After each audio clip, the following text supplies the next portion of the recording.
Okay.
I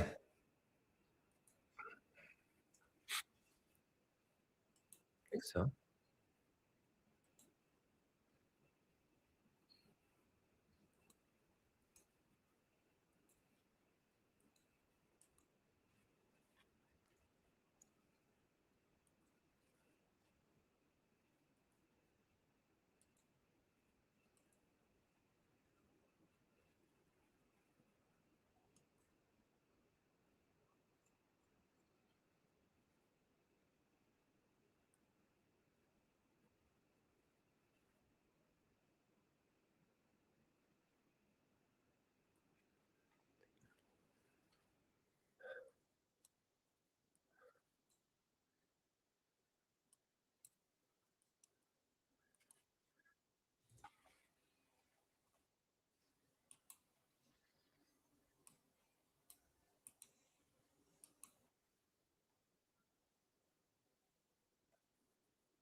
What's fuck, what am I doing?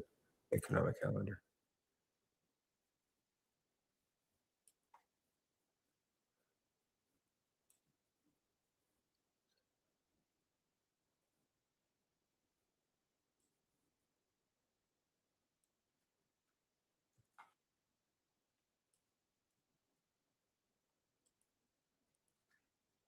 Oh, for God's sakes, it's a free room. Oops.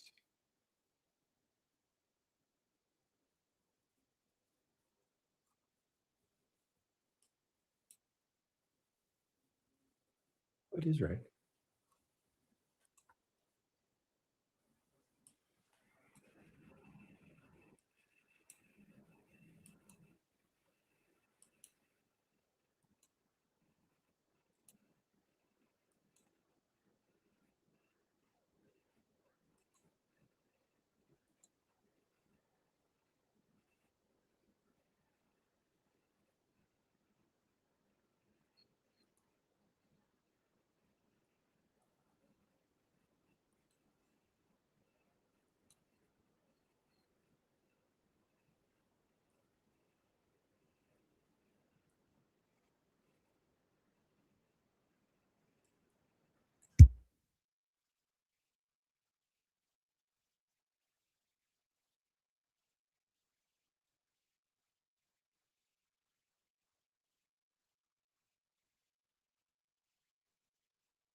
Good morning, everyone. Welcome to the Trade Ideas Pre-Market Show for Tuesday, February the 17th. My name is Barry Anderson, moderator of your trading room. Thank you, William. You guys can hear me in the main room.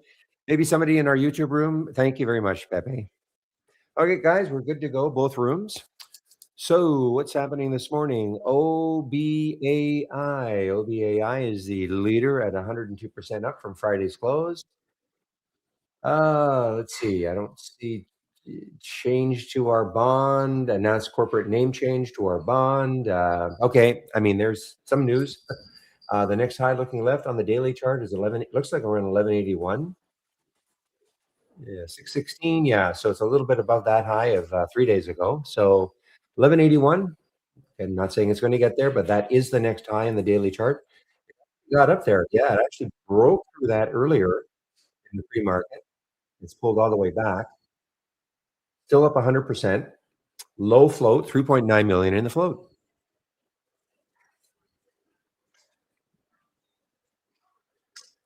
I'm here in HYMC, so that means I don't think there's any specific news on it other than the fact that silver, I think it was down 3% last time. Wow, silver is silver on the way down again, guys. Big area for it to try to hold, I guess. You know, about 5 or 6 days ago, there was a low there on the daily chart around 65.35. So silver, gold. Also, I noticed earlier was down about 2%. So now it is down 3.6%. So yeah, precious metals. GXAI will receive preferred pricing and significant discounts on ByteDance's video generation models. Okay. That's the news. That's the news for GXAI. Pretty low float, a lot of volume already. GXAI. You know, I'll look at this one, but I mean, this is nonsense. I mean, look at the PLYX pre-market. It got up to what, 77? Approximately $77. Still up 64%, back down to 395. So I don't know what to make of it. I mean, there was news. Select CRO for Soteria phase 2 trial. There was some news. Hopefully nobody got nailed. I mean, there are a lot of volume too. I don't know how much volume was right at the top here.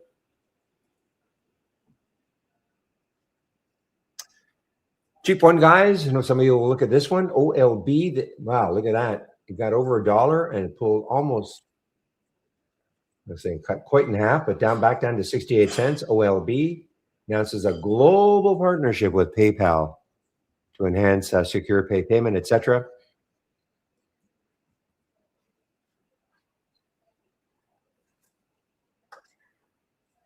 William, I don't know how you feel about this one. OCUL, late stage trial data drops after late stage trial data.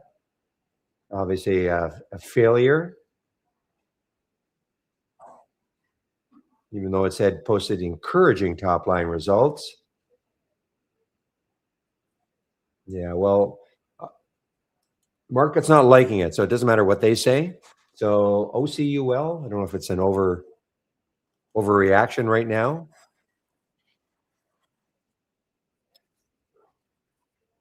RIME, RIME, where are you? There you are, 27%.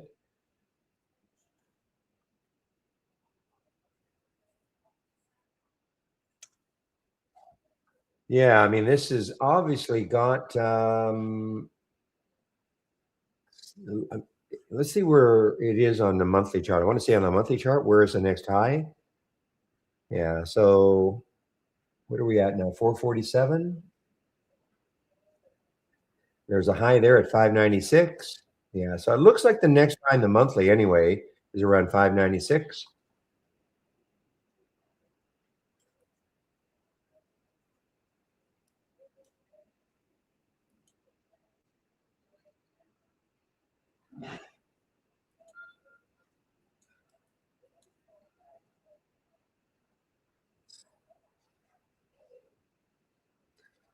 Yeah, I don't know if there's any news today on RIME.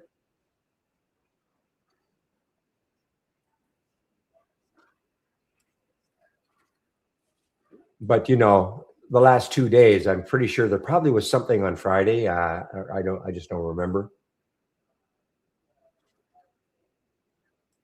And Obi says it actually hit $6 after. Yeah, look at that, after hours, up to 6:30 on Friday after hours.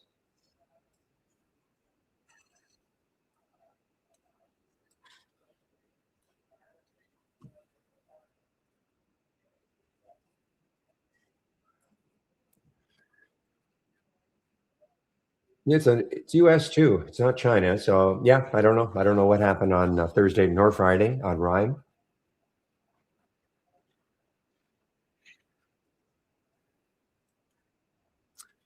I think CMPS. CMPS. Let me see about that one. Yeah, Jump says depression study meets main goal. Okay, so that is the news for CMPS. Yeah, this ZIM. Where are you? ZIM. Yeah, it's a buyout. Look at the flatlining right across is a buyout. Nice to have been in this one.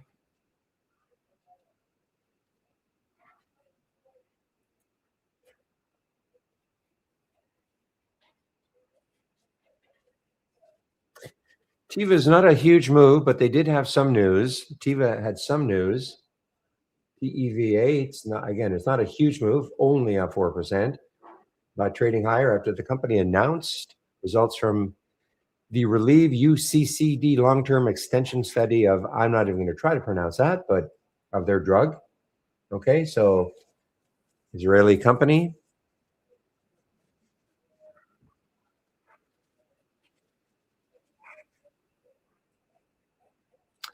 eToro, the one that I think it had some news. Oh, it's an earnings play. That's what it is. So eToro, ETOR is an earnings play. Not too many of them. Actually, there are. I'm looking at my little. A few of them.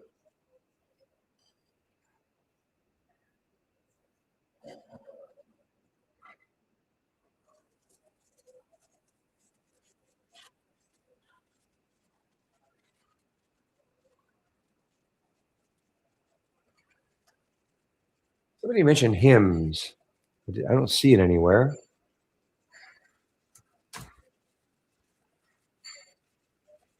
Okay.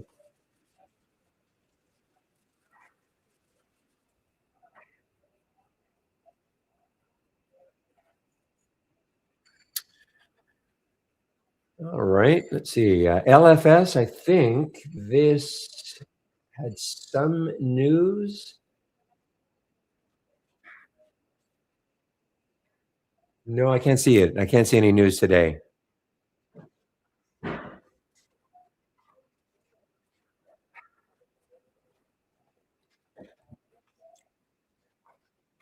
Next high looking left is around, that's got some room, 350. Got some room. Now, CPS, I have this one marked down as something to watch today. That was from Friday. So it had earnings on Friday. Great reaction. I guess I was wondering if it would have a continuation today. Okay, now it closed. What did it get up to? It got up to 47.80 and it closed at 45.19. So, like I would have liked to have seen it close near the high, but let's see if it has any sort of continuation today. I think we'll look at the market's doing right now. A little bit of, so the market got down to what, 677 up to 681. So still down. We're looking at a mildly negative open as we speak.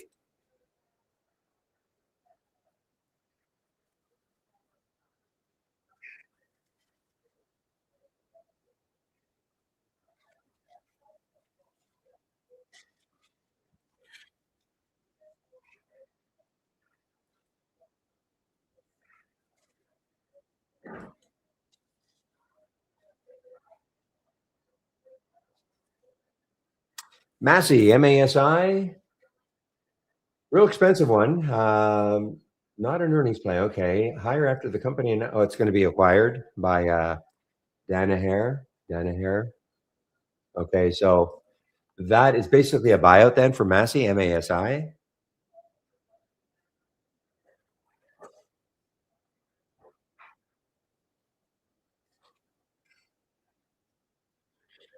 No problem, William. I was wondering what you thought of OCUL, if you had a moment. What else did they do?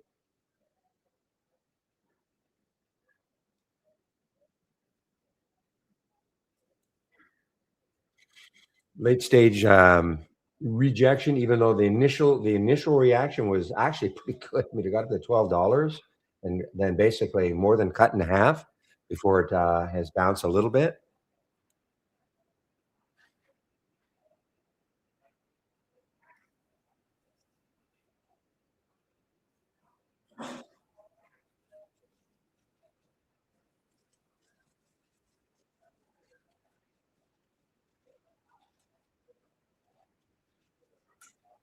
GVH. Okay, let's take a look. I think some of you have been mentioning GVH. Well, 158. Well, obviously, yeah. I mean, if it can take out 158, that high right there, call it well, 158. I'm going to put a price alert in that area.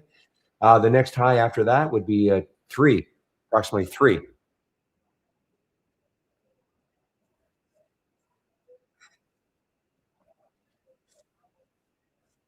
Interesting. GVH. Let's see. Is there any? So I don't know if this is really an earnings play. Well, I guess okay. It's an earnings play. I guess it is an earnings play.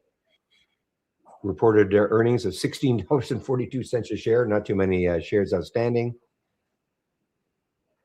So it's a decrease over the same period last time, but I don't know. Maybe they're guiding well. I have no idea. So we don't have it as an earnings play, but evidently it is an earnings play.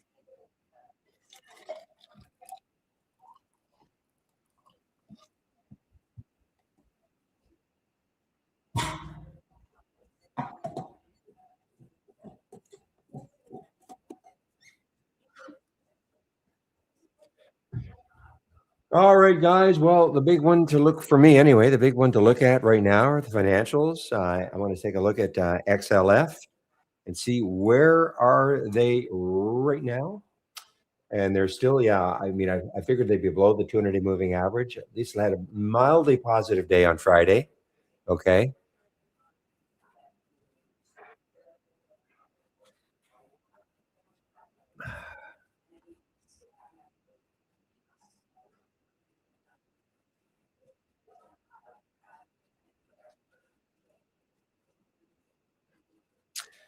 Okay. Well, let's go. Oh, I want to see energy. Energy's been ripping and ripping and ripping. Still up there. Look at that. Energy's been by far the best sector in terms of trend, in my opinion, anyway. Take a look at retail. Yeah, retail kind of, I mean, it's still hanging over the 200-day moving average. Healthcare, a little bit like retail, except a lot higher. Excuse me, than quite more away from the 200-day moving average. Further away, that's what I wanted to say. XLC Communications. Yeah, drifting in.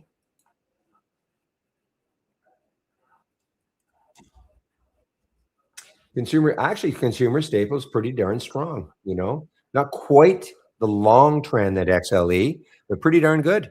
Pretty darn good. XLI Industrials. Good morning, RC. Always good weekend, always. Pretty strong, pretty strong. XLI.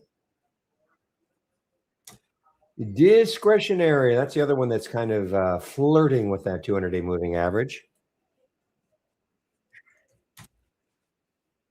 XLK, getting closer and closer. Technology. SMH, interesting. SMH is a lot stronger than the tech sector. So the semis, comparing them directly to the tech sector,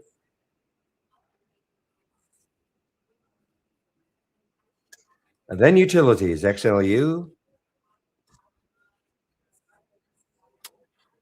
Wow. So utilities. So again, this is starting to make more and more sense. When market gets a little bit jittery, people go into these stocks. They have usually they have their dividend type stocks, a little more safe. You can just see how over the last few days just kind of ripped.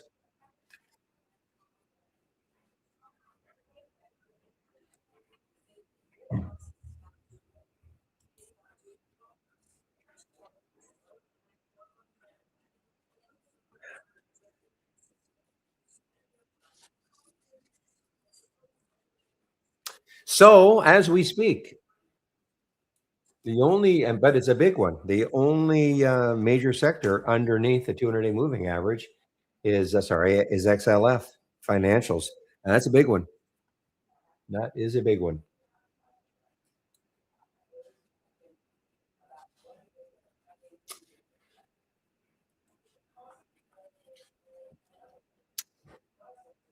All right. Well, this one is doing it's trying to do its thing again. SMX. They're your favorite one, William. Any press release this morning? I don't see it. Spread is awesome. Great spread. $60, 66. Very good spread. Kidding, of course.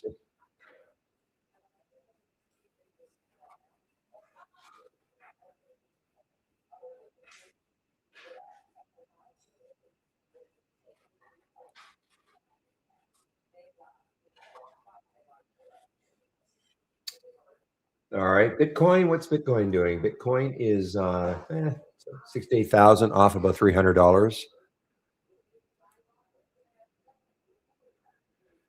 Okay, so William has done his little back of the envelope. So let's see. For OCOL, they have some revenue, but they bleed cash, like probably most of them. The drug that just passed is in another late stage study, and they have one other drug. I think the results of the study are awesome. I think they bounce. Okay. The only worrisome thing to me is that the conference call at 8 didn't say anything to spike interest. Okay. Interesting. Well, I mean, that was the original reaction. I mean, they released obviously after hours on Friday, whatever the results. It's phase three, late stage. Looked awesome after hours on Friday. This morning looked pretty darn good, but then just a lot of selling.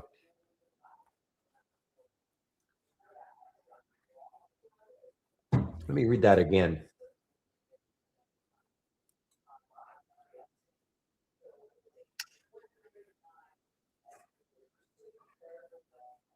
So it posted encouraging top line results, et cetera, et cetera. Okay.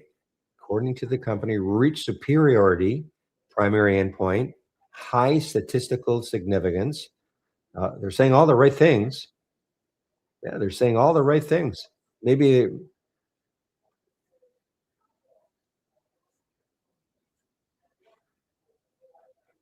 maybe it's because it's going to be not delayed, but they still have to go through the NDA.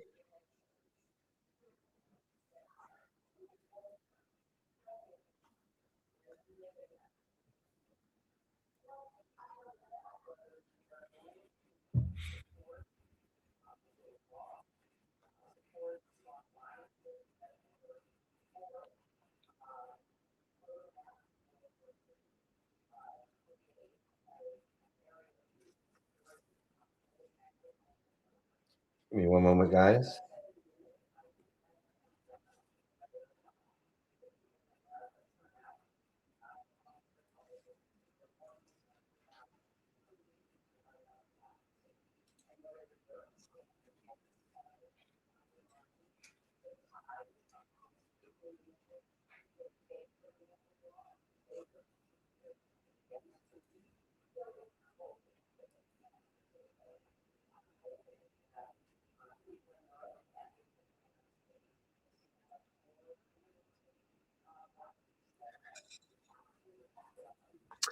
Okay, Grumpy's talking about now.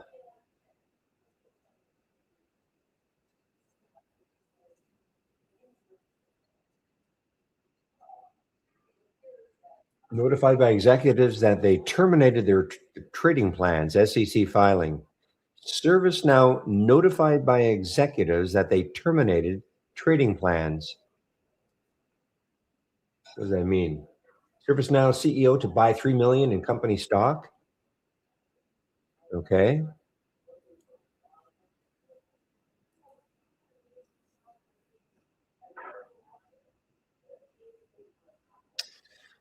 All right, guys. Let's see what else is SOS. SOS up down. Okay. KLRS. All right. Well, it popped at 10.99, came back down to 10. Let's see if it takes out 10.99 again, which is right there. That's where it got to. Yeah, it has another dollar to the next high. Not saying it's going to get there, of course.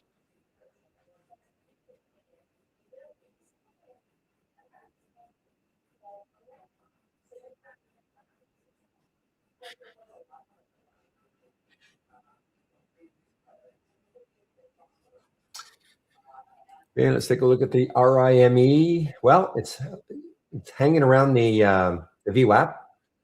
No news that we could find today.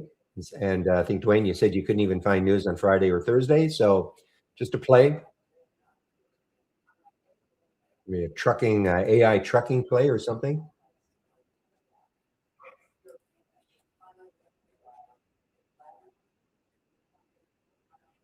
Not shortable for me at Interactive Brokers.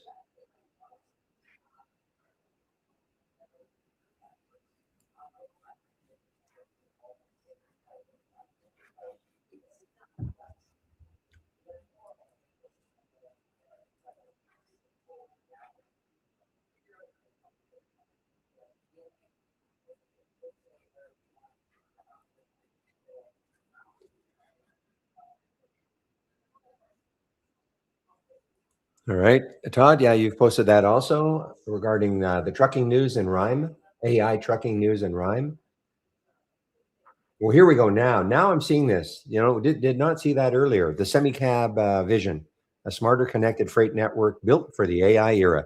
Did not see that earlier. Honestly, I did not. Dwayne, right? We did not see that. This is sort of hitting now in Interactive Brokers news.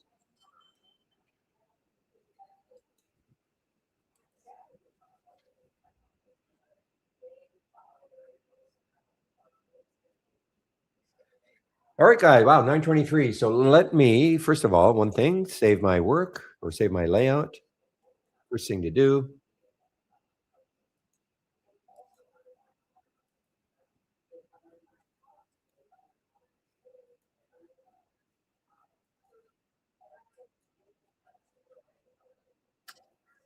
And getting my 9:30 layout up and running now.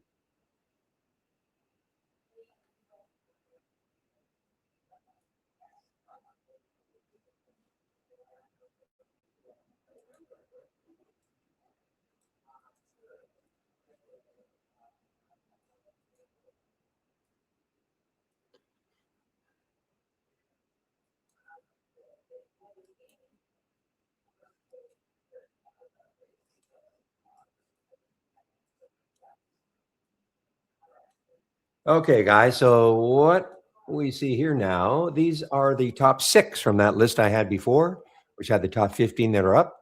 Let's make sure I've talked about everything I have. OBAI, GVH, GXAI, CMPS, ZIM is a buyout, ZIM is a buyout. And then this one, I don't know. I mean, it's still up 48%, but what a bunch of nonsense.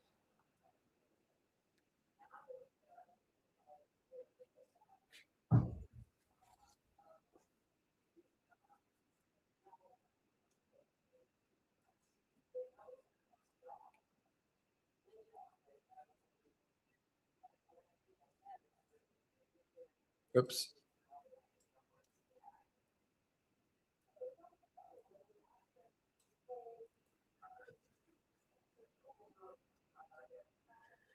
Well, you guys talking about GVH, and so here's GVH sitting on the VWAP. Came into the VWAP. There's the wave, sort of holding the top of the wave, sort of.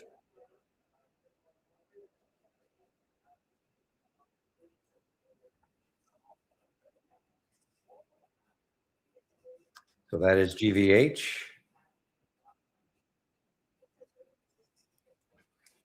Trade of the week is United Under Armour. Sorry, yeah, Under Armour. Okay, trade of the week is Under Armour. The trigger, I think it's a 704, I believe 704. Of course, that's only counts if it hits it during regular market hours. So I know it hit it pre-market, but anyway, that's the trade of the week. If you how you trade it, if you trade it, up to you. So I can kind of see what Steve is looking at. My issue would be 723 is right there, but that's just the way I look at things.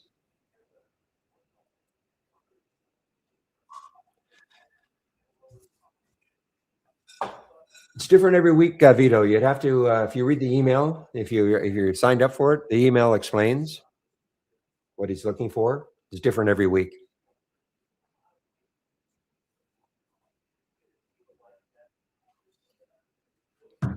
I mean, in this particular case, I know he's looking for a break of the last 2 days. 702, 702. Okay, the break of the last 2 days.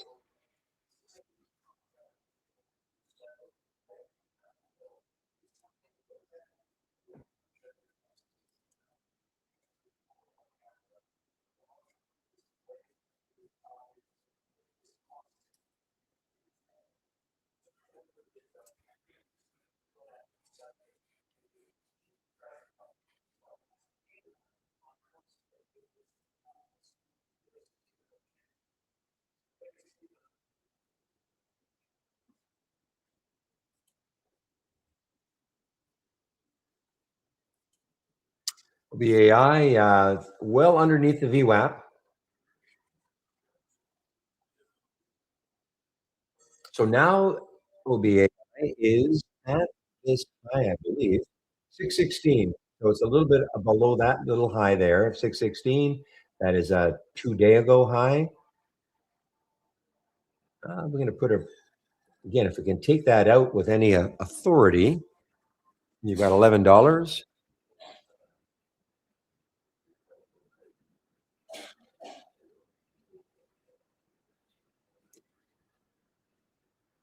But underneath the VWAP and starting to fade now. This is not shortable for me at Interactive Brokers, so starting to fade.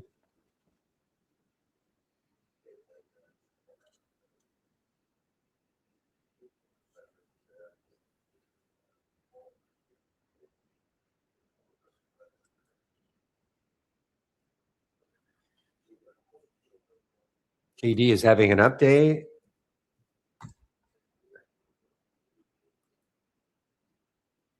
Oh, no, don't do this to me. Okay.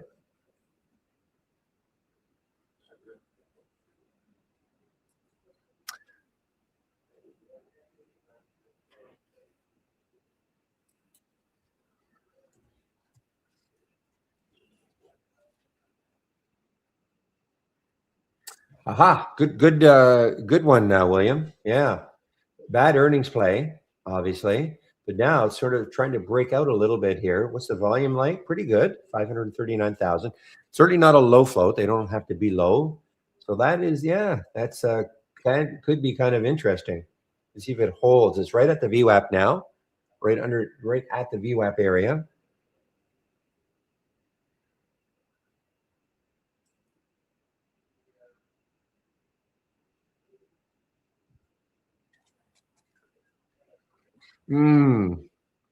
Right. The accounting issue wasn't just about an earnings play; it was an accounting issue also. Yeah, and one other. Well, but it's above last week's high. That's best we can say right now. Shortable for me. All right, guys. It is 10 seconds to the 9:30 open. Let's have a great start to this trading week. Okay. And again, I typically don't trade in the first 15 minutes. I do try to let things settle down a little bit. And let's see what the market is going to. Okay. Well, there's a UA. I guess it did trigger pretty early, but it did. So officially, I guess it is officially. Yes, it is officially the trade. Well, it was always a trade of the week, but it actually officially triggered. I guess that's what I'm trying to say.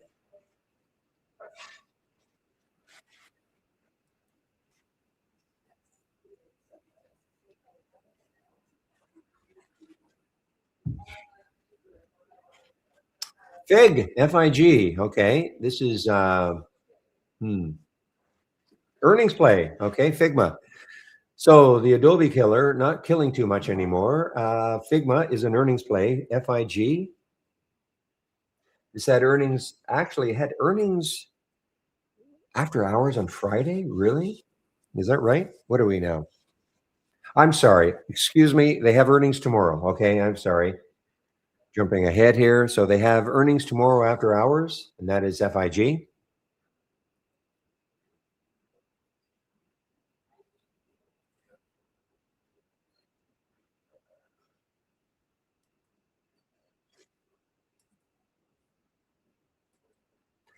I keep I keep having a difficult time seeing that Xerox XRX is down at $1.97, basically a penny stock.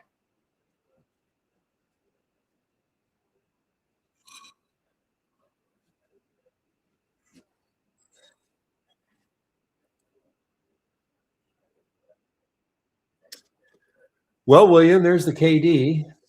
For a while anyway, KD leading this little race here.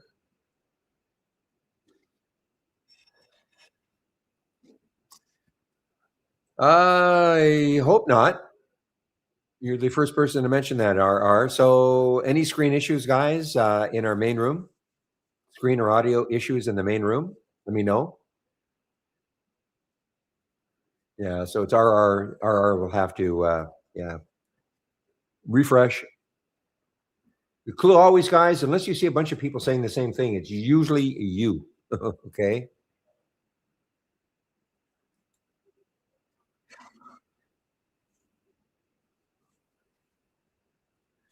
All right. The market is well trying to get back to flat. I have my doubts today. I just have my doubts. Yeah, OCUL. Yes, it did bounce a little. Pinterest, I think, had earnings last week, didn't it? Yeah. PINS. So above the well, had earnings on Friday. Okay, had earnings on Friday. Above Friday's high now. PINS.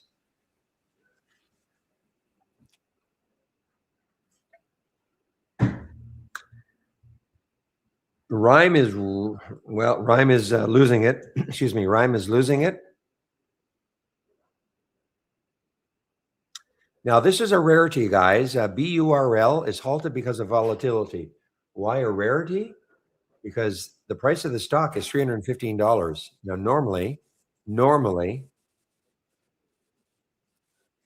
remember a stock has to move a certain amount in a certain period of time. Usually, you don't get these percentage moves for a $315 stock, but it is halted on the way down, and that's BURL. Moderna, mRNA is popping here, guys. mRNA had earnings on Friday. The high was 44.77, so but a dollar to that high. Yeah, Rhyme is not looking that good anymore. GXAI at the bottom here of that race, right at the VWAP now, right at the VWAP. Will it take it out? Will it take out the VWAP?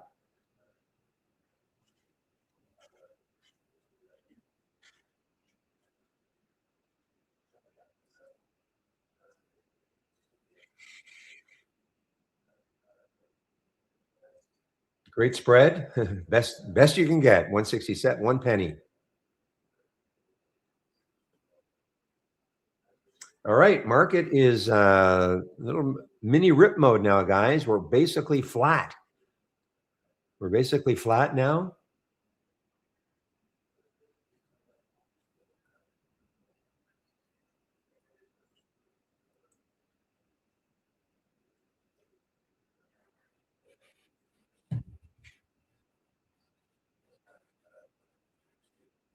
So you can see what it did. I got right into the close on Friday, and that stalled it so far.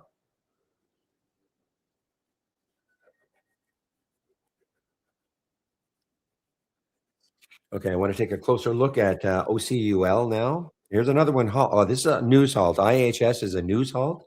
Don't get too many of those. So it looks like they're being bought.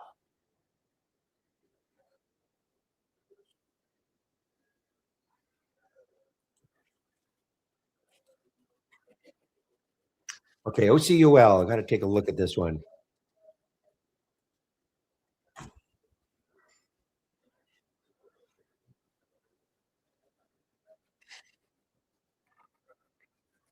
So obviously the next high is way up here. Through the VWAP now. Through the VWAP. OCUL. At news. Initial reaction looked really good, but then the market sold off or sold it off.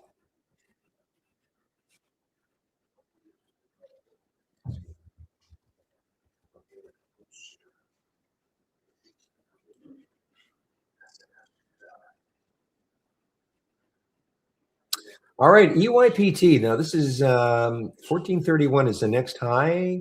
Yeah, there's a little bit of room if it takes out that next high. Not a lot though, in my opinion. Okay, the SPY has gone modestly positive now. It's been a pretty big move though, from 677 to 682, but a five-point move on the SPY. Will it continue?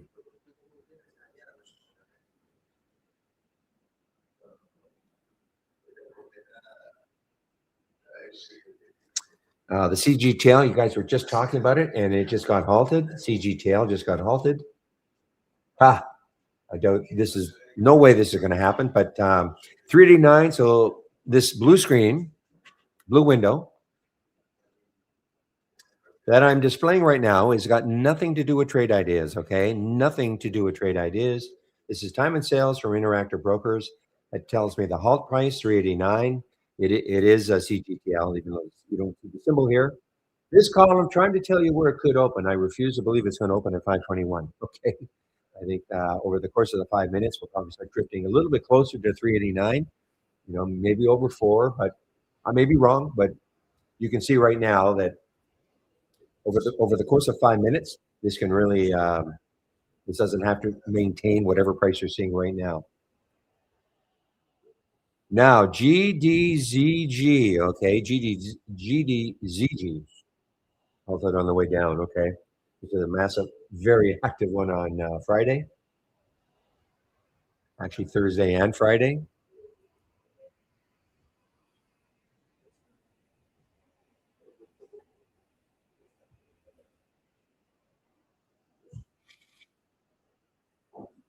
Another another halt, but on the way down. We had some news. Launches a $500 million supply chain finance service for U.S. renewable energy. That is the news on that one, and did not get halted because of news, but that news hit in the pre-market. Market popped because of that, or the stock popped because of that, but just got halted on the way down.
Okay, guys, sorry about that.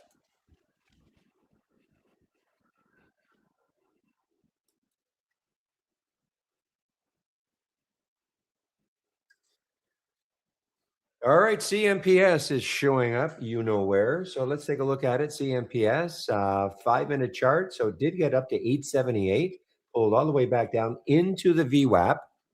Okay. And so it's just hanging over the, I think, yeah, it has some news. Rise after psilocybin therapy achieves trial targets.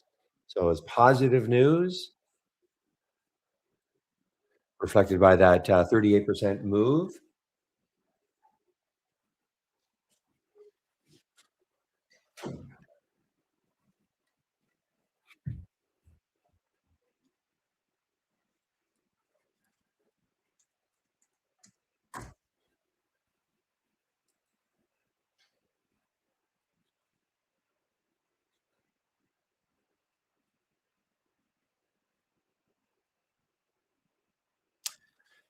Float is, it's not a huge float. I mean, excuse me, it's not a low float. CMPS has 96 million in the float.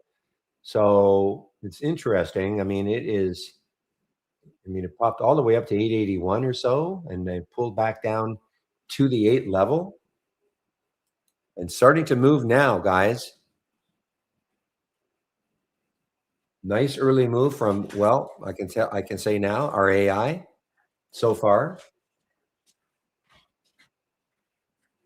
Good spread, any spread, easy to get in, out.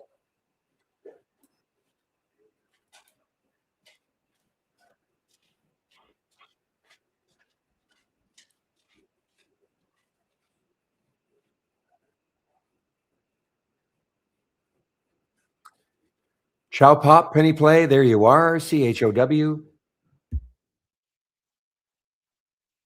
There you are, CHOW, sorry, chow chow cloud. And let's see the next high looking left. Well, it's got some room. Definitely has some room percentage wise. Now, is it going to be, you're going to hold a dollar though?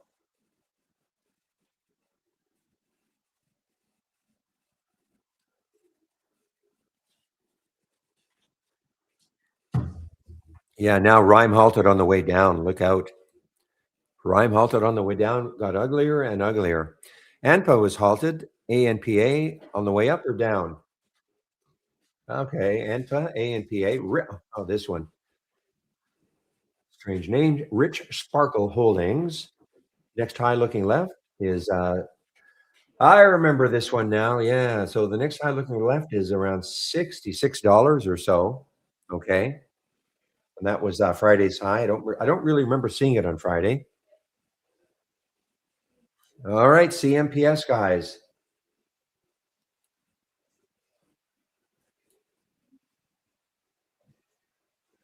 So if you got our AI, you know you had an alert at 798.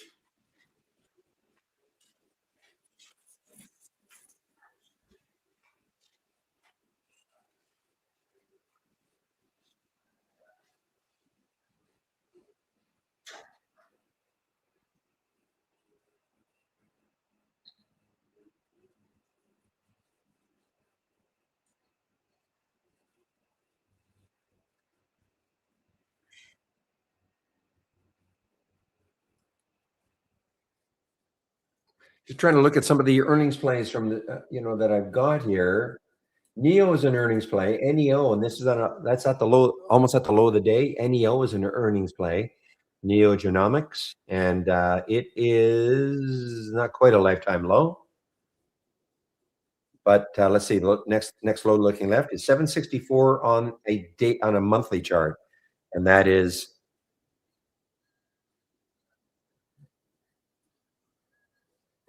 yep.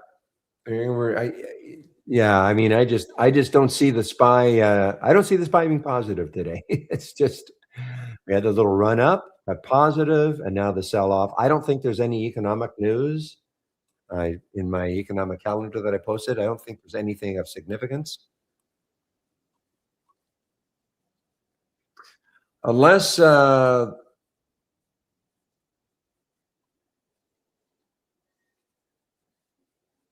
okay, 10 o'clock, we have the NAHB housing market index. That might have a little effect.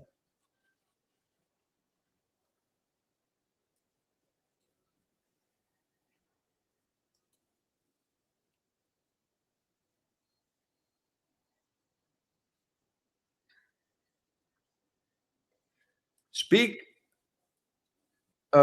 speak of GIS, that just came into your scan there, William. GIS, after the company cut annual forecasts. Okay.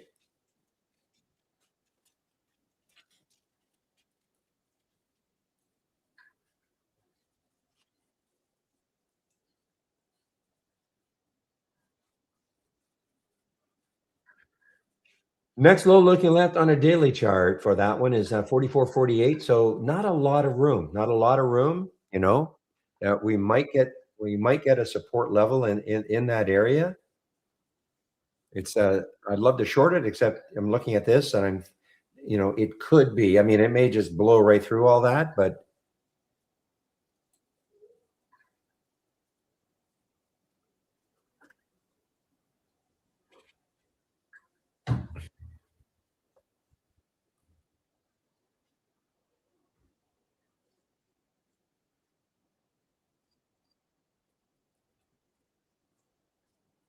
yeah, see, JXAI could not really get through the 200, the VWAP. Okay, that purple line on my chart could not really get through it.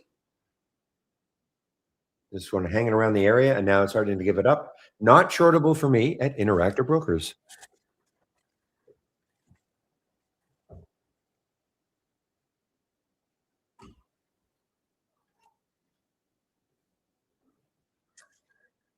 Okay, this is an earnings play. Not too many of them, guys. eToro is an earnings play.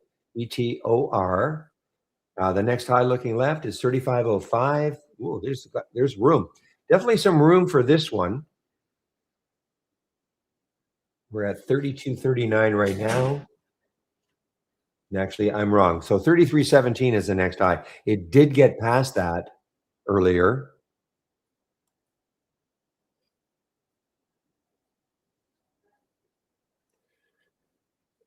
Yeah, don't look good, guys. Market tried, but now starting to sell off again, and through the VWAP, right on the VWAP area.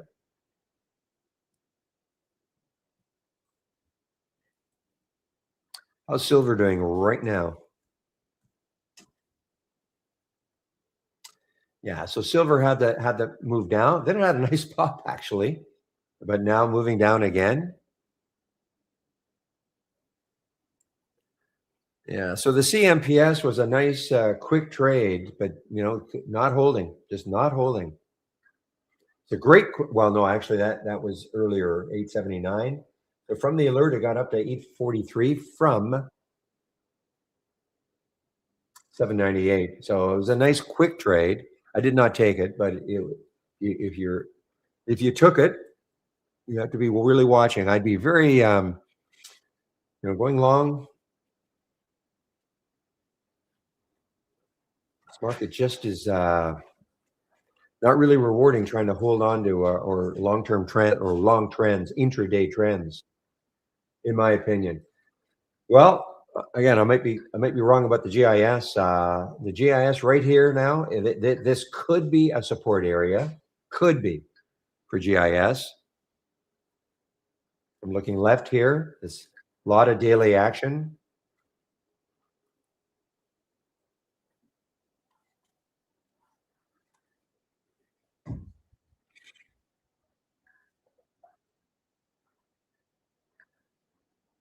Yeah, OBAI, guys, OBAI. This is now halted on the way down. So not necessarily all of them, but the high flyers in the pre-market, I can't see one that is actually moving higher or at least still sort of at the pre-market highs.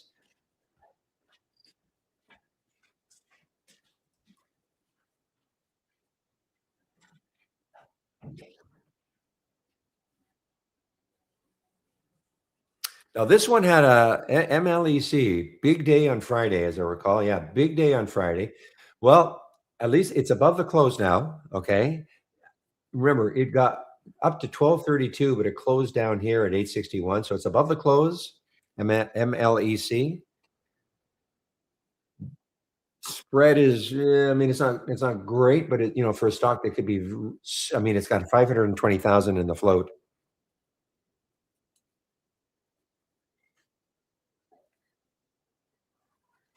Hmm. Yeah. Spy, too bad if you're wanting to, you wanted to move higher. I just don't see it today. Selling picking up now.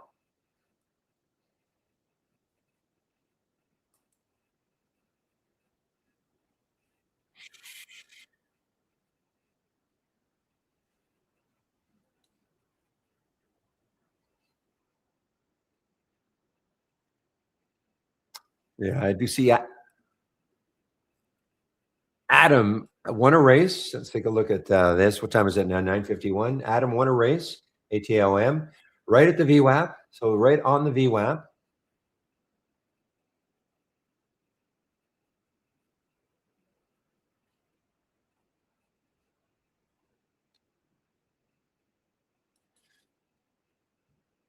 I looked at this one. Let's take a look at EYPT. This is from our AI guys on a short. Let's see what it does at the VWAP. The VWAP is around the 12th. Looking at pre-market action, it's around 1350. Okay, that's the VWAP. Will it hold it or will it break right through?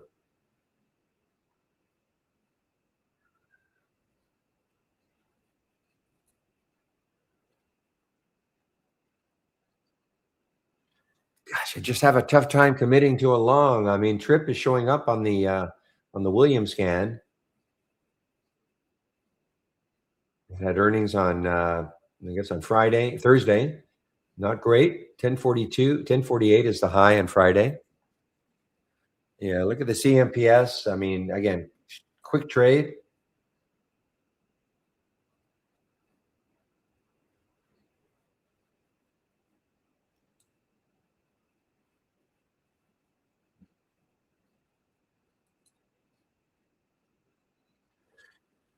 Well, there was the bounce, guys. That area, I was wondering if that would hold it. So far for GIS, that held it. Okay. Nice bounce. Great bounce. But a 50-cent bounce so far for GIS.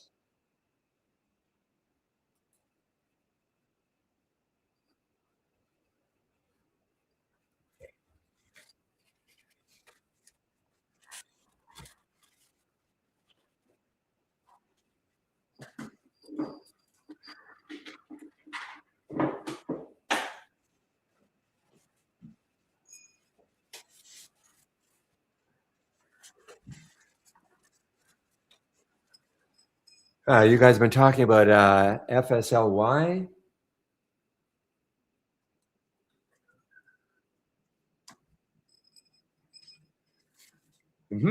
So this was an earnings play on Friday. I'm sorry, on Thursday. Nice continuation on Friday. And then, so the low is 1602.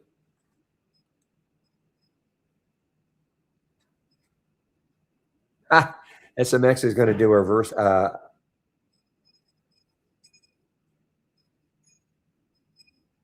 Okay. Thanks, Obi, on the SMX.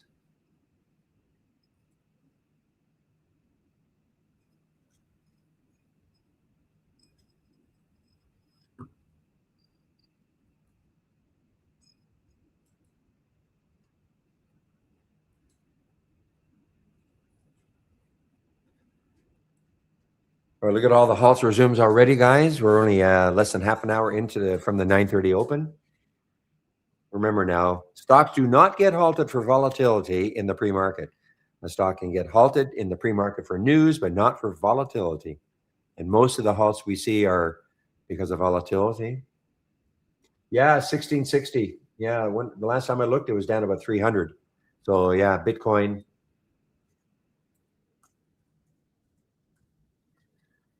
What is going to happen with Bitcoin? Let's see now. 3540.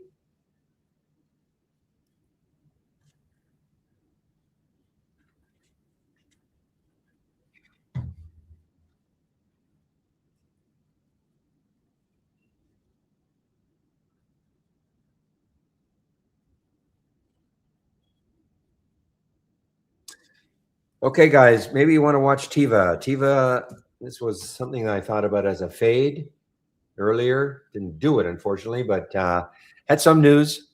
Had some news.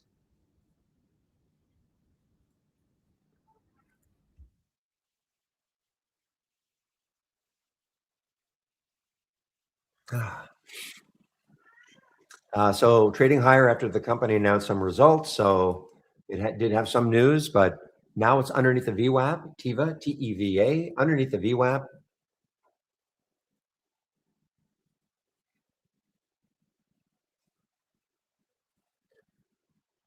All right, the GIS, yeah, it was a great bounce. Great bounce from that area.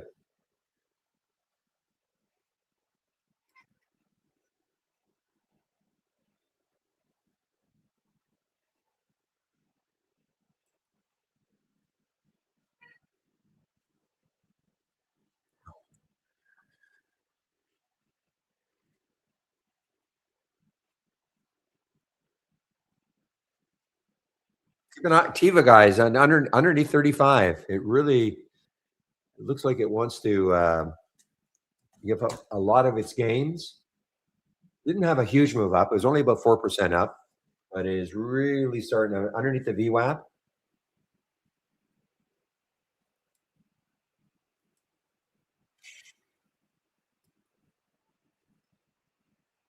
Well, okay. Trip is actually making a little bit of a move. Now, next high looking left is 1050. Well, okay. I'll put a price alert in that area just to see if it gets there. This is from William Scan.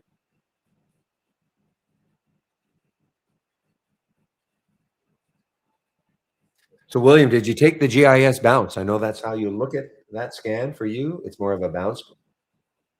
Boy, look at EYPT. So that's look what happened, guys. Look what happened. The EYPT came into the VWAP and held. The VWAP held it, acted as support.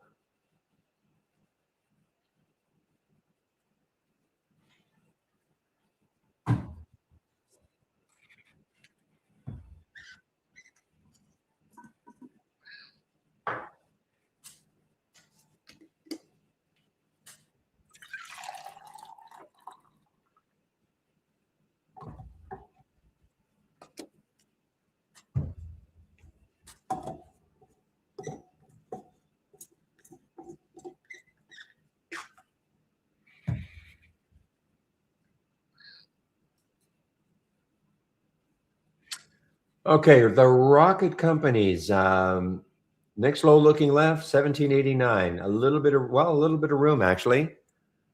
Okay, a little bit of room moving down. Not down a lot yet, but it is moving down.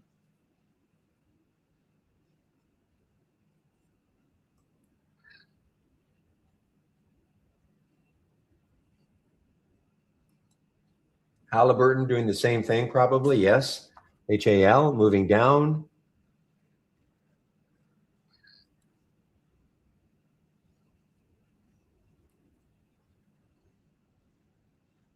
So Brazil getting hit a little bit here. This is the Brazilian. This is the country.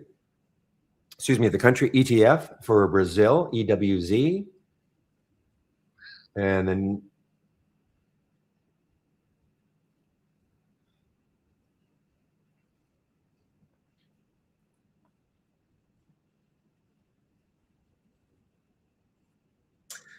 All right, guys, 9:59. So I'm going to go over my homepage right now, looking at all the information that I am sharing.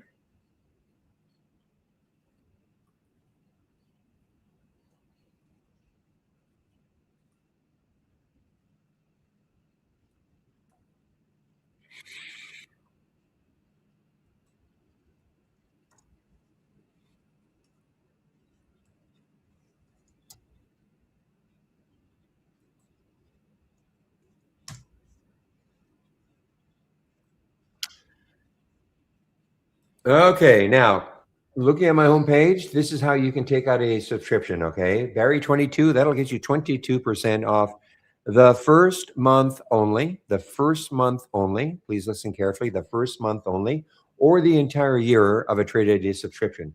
We basically have two types of subscriptions, standard and premium. So you can get 22% off the first month only in either of them, or 22% off the entire year for either of them, okay? And all I ask, if you're going to take out a subscription, please use my code.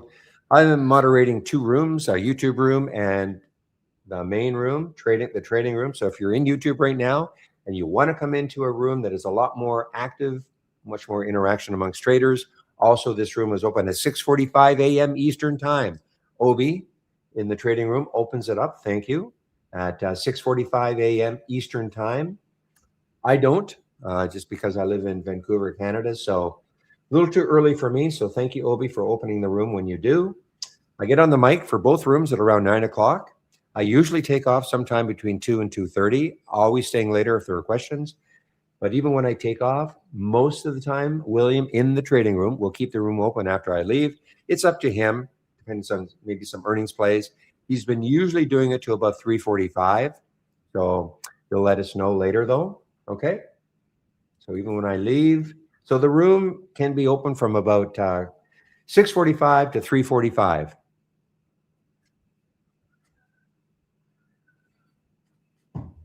And it's free, okay? It's the same as YouTube. It's free, but there's no time delay. YouTube imposes about a 7 or 8 second time delay, and there is no time delay in this room.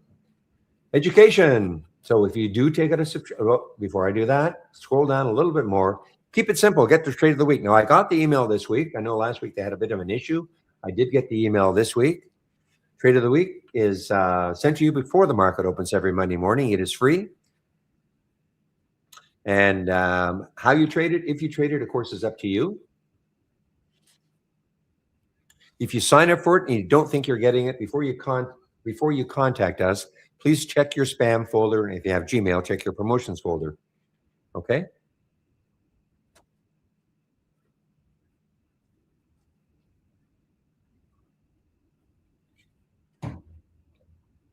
Okay. Dragon. So that's the trade of the week. Now, if you take out a subscription to Trade Ideas, first thing you must do, if you've clicked on my homepage link, click on the education section. Very first thing to do, getting started with Trade Ideas. This is mandatory, okay? If you take out a subscription, 12 short videos to get you going. Now, if you don't have Trade Ideas and you're wondering about the product, start off with that second video and go to the last one. Should give you a good enough idea about whether or not you'd want to try us out for at least a month. Remember, if you go month, it's just a month to month. There's no long-term subscription. You can cancel anytime. If you're new to trading, this is for you. A free series of videos, 15 of them, called Back to Basics if you are new to trading. And last, if you're looking for the information that I am currently sharing, some scans, some races, etc., if you've clicked on my homepage link, scroll down, middle section, here they are.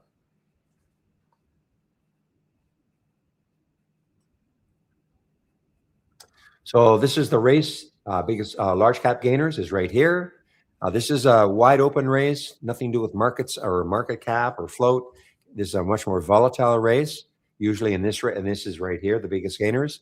A lot of times you will see stocks that are up, while right here 3%, could be 5%, 8%, 10%. Rarely in this one will you see those percentage moves. Doesn't mean this is bad. It just means they're less volatile. I'm going to go over this race. I'm going to show you how a top 10 list is built for you that you can basically watch all day if that's what you want to do. Halts resumes is down here. Okay. Pre-market actors up and down. That's what I use in the pre-market. That's when if you come in the pre-market before 9:30, you'll see I have a layout and you'll see the pre-market actors up and down. And I do have other scans, so you can take a look at them. I don't have them up and running, but you can take a look at them. So any questions about, the scans or anything else? This is a trading room, but it's also a support room. So you can ask me questions all day long. I'll do my best to answer them. If it's an accounting type question, I will not be able to answer an accounting question, but I can direct you to the people who can, okay?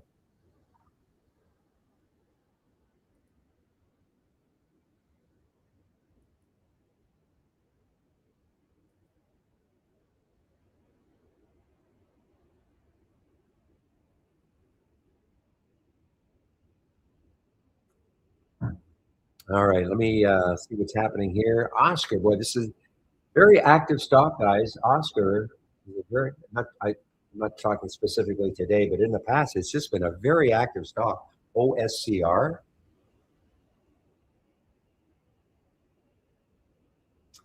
Let's take a look at Barbie. MAT, just over the whole number, had earnings last week. Not great, obviously. Got hammered down on earnings. Over the whole number now, though, over the VWAP, riding the wave. Let's see. Obviously, it's got a ton of room. 2240 is the next high, so it has a ton of room. Again, not saying it's going to get there, but at least you don't have to worry about any chart resistance. Now, the 200-day moving average is there, but that's still $2 away. So, yeah, Mattel has got some room to move if it wants to.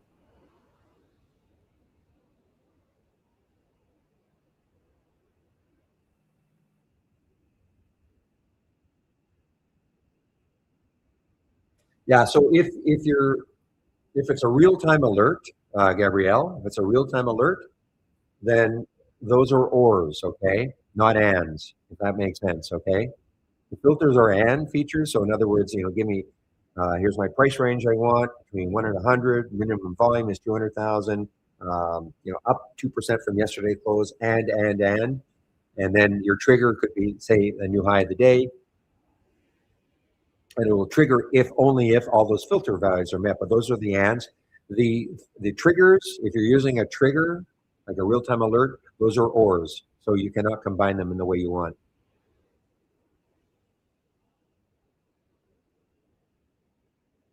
Okay.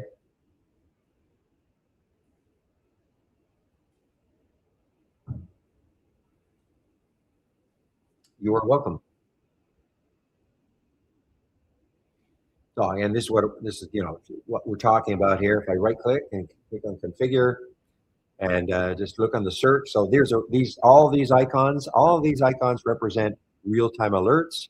These are ors. Okay. So I rarely have two real-time alerts in a scan. I usually just have one. Okay.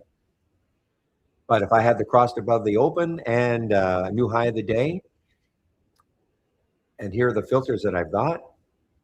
So here are the filters. These are the and. So everything has to be satisfied. Whatever filter values you're using, everything has to be satisfied. Here, though, these are the. So if you had a 15-minute opening range break, and that met all the filter requirements, you'd get an alert, but it would have nothing to do with the VWAP, because the VWAP is another real-time alert.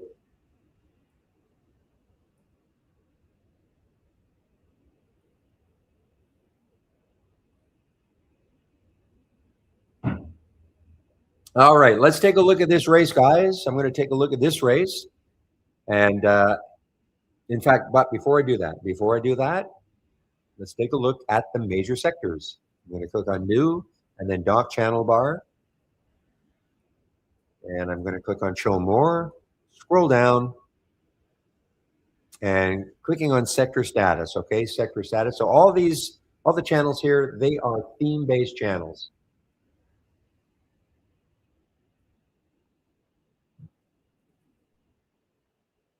So what you're seeing here in the sector, this is a sector list that we've got here. Of course, there are many more sectors, but these are the ones that we're tracking in this particular top list window. And so when you see 73% in red, that means that 73% of the sectors in this list are down from Friday's close, the previous day's close, okay? And 26% are up. So when you look here, this is the leading sector right now. I mean, it's only up 0.9%. And that the financials, okay? So, financials trying to have a little bit of a bounce, okay? XLF, IYT, shippers, XLU, utilities, etc. If you scroll down, rural silver. Silver is the worst sector right now. Gold and silver. Silver, okay? It's down 6%. Gold is down 3%, 3.5%, etc.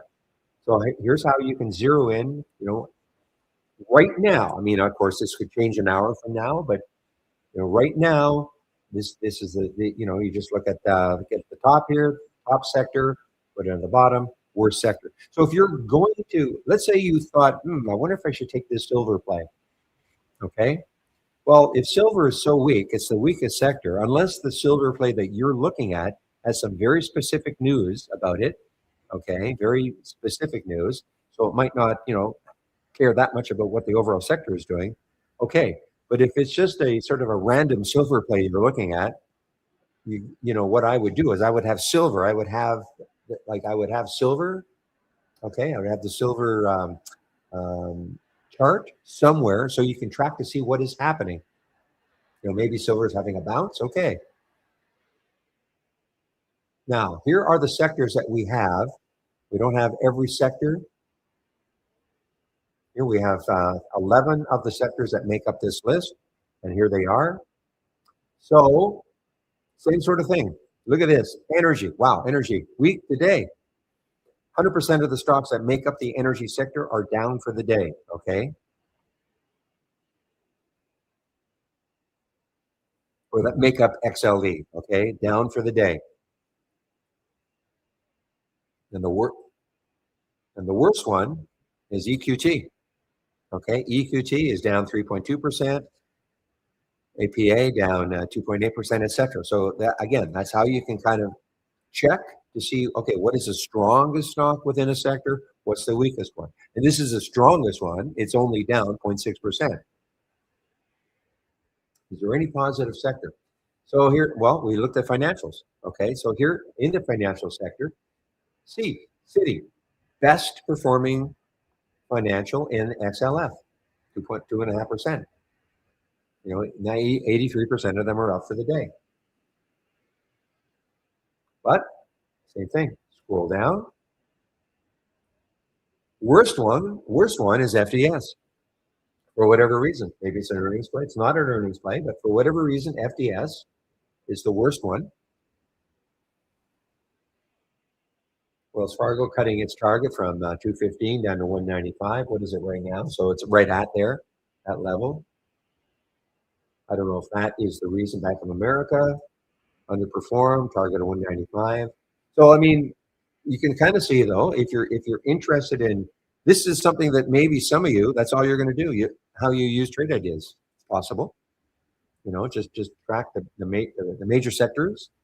Check what's the best one in the group. What's the worst one? What's the strong sector of the day so far? What's the weak sector of the day so far? Okay.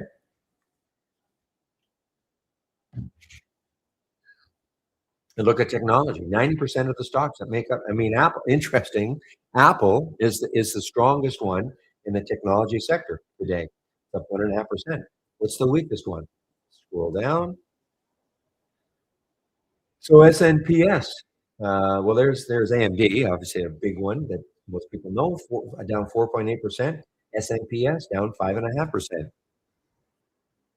Okay, and that's, I don't have to give this to you. This is part of, this is just part of the channel. This is one of the channels in the channel bar. Okay. People ask, can I have it? Well, you can have it. Just go to doc channel bar. When you load it, click on the show more and scroll to the bottom and you'll see the sector status. Okay.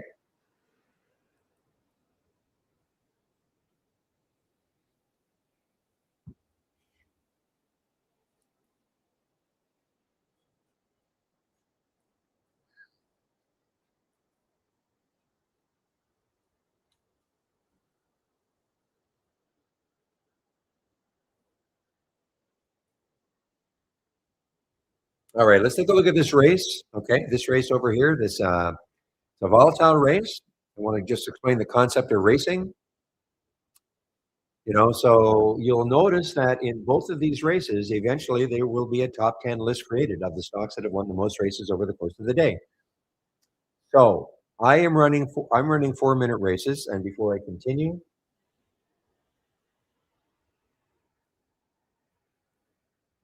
if you click on my homepage link,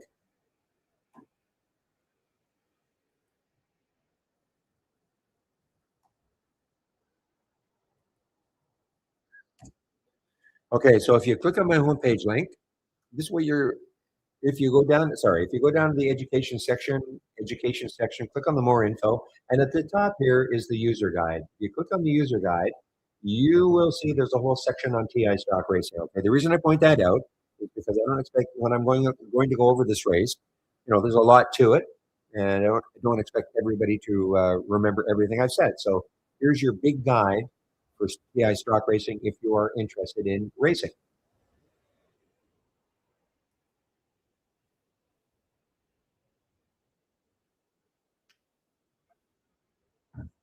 So I am running 4-minute races. All this is customizable. Okay, you can run your race in whatever time period you want. I happen to be running a 4-minute race. So what does the 3.79% mean? It means that since the race started a little over 2 minutes ago, GMM GMM has moved 3.7%. That's only 4 cents. Okay, but that's the way it is. This is right now at the top of the leaderboard. So what I'd be doing is, obviously, if a stock is at the top, click on it, see what's happening. Is it setting up for you? Right now, I'd be looking at this and going, well, wait a minute, it's below the VWAP. If I wanted to go long this one, I'd probably want to wait for a VWAP break. Okay, I mean, that's just me. That's the first thing I see. We know EYPT has actually had a nice bounce. It's a little bit over the VWAP. So, I mean, that might, for your style of trading, you out there, or maybe more like VWAP type players, you might be looking at this and going, you know what, I like it, and I'll buy it, and I'll put my stop just under the VWAP. I mean, that's an idea. Okay, and you can see now that EYPT has taken over the top spot. So what happens is that when a race is over, well, let me explain first of all. The number you see beside NCI, it's in the number one spot. It's in the number one spot because it's won 3 races. Okay, BDMD has also won 3 races. Eventually, there will be a top 10 list created. If EYPT holds on, it's going to be a tight one. It may not hold on, but if BZA holds on, then it will be added to this list because it has not won a race before. So it'll be added to this list. If NCI was leading this race, that 3 would turn to 4. So it looks like we only have 10 seconds left. Let's see if BZAI holds on. Looks like it's going to. I know it's only up 4 cents, but okay, so it just won the last race. So it's now eventually, see how 8 was added? Eventually, there will be a top 10 list created of the stocks that have won the most races over the course of the day. So, a few things. You don't have to wait for a race to be over before you click on a symbol. If you see it at the top, I would certainly click on it, just see what's happening. There's a BDMD. It's riding that wave. It's over the VWAP. That might be your style of trade. If you see anything in this list, again, you don't have to wait for it to be at the top. If you see anything in this list of stocks, they're dull. You might be somebody who might be.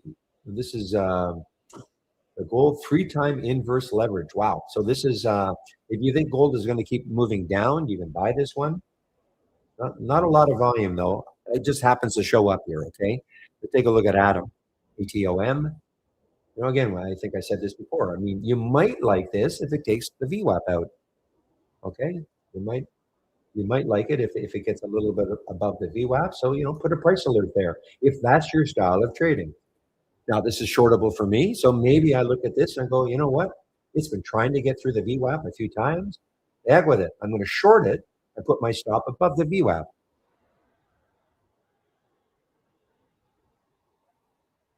It all depends on your style of trading. You may have a moving average on your chart.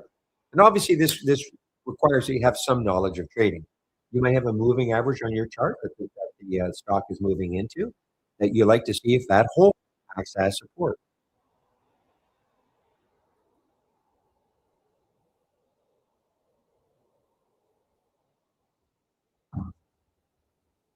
Okay, so that's well, here's the concept of racing really. I'll dive right into it. So why are these stocks showing up though? So if I right click on the race, right click on the body, and notice one of the options I have is open the top list.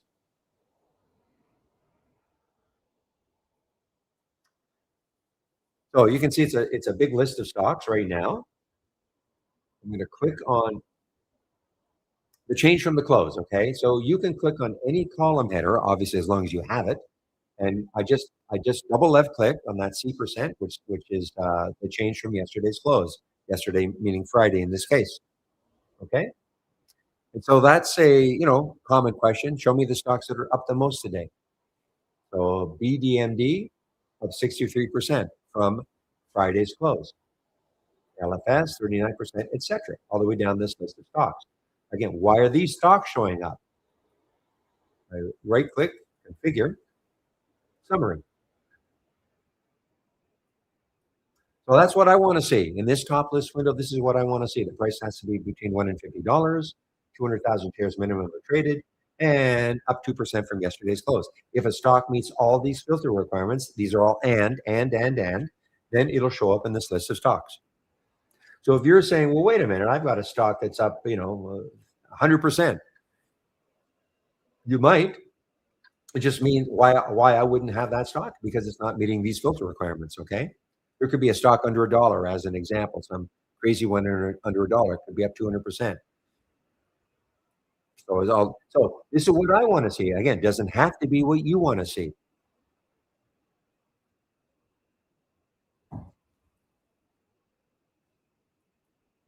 So hopefully it's starting to make a little bit of sense now, because if I right click on this top list window, notice one of the options is launch real-time stock race. So you can create your own top list window with your own set of parameters and run the race on it. Okay. Now here's sort of the power of the race though. What if one of these stocks, I mean, it's okay. This BDMD is up 54%. There's nothing saying that at the end of the day, it could be up 100%. So the fact that you're seeing it up here, because a lot of people say, well, I don't want to see the stocks that are, up a lot from yesterday's close. How about something that's just starting out? But don't discount the fact that a stock can win a race, even though it's already near the high. The other thing to remember is that it could be winning a race, but doesn't necessarily mean it's at the high. I'm just looking, because it could have pulled back, somehow it could have pulled back and then started to pop. Okay. So some of the stocks here that are, leading a race or won a race, they could actually have pulled back a lot and then they start moving.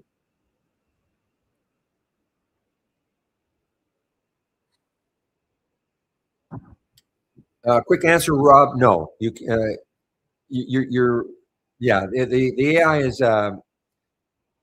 proprietary. Okay, so yeah, we don't disclose what the filter values are or what filters are being used. Otherwise, but why would anybody use it? In theory, okay, you could just do your own. So no, but a quick answer is no.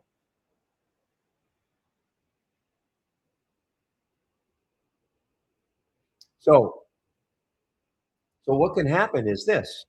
Let's take a look at Matt. Remember, I was talking about Mattel earlier. So Mattel is up 3.8% from Friday's close. For whatever reason, what if Mattel just started to move up this list of stocks? And it's up 4%, 8%, 9%. Okay. How would you know that?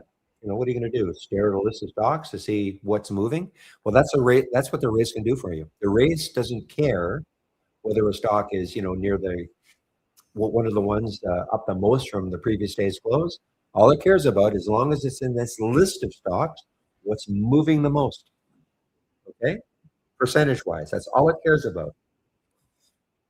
Now, a lot of times you're going to see the stocks that are near the high, in this list for most of the day. Why? Because they're super active. People are paying attention to them. But that doesn't mean that some stock can come out of nowhere. And I don't know where VHub is. VHub is what is VHub? Well, I don't even know where it is. It doesn't matter. It's moving up. Okay. So hopefully it makes sense. You can create now other things you can do. If you just wanted to follow your list of stocks, as an example, maybe you've got a basket of stocks that you like to see every single day. You've got 20 or 30 stocks that you want to follow every single day. You can do that. You just create what we call a watch list, a symbol list, watch list, and then you attach it to the top list window and then launch the race on it. And then it'll only look at those stocks. Doesn't have to be the same basket every day, of course. Maybe you do some evening work after the market closes, and you say, well, you know what? I want to follow these stocks tomorrow. You're going to run a race on just those stocks. So they could be a different group of stocks every single day, or it could be the same basket. Up to you.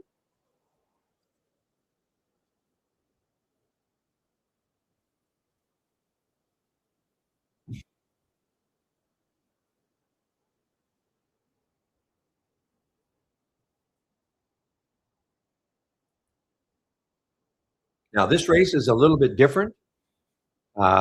You will not see, now the other thing to do is if a stock has won a race before, just click on it. See what's happening with it right now. Okay. It may be setting up. You don't have to wait for, to be even in this list or wait to be at the top. Just, click on it. See what's happening. The nice thing is that it'll automatically create a top 10, a watch list for you of the stocks that have won the most races over the course of the day. You don't have to go all, if you only want 5 stocks in here, you could do that. Okay. So same thing here. It's created a top 10 list for you automatically. And again, why it's nice, especially even if you're not starting out trading, in your trading journey. I hate that. I'm sorry. Even if you're just starting out trading, okay. But even if you're a seasoned veteran, it's not bad to have a top 10 list built for you and just concentrate on these ones.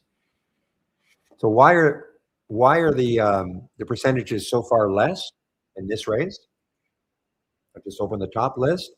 Now see how small this race is, okay, in terms of the stocks in here.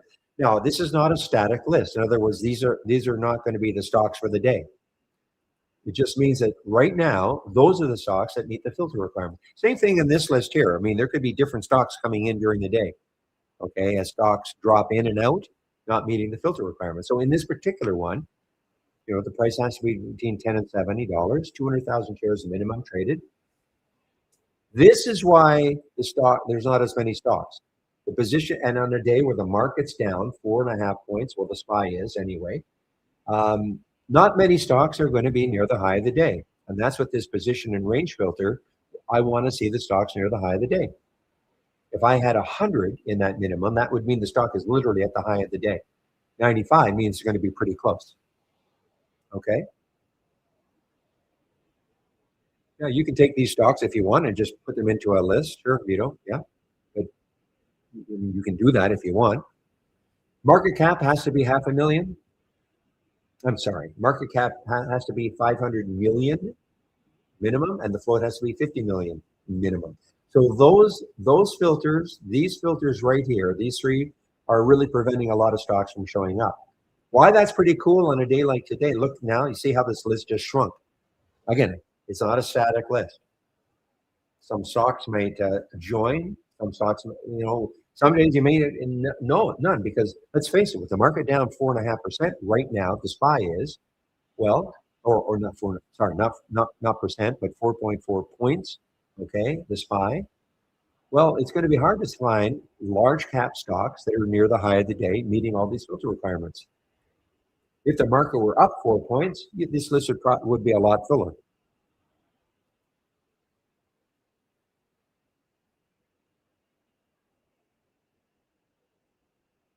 So I don't understand the question, Vito. Exactly.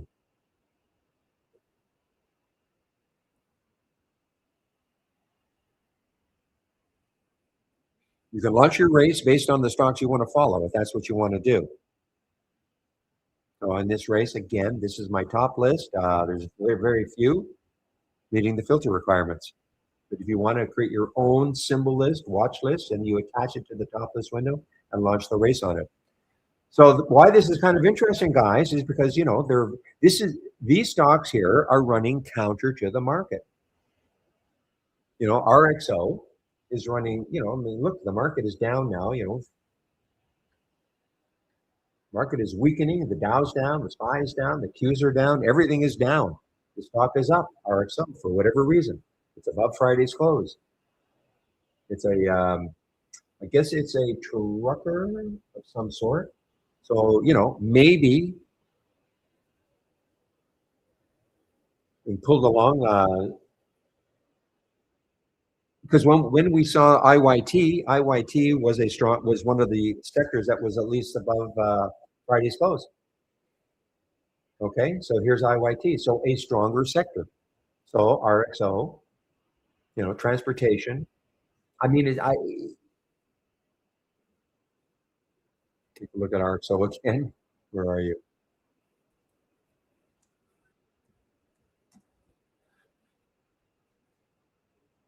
Okay, trucking.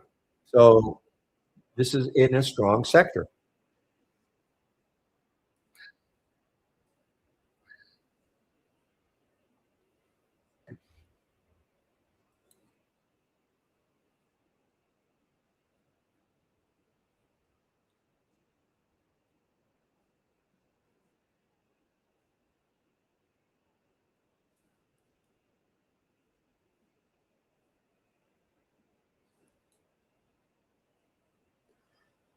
Well, shoot, I missed the way. I missed my way, guys. Like saying in William Scan, 2286 was the trigger. And it's dropped $1 from there.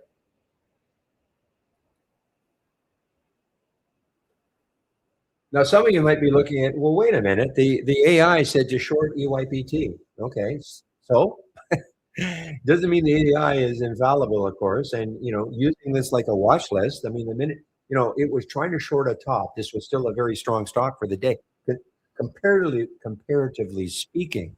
Okay, because there's not that many stocks up this amount today right now.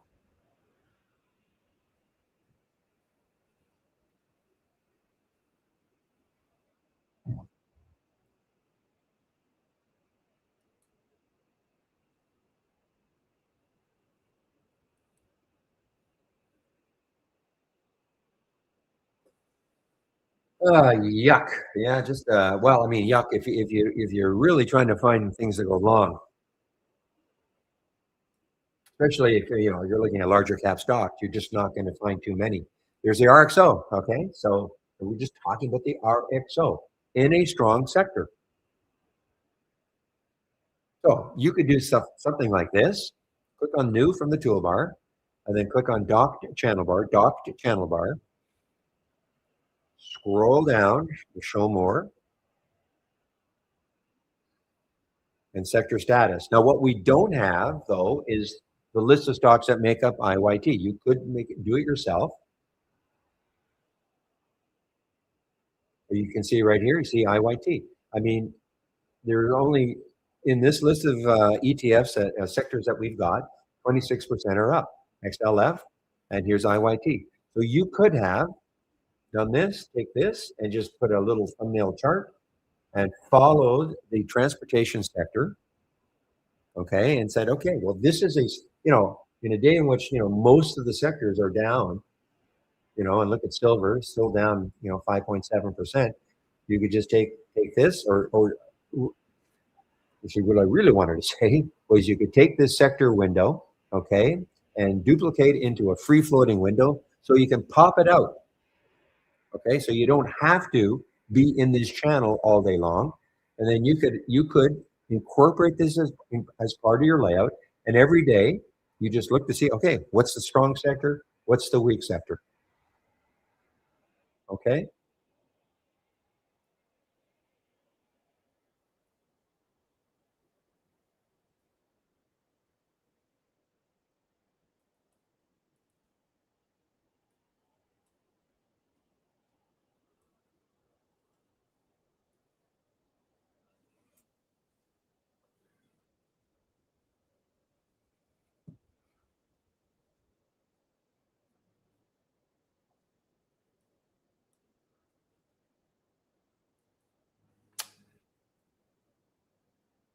All right, guys. So let's take a look at this. So PLYX, just be awfully careful.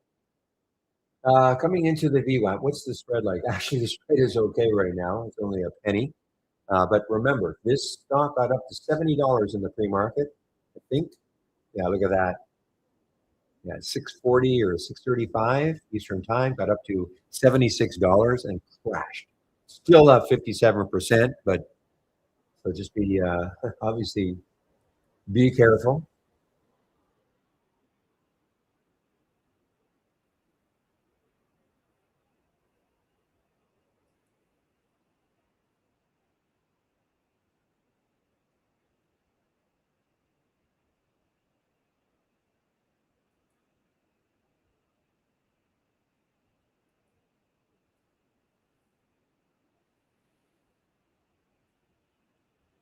So Vito, did I answer your question or not? Not quite sure if it's answered or not.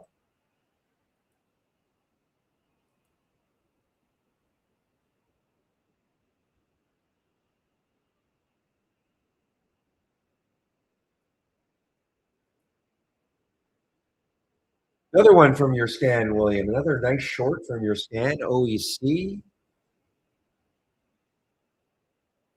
The way was really good, 2286.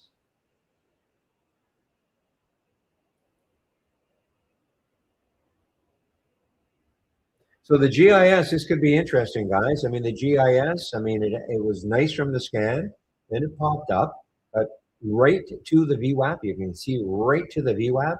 The VWAP looks like it's trying to hold it, act as resistance moving up. It's just right at the whole number. So this could turn into a bit of a short later. Let me put alert.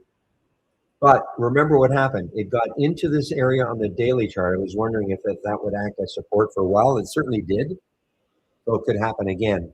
So I don't think it's got enough room for me.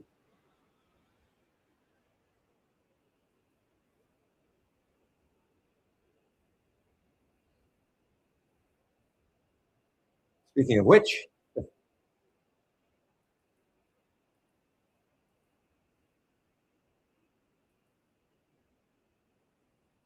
yeah, market's getting uglier and uglier. Let's take a look at the SPY. Okay, I want to, I want to put it in some kind of context. So on the monthly chart, I mean, we're still above these highs here. It's a 668 over the last 2 months. Okay, the weekly chart, we back it out, just get a little bit smaller. I mean, it's still, the sky's not falling quite yet. Okay.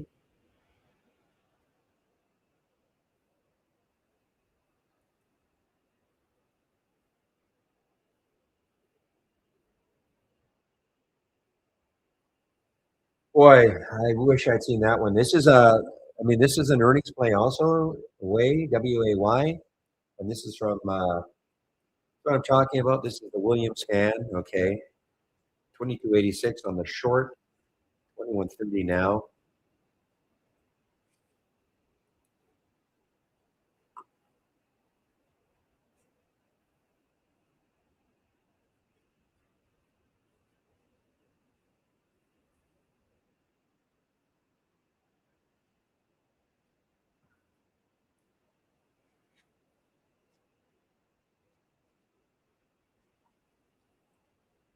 So while XLF is one of the few positive sectors for the day, but look what it's doing, and that's the financial ETF. Look at the reentry. Shoot,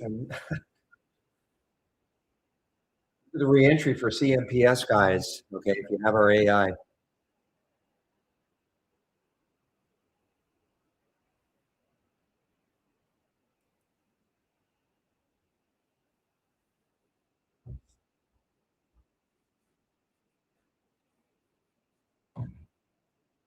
Hmm.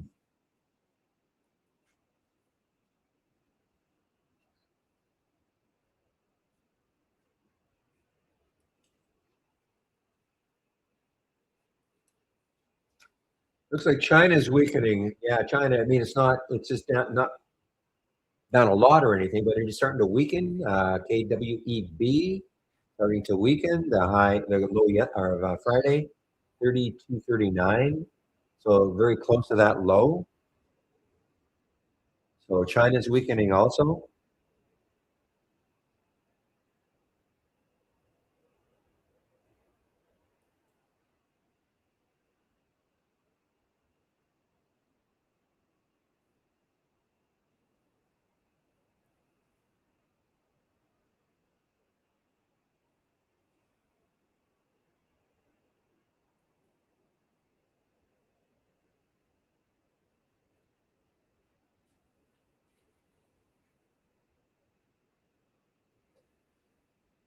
Well, it's got a little bit of room, this RSI. I mean, I was concerned about the whole number. We're at 1682, but if you're not, the next high is around 1732, which is sort of where the 200-day moving average is. If you're, bound and determined to try to find something to go long on.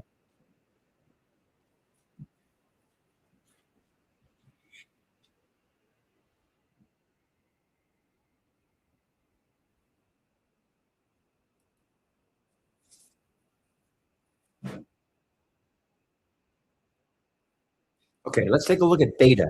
Okay, beta, BETA, just over the whole number of 18.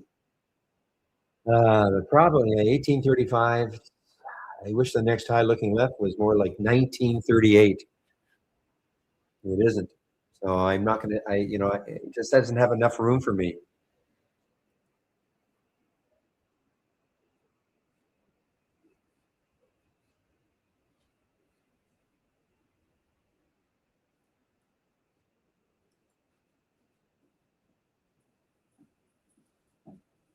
Just give me a moment, please.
All right, guys, sorry about that. I am now back again.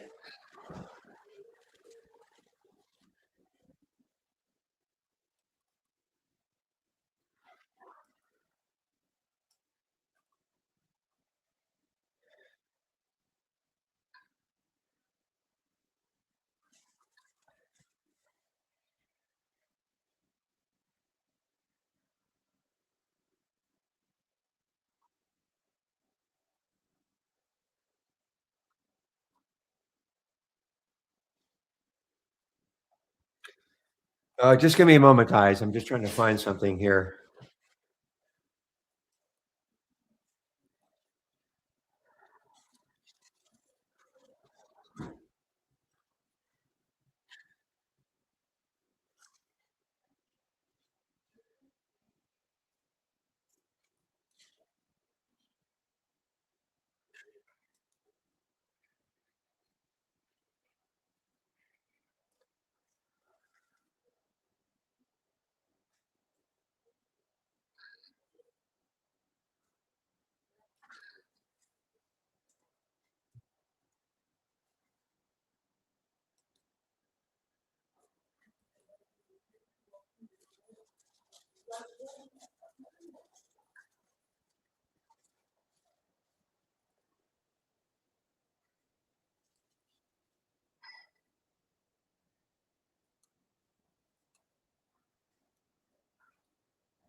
Just give me one moment, guys. I'm just trying to find something here.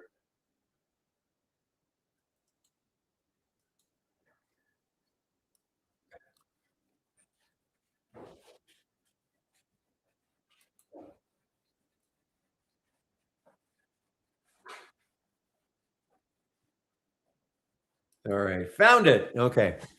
That's why.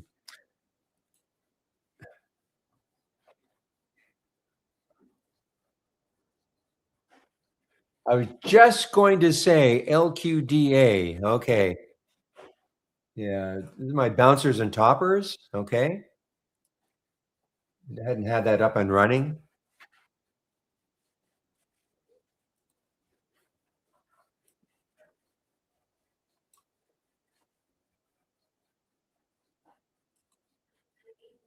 Just give me a moment.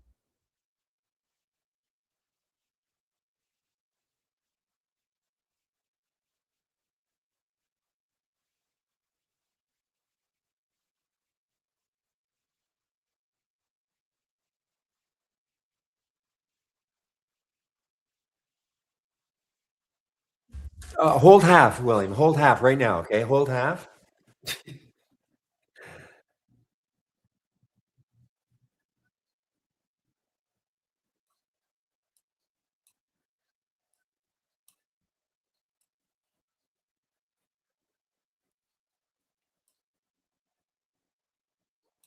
All right. Now, boy, the wave was the best one from your scan, though, William, by far. I mean, look at that. Look at the wave. Look at how beautiful that is. Okay. And so, it's a relatively large float. It's a earnings play. Not you don't have to see the sell flag, but I mean, look at that wave down on the 2 minute chart. Hardly, I don't think it pierced it at all. Just right now, a little bit of a pierce, but other than that, just ride that wave down. So, guys, if you don't have the wave on your charts, I'll show you how. It's part of the standard service. So, I would highly recommend, as a visual aid to keep in a trade. Question all the time is, well, I get out of these things too quickly. Well, how can the wave help? Just visually keeping you in a trade.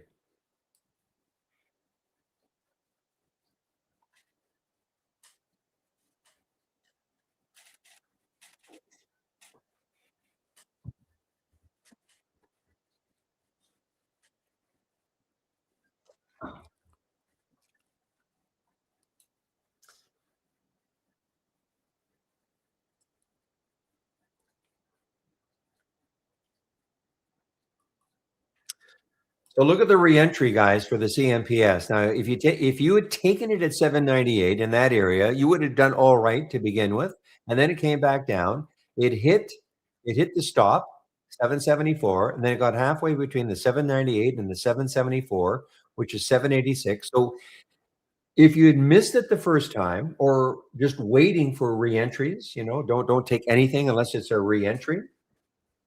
You would have it's a nice little, and now you see how much more relaxed it is. See, look how choppy it is, but things have settled down just a little bit, and now look at the wave riding it up.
Ah, no sound. Wonder how long that's been.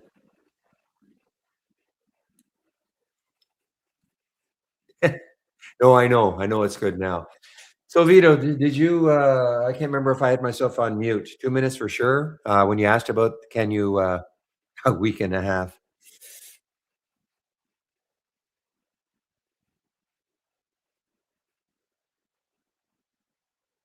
Okay. So your question is, if you have a top list window, can I just maybe type something into the top list window and add it? The answer is no. Okay. You cannot. It's not like an Excel spreadsheet where you can just sort of type in. Be nice. I get it. It'd be really nice, but you can't do it. But what you can do, it's not quite as elegant if you're just being able to like type something into a top list window. But I mean, typically the reason, wow, look at the RXO, nice shipper or in the shipping sector. So typically, in my opinion, anyway, if you're going to add something if you the reason why you want to follow something probably is because maybe you've clicked on it, you see the chart, go, yep, I want to follow this. So what you can do, let's just say it was RXO, you right click, you see where it says send. You hover over that, a box pops up, go down, another box pops up of symbol list. You could create a symbol list, maybe called stocks I want to follow today, and move it into that symbol list. Very easy. You just find it. Probably haven't done too many. So it's really easy. And you just click on it. And now that stock gets added into that symbol list. And you would have, and if how you want to follow it, probably it will be attached to a top list window. Like the symbol list will be attached to a top list window or an alert window. I know it's not as elegant, but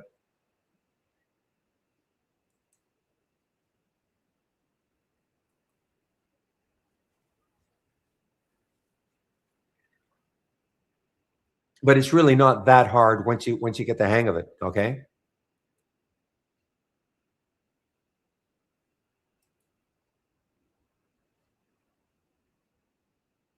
you can push into one list. Yeah, you can. Well, you can take anything you see in a chart. You just can send to. Okay, and this is not clicking. The only click is your right click. That's the only click, and then you hover over the send to, move down. You're not clicking yet, and then when you find the symbol list you want to put it in, and then you click on it, and it goes into that symbol list. And assuming you've attached the symbol list to a top list window or an alert window, then it'll monitor. So you could start adding stocks all day long if that's what you want to do.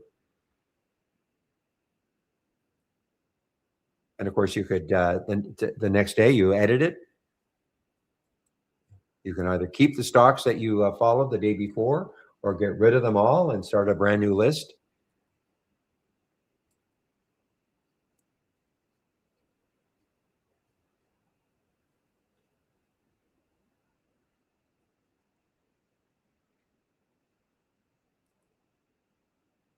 You can do that too. If you want to hit, if you click the heart, then it'll go into your my liked. So you could, in theory, do that instead. That's probably, you have your choice. I mean, obviously, what I just did there is a little more convoluted, but yeah, if you click the heart, then it's going to go into a watch list called my liked. Okay, my liked, and then you can attach that watch list. It's automatically created for you. You don't have to create it, and then you attach that my liked. Again, it all depends on how you want to monitor it.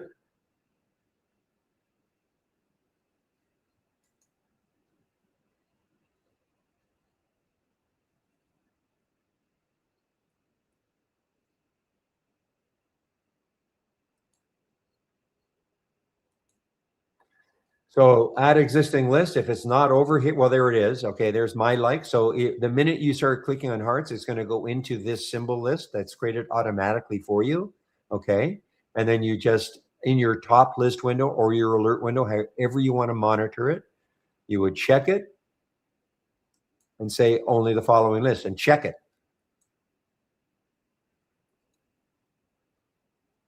And then it's going to follow Just those symbols.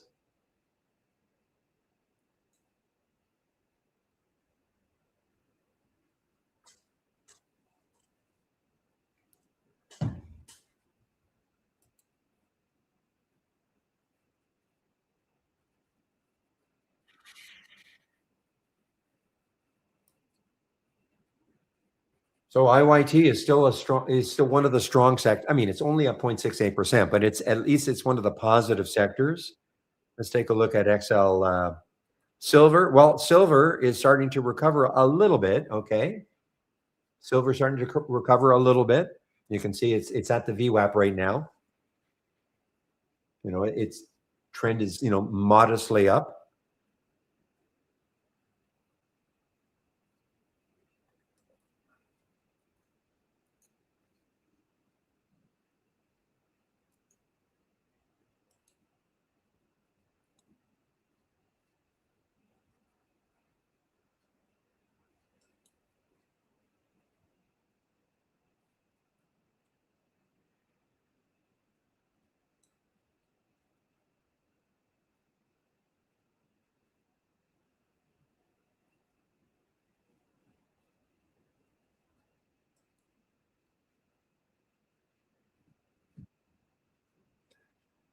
Boy, is this one ever weak. Look at the flowers, guys. I mean, it is a lifetime low. FLO is a lifetime low. Okay, underneath 10 now.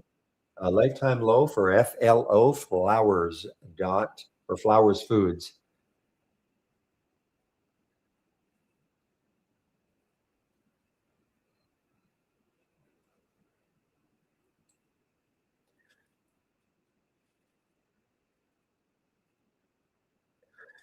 This is not the same company, I'm sure, Obi, but I'm sure you know Flowers in Boston. I'm sure. I don't think it's not spelled flowers like this. I'm sure you know Flowers in Boston.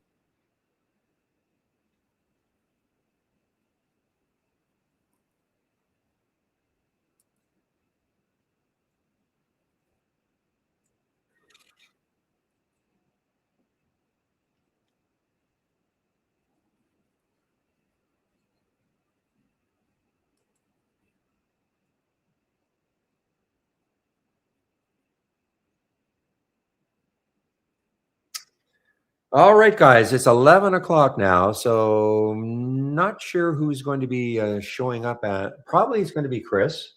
He's going to see quickly. He's going to show up, take over for me in our YouTube room between 12 and 1.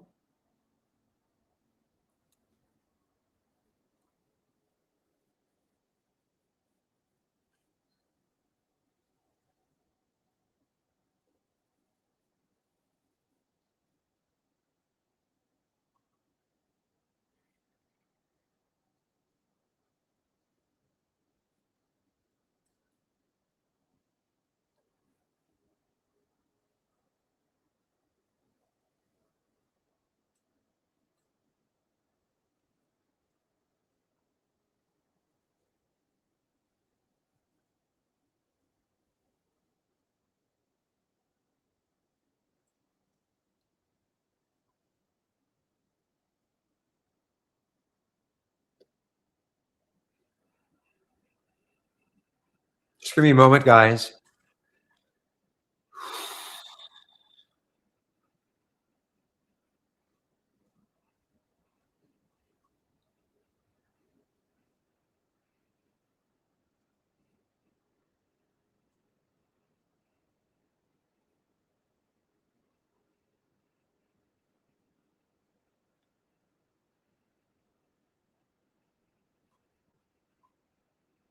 Oh, okay, guys, I just want to see if it'll be Chris today.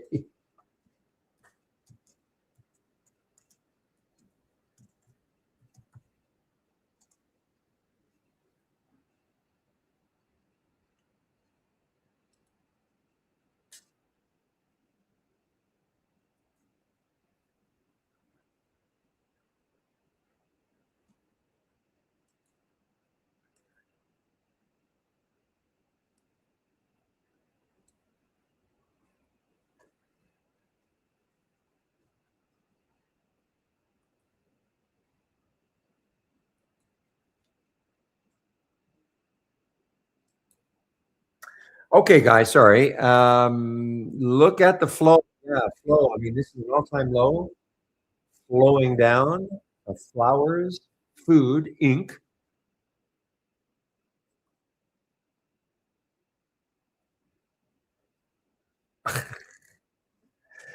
Ah, okay. Now I'm understanding. You're talking about Mel's Diner, William. Is that right? Is that what you're talking about? Oh, okay. I was trying to figure out what in the world are you talking about? Mel's Diner. Yeah.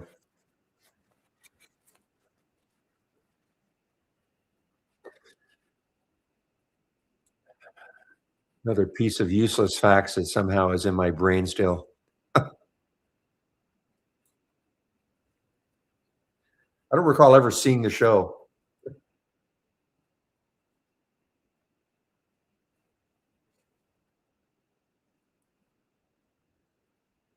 Oh yeah, I know her name was Flo. Yeah, I know that.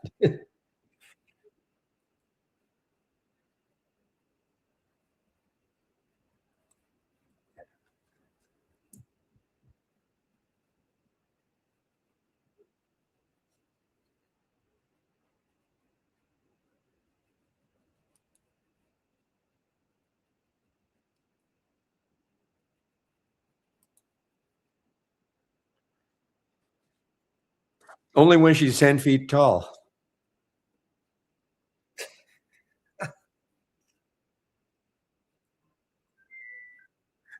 Oh my goodness. Okay, guys, give me a moment.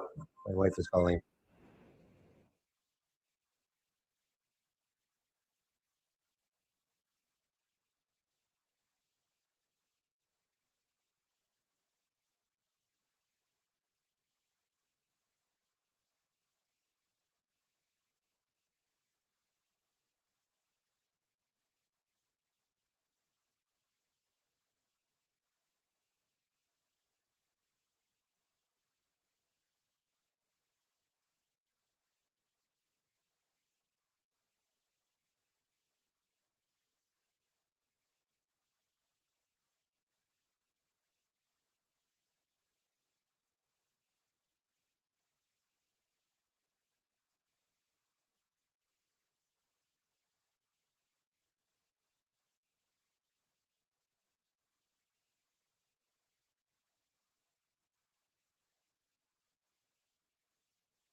All right, guys, I'm back. Sorry about that. Yeah, if something happened 40 years ago, I probably remember, but if it happened yesterday, yeah.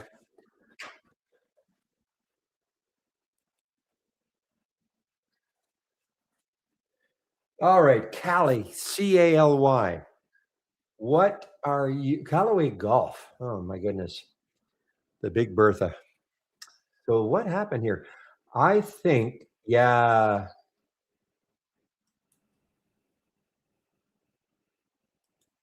So I'm not sure what this really means because the old symbol for Callaway Golf used to be Eli, who was the founder, ELY, and it stopped trading as this stopped trading CALY, and maybe here, am I right?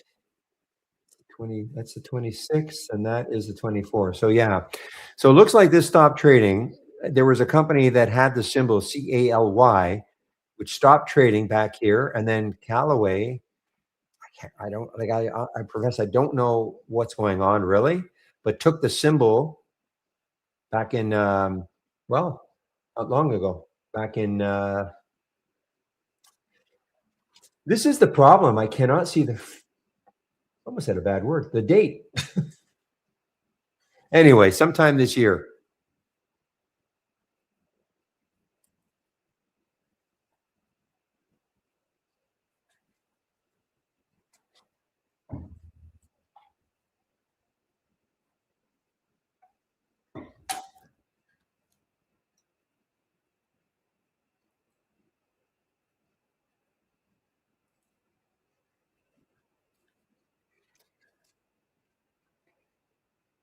Well, I was wrong. I thought after that little spurt up here and then with that drop, I wouldn't have thought that the market would recover, but maybe for a while anyway. For a while anyway. I mean, it's just gone basically flat right at Friday's close.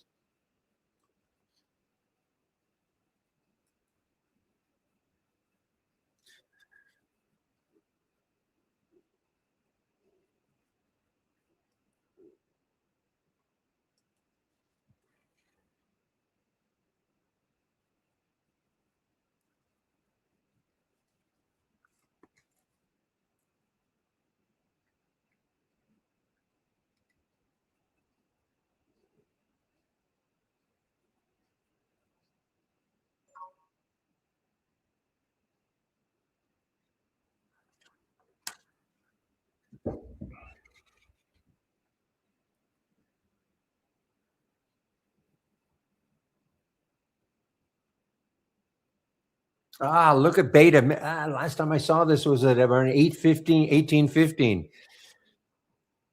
Missing out some opportunities today for sure. 18:15 was the is it? Is it really UA? Nice. Nice, nice, nice. Hard, trade of the week. Pick one stock, especially when the market was basically down. Yeah, so the trigger was 704. Yeah, nice. Not easy.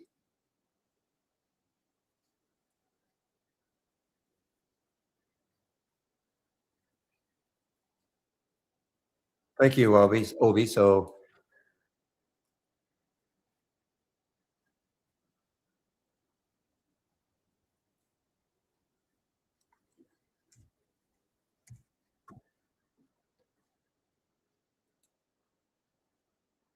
all right, yeah. Just a confirmation, it'll be Chris Varley taking over for me in our YouTube room in about 45 minutes when I take my break.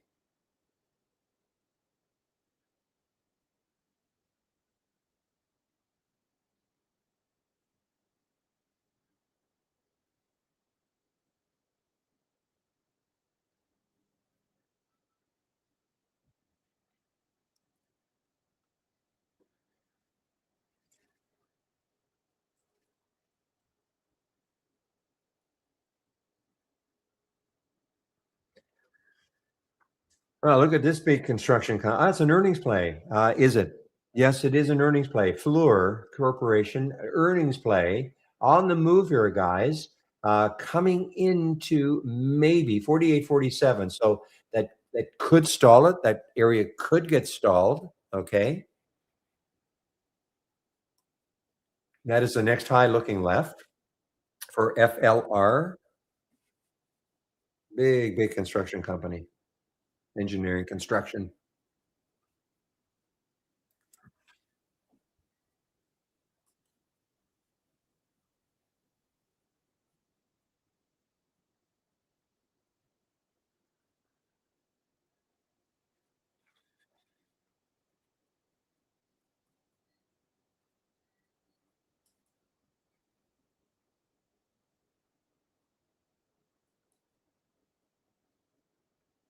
Nice. Yes, Adam, through the VWAP for you, Todd, if you're following it like that. Yeah, so with the market doing this for a while anyway, that's a nice, nice move from 675 to 682. That's a nice, nice move. Almost straight, well, basically straight up.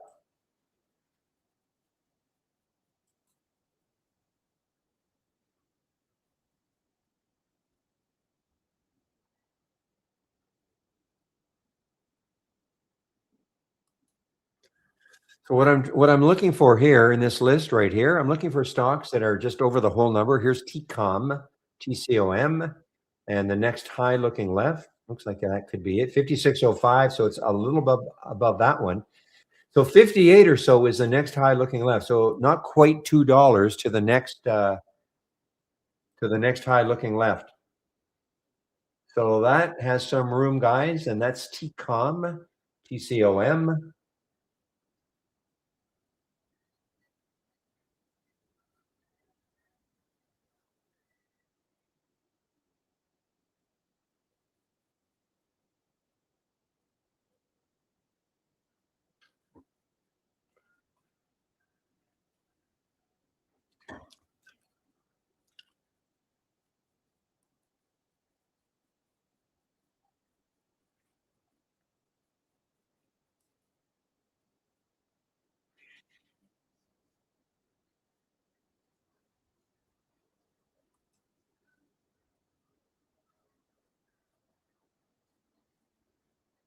Boy, if this gets closer to this floor, FLR gets to that high, it could it could stop. I mean, it's very close. It's only about 50 cents, 25 cents away from that high.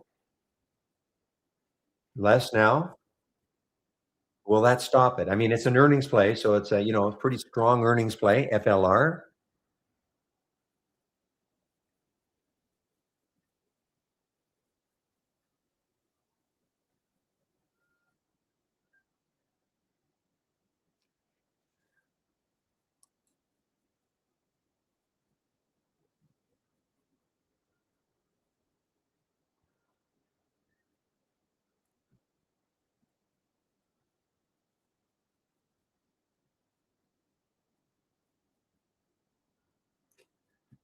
Let me try to understand what you meant, Todd. You mean you put a stop in at 481 and the stock is moving higher and higher and it stopped you out at 503?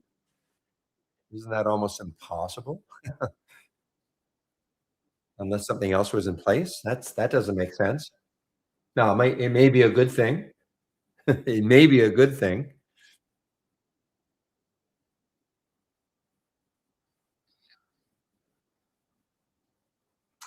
All right, you guys are with the GVH, the GVH.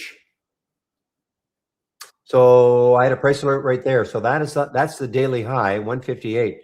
Now, I mean, look how much room it's got, $3 approximately. So let's see if it holds that 158 level. It's the problem is it's pretty extended right now. Look how the wave has expanded. It's gotten wider. The bottom of the bars have lost touch or not touching the top of the wave. So it's gotten very, very pretty parabolic.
I thought maybe Rhyme might have a nice move off 325, but nope. RIME is now underneath three again.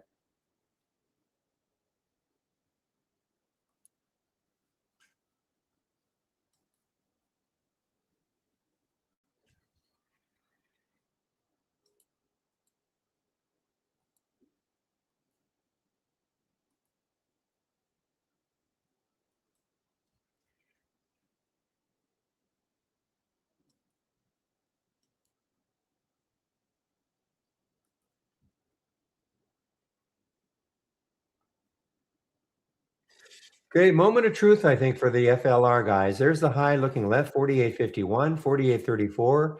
I'm trying to see if this is just going to stall a little bit of a red bar there. Not huge, but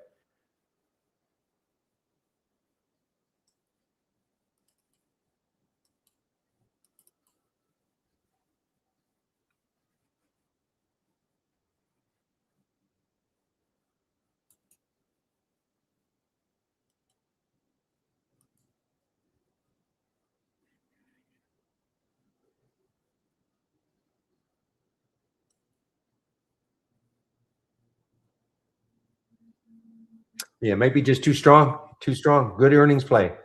Right at that high.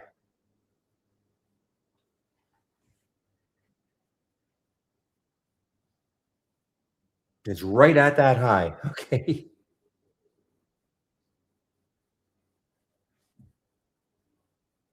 If it takes that out, the next high looking left is it will have a little bit of room, about $1.30.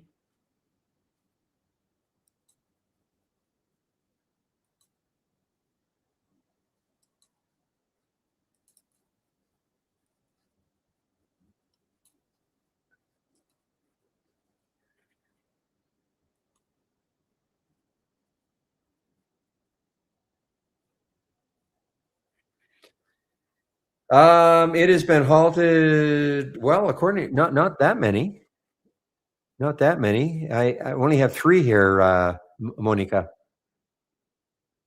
Oh, I see. I had to close your applications. I see. Okay. It's only halted 3 times. Only. I mean, it's 3 times.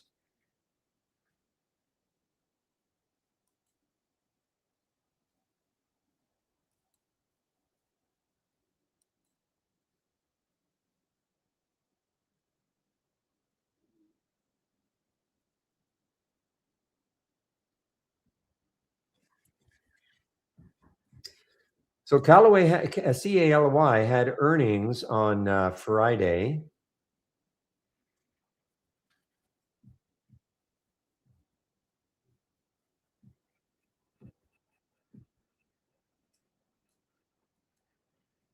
Yeah, Fluor still strong. FLR is still strong.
All right, BDMD just over the whole number. Oh, through the VWAP now, guy, or right at the VWAP area. BDMD.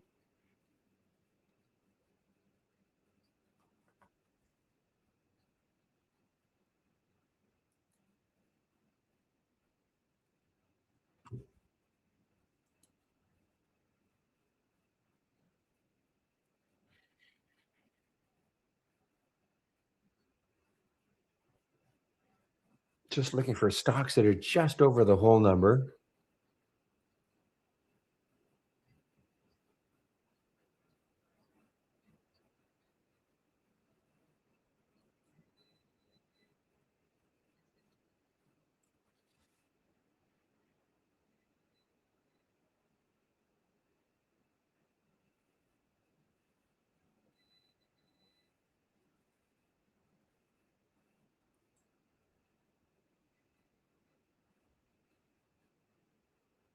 Yeah, Fluor just looks super strong now, guys. I mean, it's my challenge that high over here now.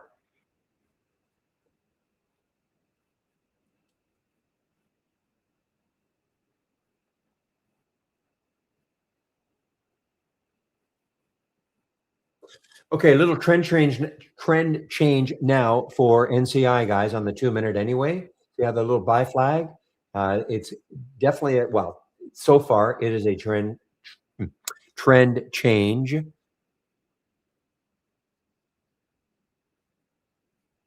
Terrible spread for a $2 stock. 7 cents. That's not great.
Yeah, I mean, you're right.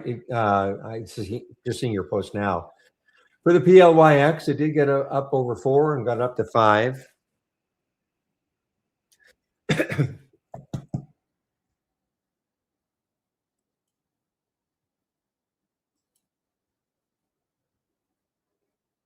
Just too extended. Well, I'm looking at this Q fin. I mean, just over 6, but look how extended it is. Just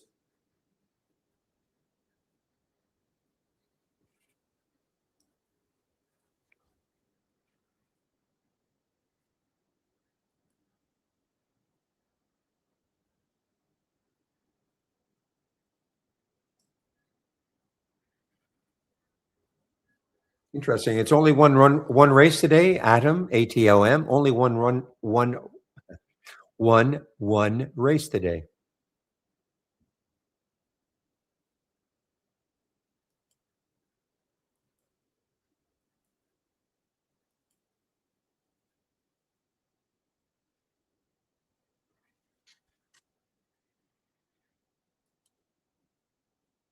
Well, just saying, PJ, it's got to be tough, you know. I mean, I think English is, I don't know how, I really don't know where it ranks in terms of learning the language, but I think we've got some real idiosyncrasies. So, yeah, 1 1. How can they be spelled so differently? You know, the one I like is like OUGH with bot, thorough, though. There's about 5 different pronunciations of that.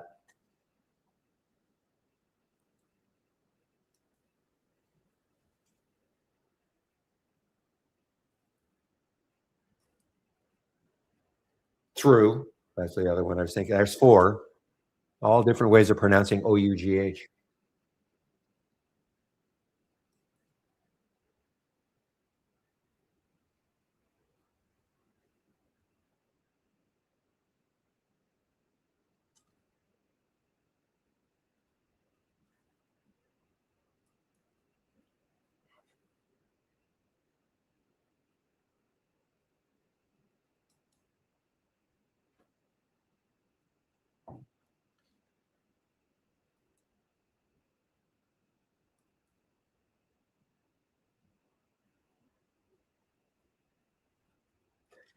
All right, guys. Time is it now? 11:30. Have a half an hour left or so. CarMax, KMX. All right, another one just over the whole number. Lots of room, I think. Yeah, $46, $3 to that next high.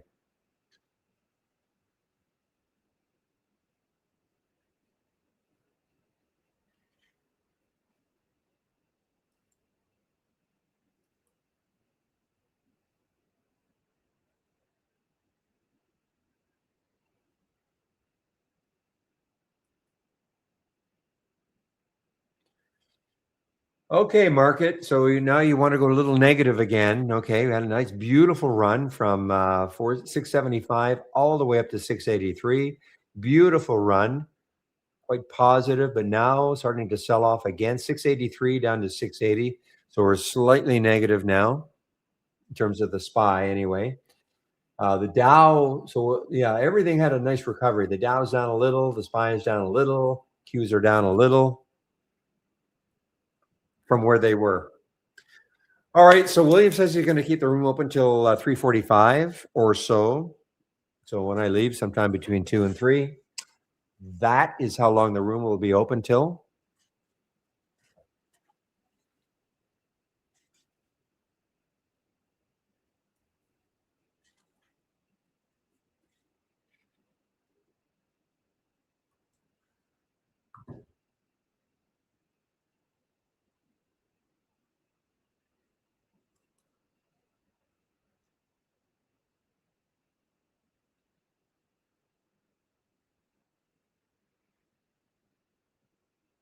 Oh, that beta.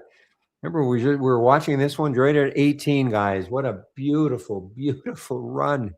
Beta, BETA.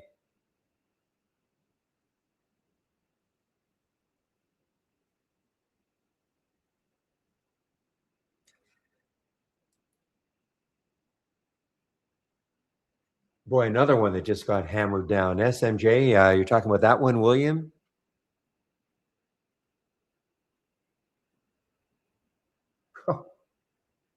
Amazing moves.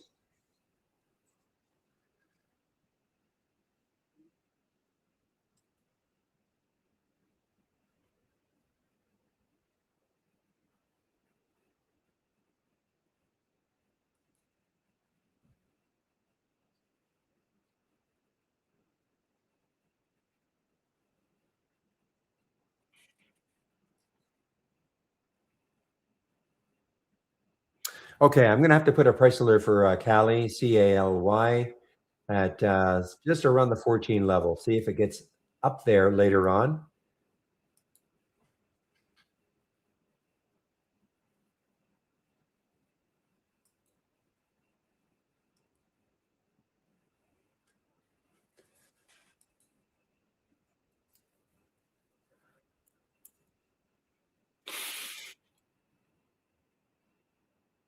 All right, what's happening with HUMA? HUMA, just over the whole number, and well, s- obviously, if it got up to 130, that'd be a great move from 115, but no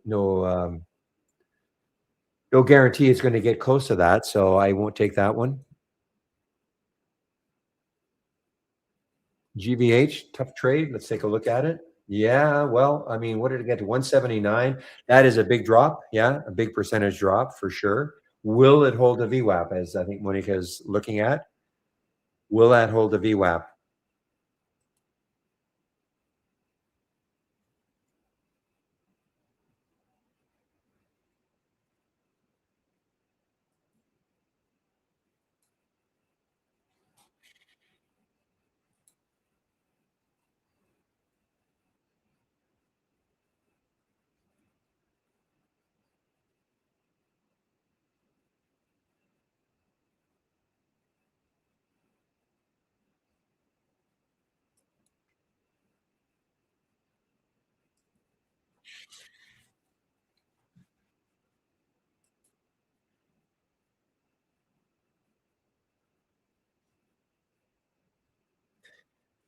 Cruiser pop. Okay, let's take a look at NCLH.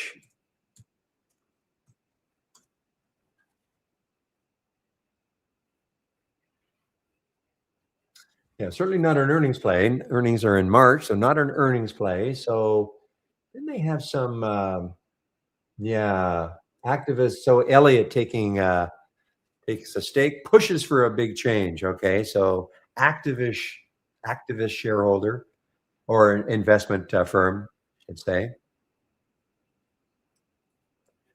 How about CCL? Maybe a sympathy play moving also. Not as much by the other one. NCLH was up 10%, but moving, definitely moving. And how about the big guy, RCL? So RCL is lagging. So if you thought maybe, RCL is lagging, the other two,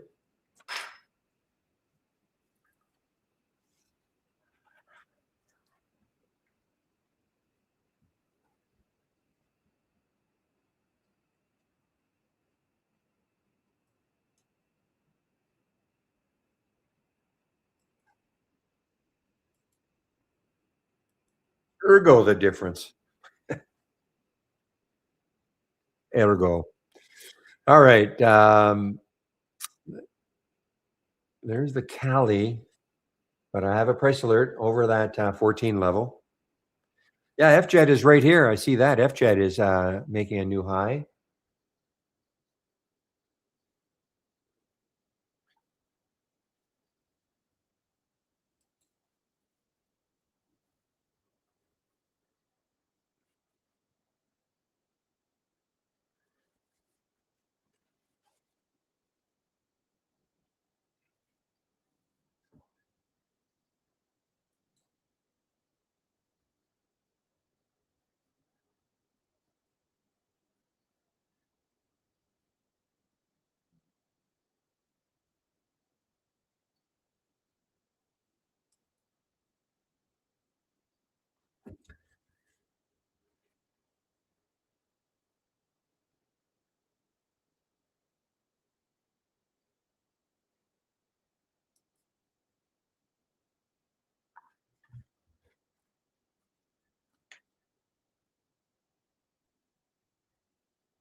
No, I profess I do not know what that means. Well, I would have to cheat on that one, that Latin saying.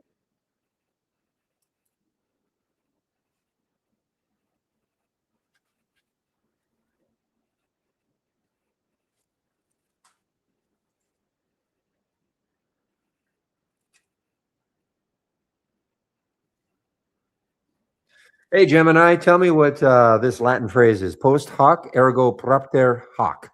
Literally Oh, translated, post hoc, ergo propter hoc means asterisk after this, therefore because of this. It is a classic logical fallacy where someone assumes that because event B happened after event A must have caused event B. It's the ultimate correlation does not equal causation trap. How the logic failed.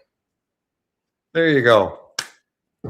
Thank you, Gemini. I see you're a fan of the less is more. Oops.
So, guys, I'm just looking at the sector status. Now, obviously, with that rip in the SPY, now we're getting a few more sectors that are, positive.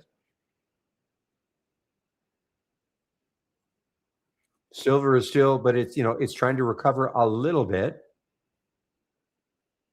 But remember, before we only had about three sectors that were actually positive.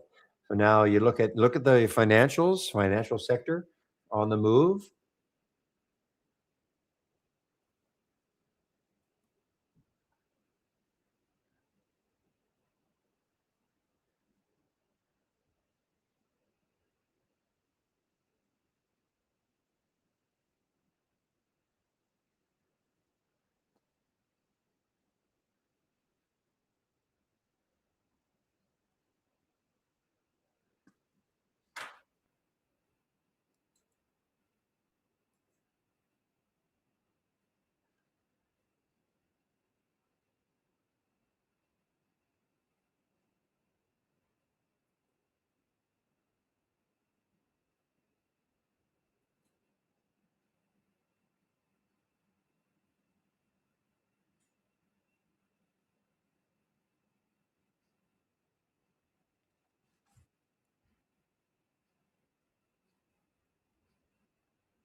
Well, this Cali is really interesting to me if it takes out 14. Okay. I mean, it just has that and it has that look. It's just kind of basing underneath 14. The 26 times normal volume. It's a pretty large float. I mean, so it shouldn't be so volatile. Maybe on a 14 break, it'll just sort of inch its way up. Okay, because the next high is around 1542, and that is CALY.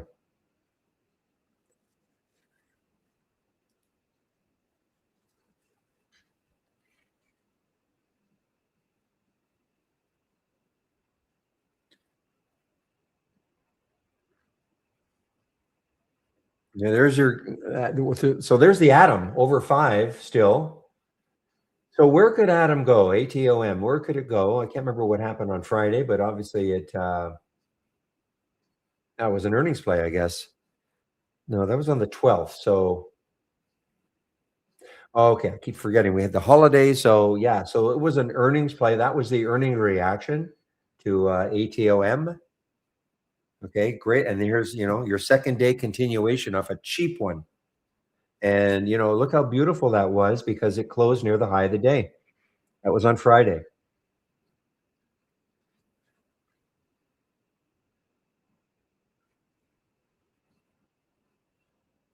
Might be an interesting strategy, guys, just to look at stocks that had earnings and see how well they closed. Did they close near the high of the day as opposed to, going midway through or mid of the range? If they close near the high of the day, that could give you a bit of a clue that it could have a nice continuation the next day, especially if it has some room to move still, which of course this one did. In this case, obviously that would have worked, but I'm not saying they're all going to work like that. But pretty simple though. Just take your earnings plays and see where they closed.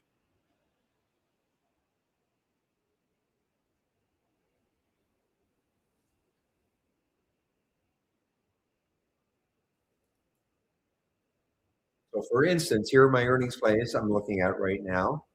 So here's ENLT. Okay, ENLT, and it's right at the high of the day right now.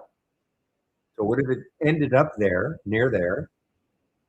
Could have a second day continuation.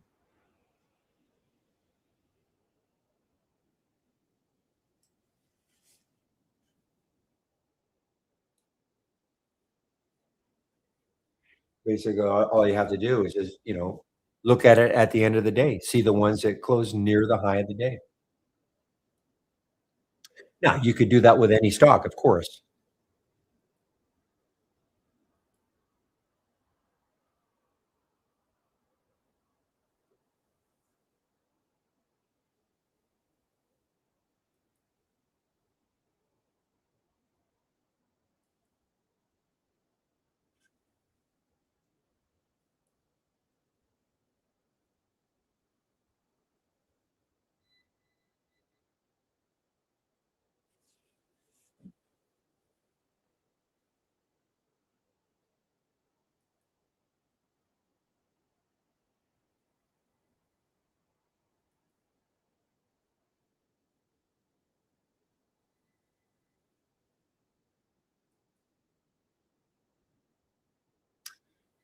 Okay, guys. So I'll be taking a break pretty soon. So if you have any questions before I do take my break, please ask them now.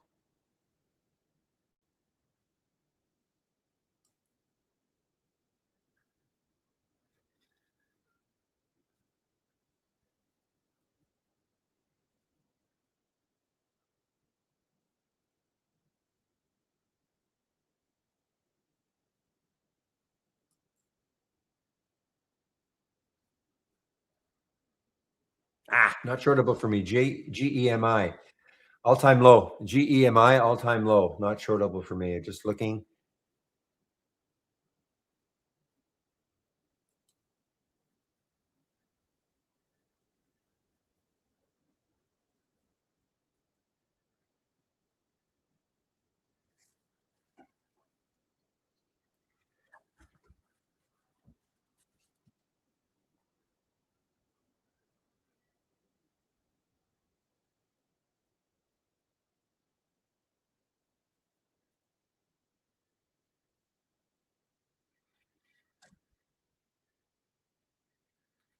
Yeah. So Vito, the AI does not know what the market's going to do. The AI strategies they get optimized overnight, and then the ones that make the cut, right? Price, profit factor, and things like that. Okay, the ones that make the cut. So the AI has no idea what the market's going to do the next day. Okay,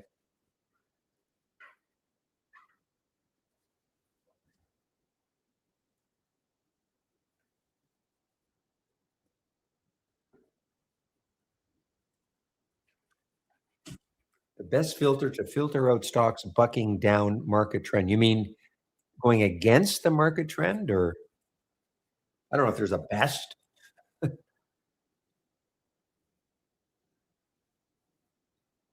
I mean, there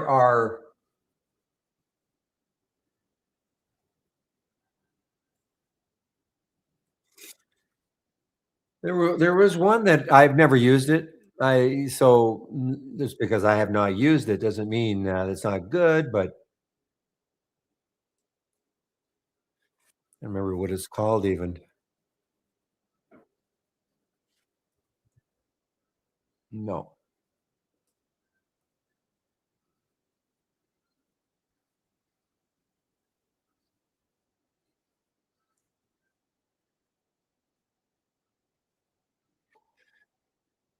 Well, obviously a stock. Well, obviously a stock showing strength in a bad market. You just have to, any of these, any of these. Okay, if it's a bad market today, it's not a bad market if you're talking intraday. But any of these, I mean, these are flying in the face. Remember earlier on that these were flying in the face of anything that was in here. That meant strong stock.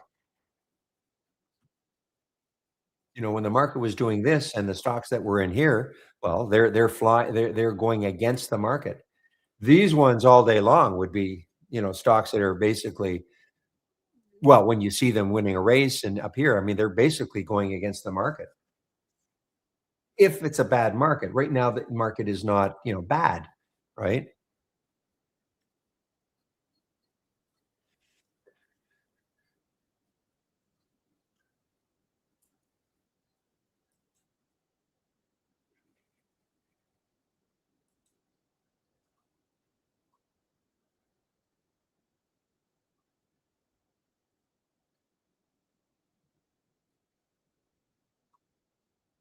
You see, there's this one, okay, and I've never used it, okay, but positive market divergence, negative market divergence. So you want to find out more about it? You just left click and click on the help. It's going to tell you what it's kind of looking for, okay? And an alert, a real time alert. You can try that. I've never used it, but you can try that. And just highlight it and then click on the help. Yeah, but don't overwhelm yourself, Vito. I get the feeling that you're really trying to find the perfect thing and there's no such thing. Okay.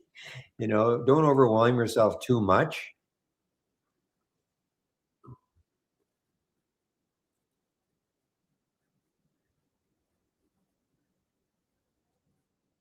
Should be an excellent short. However, no shorts available for me. You're talking about the Jemmy, right?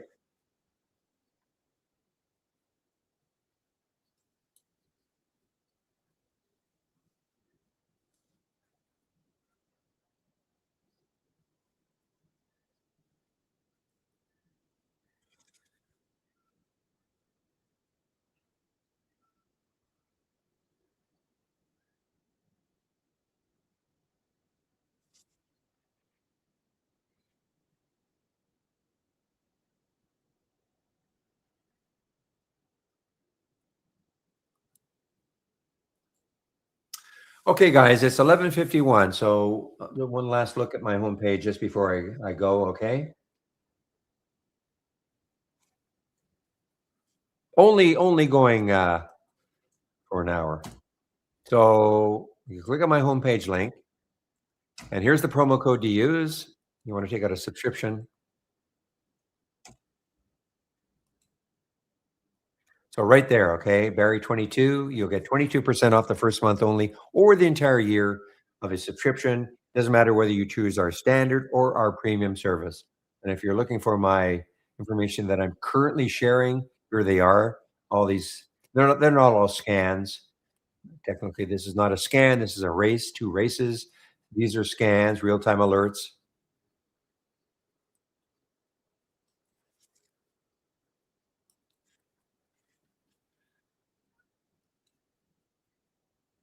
Yeah, Chris will be on today. Vito.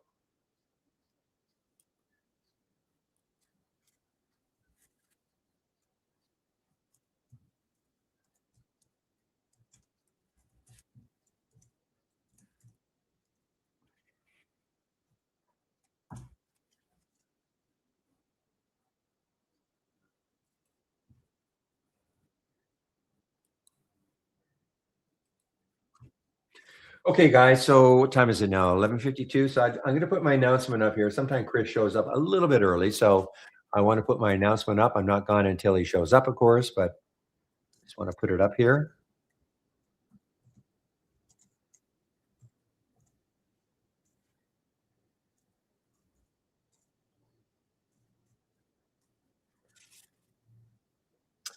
And put the YouTube link in so you can head over and listen to Chris when he takes over for me in our YouTube room.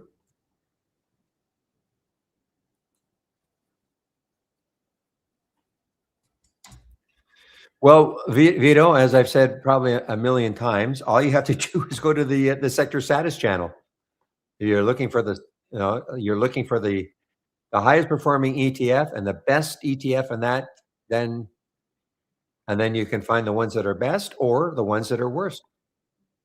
Okay, you just have to go to the sector status window. All there for you. Okay.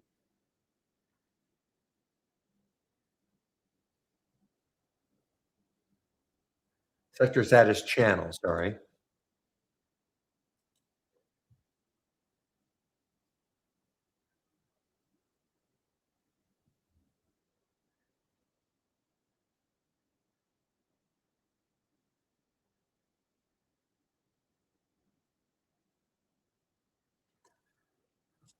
It's okay. You're asking questions that other people might be too shy to ask, so that's fine. No, I have no problem.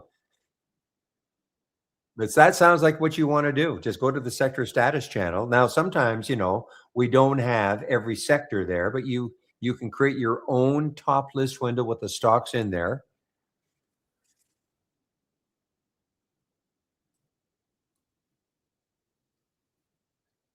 Like IYT as an example. We don't have in that channel, we do not have what constitutes IYT, what the stocks are. But do a little work, you can use Gemini or something like that, just tell you the stocks that are in there. Create the symbol list, attach it, top list window, and then you can do that every day. Save it, and then if IYT happened to be a strong sector, then you'd be able to click on it. XLF though is a strong sector today. We do have that in our channel. Okay, so you can see the strongest stock, and you can see the weakest stock in the sector. Yeah, trade of the week. You're right, Pablo. In our YouTube room, trade of the week is working extremely nicely. I am surprised that it tore through that high like nothing. 727. Not surprised, but so if you took this one, the next high is 769. So if it got close to that, I'd be inclined to maybe take some profit in case it can't get through that. Otherwise, you can hold on. I mean, the next high in a monthly is way up there, 940. Not easy, for Steve. Try to pick one stock out of all the stocks and create an idea. He has no idea what the market's going to be doing. He's doing this on over the weekend. Yeah, Adam Pop is right.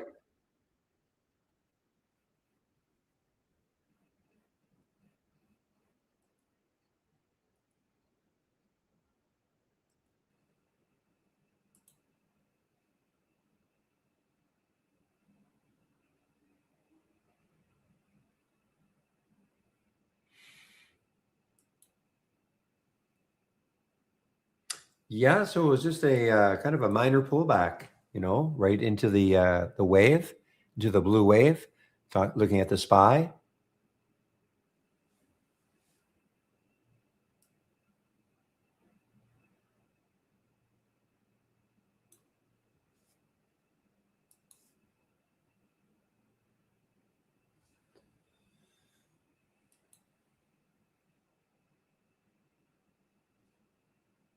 So look what it got to. Look what Adam got to. The next high looking left on the monthly is 536. And what did it get to today? It got to 543, just a little bit above that area. I mean, when you look left on the monthly chart, it looks like there's, pretty decent resistance right kind of where it is, a little bit above where it is. Doesn't mean it's going to stop, but you look at that. Just look at the monthly candles, the highs.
Oh man, guys, this.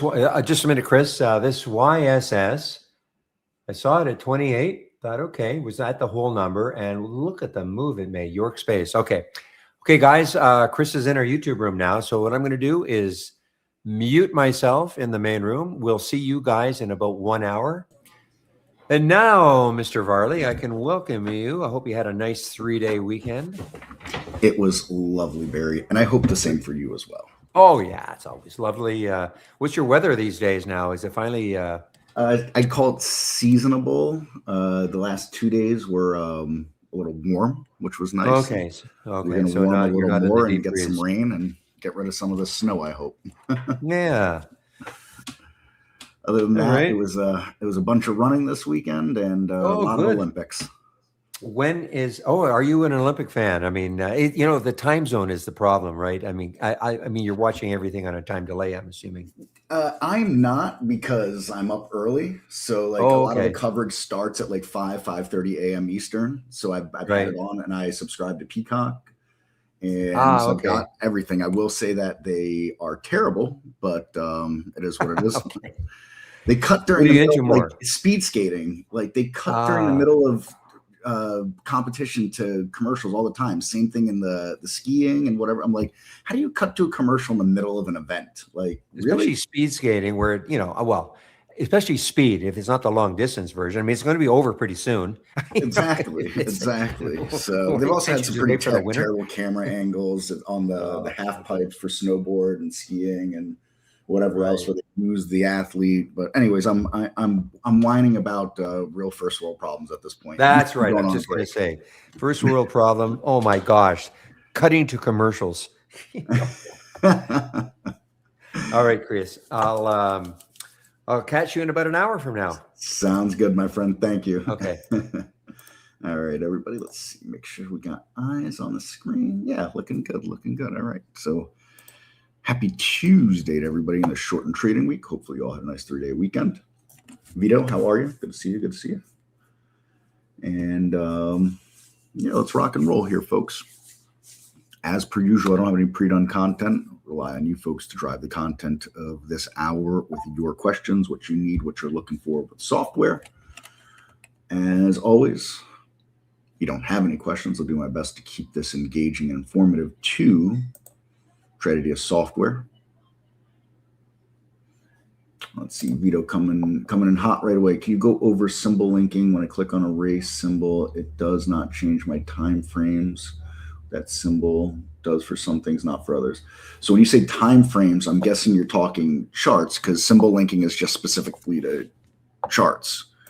Linking to charts or having charts linked with specific groups of stock, specific groups of scans in general. So let's see, get my drawing tool out. All right, there it is. So if you look up here in my race, I'm going to circle in these corners here. See how it's got the red checkered flags, and you'll see how my charts have these red chart icons. That indicates they're linked red to each other, versus this here, you see how that's blue? It means it's linked to everything. So if I click on any of the stocks down here, it would change all charts regardless of their linking, unless the chart is just completely unlinked from everything.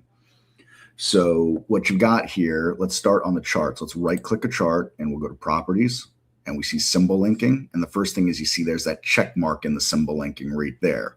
So that means the chart is linked in general. And then as we go into the link, we're linked to everything, meaning all scans, scans that are only green, scans that are only red, scans that are only gold, scans that are only purple. And again, that icon is indicated here in the scan.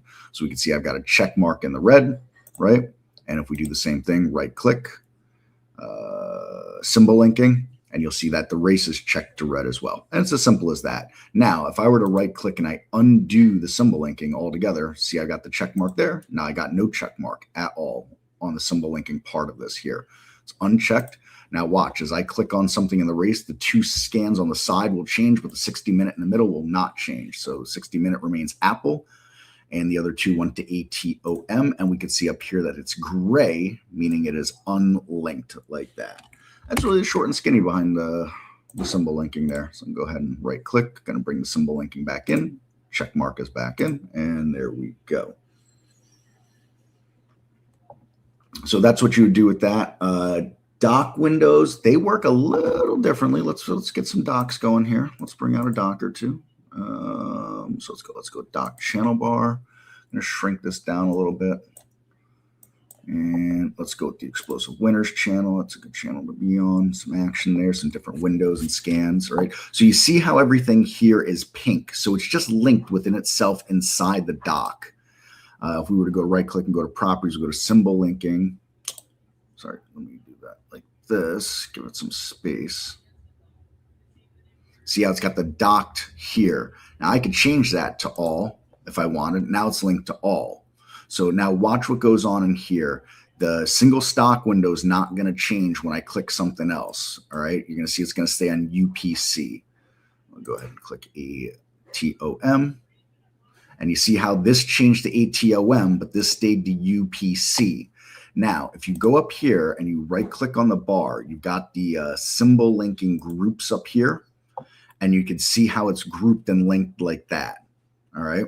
So if you want other items inside the dock to be linked, what you got to do is, again, right click, go to the symbol linking and select what you want it to be linked to. If you want linked to everything, just click on that all. And now watch, this UPC is going to change to ATOM as well when I click on it in that race. I clicked on it. There it goes, loading ATOM. And we are linked. And that's how you do it with the docked windows across the board as well. And then the same thing here with the scan. Right now, the scan only wants to go to,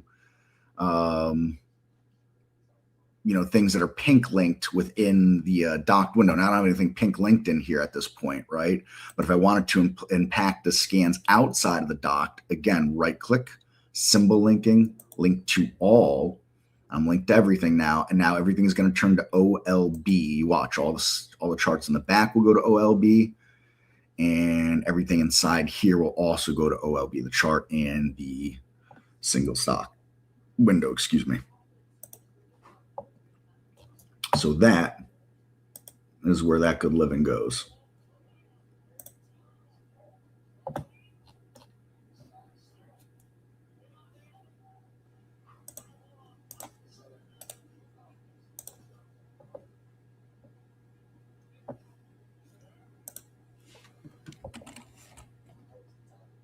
So, all right, covered that pretty well, but let me know if there's more questions, of course.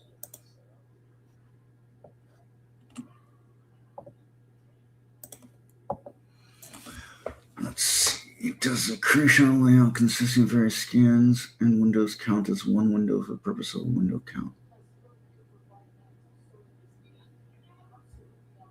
No, each individual window is its own window count. Each window will be its own window count. So, for example, if we bring over my menu bar here and I go to the, what do we call this thing here? Performance monitor. Excuse me. My brain was sputtering. You'd see here, alert type windows. So I've got 1, 2, 3 in here actually like that. The multi. And price alerts, I've got one wherever. I've got a few top lists open. Now I've got this single stock window open over here as well, plus this one. I've got another on another screen, so it's counting each one of those items there. Races don't get count in the performance monitor necessarily, so just keep that in mind, but they still impact. And you could also go to Windows and go to List, and you'll see every individual window in here. And if you have docs open, that'll be sublets of the docs with the windows inside the docs like that as well.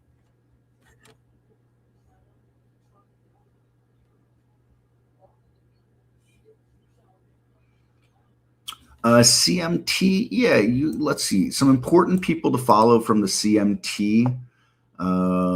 Write down some names here. Never hurts to follow Tyler Wood. He's one of the chief operating officers. I forget what his title is now. He's been shifted around a few times recently, but Tyler Wood, awesome dude. Let's see. You want to follow Matthew Verdow.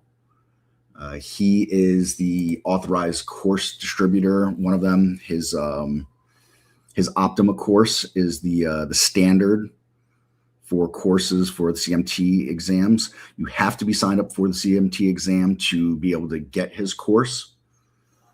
They won't let you sign up for his course if you're not already signed up for the CMT exam. Those are like the two of the main people I would say I'd be looking at. I mean, you know, some CMT traders you might want to consider that are friends of mine that I like. Let me open Twitter and I'll find some accounts and drop for you. Andrew Moss is a really great guy. Let's see here. So I'm gonna give you some Twitter accounts that you can load up. We will start with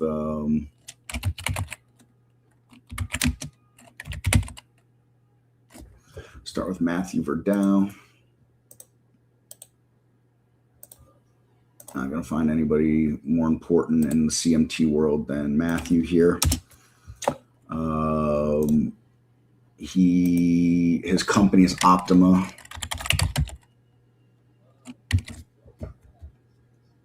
Let me find it.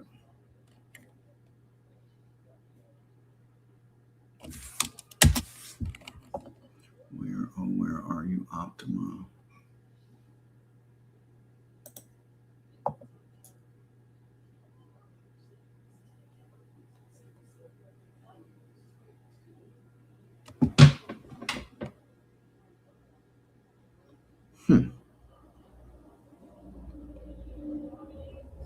Why can't I find Optima anymore?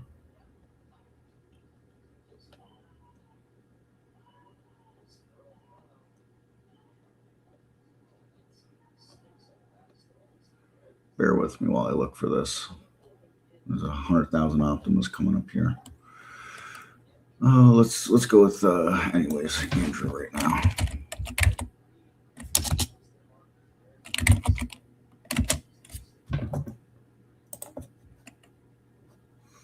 Andrew Moss, great guy to follow.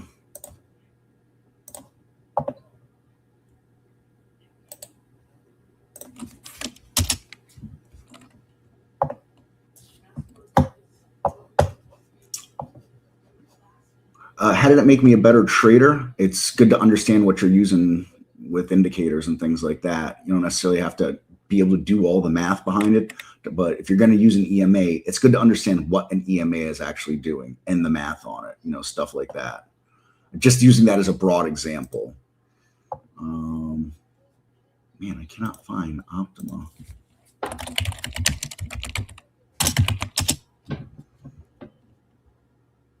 There we go. Here, this is what you're going to want for finding your CMT course. You want them guys there. They're second to none as far as the course goes. And then you're going to need one of the CMT books. You're going to need the level. You start with the level 1, obviously. You want the Wiley. I'll find the link for that for you. Bear with me.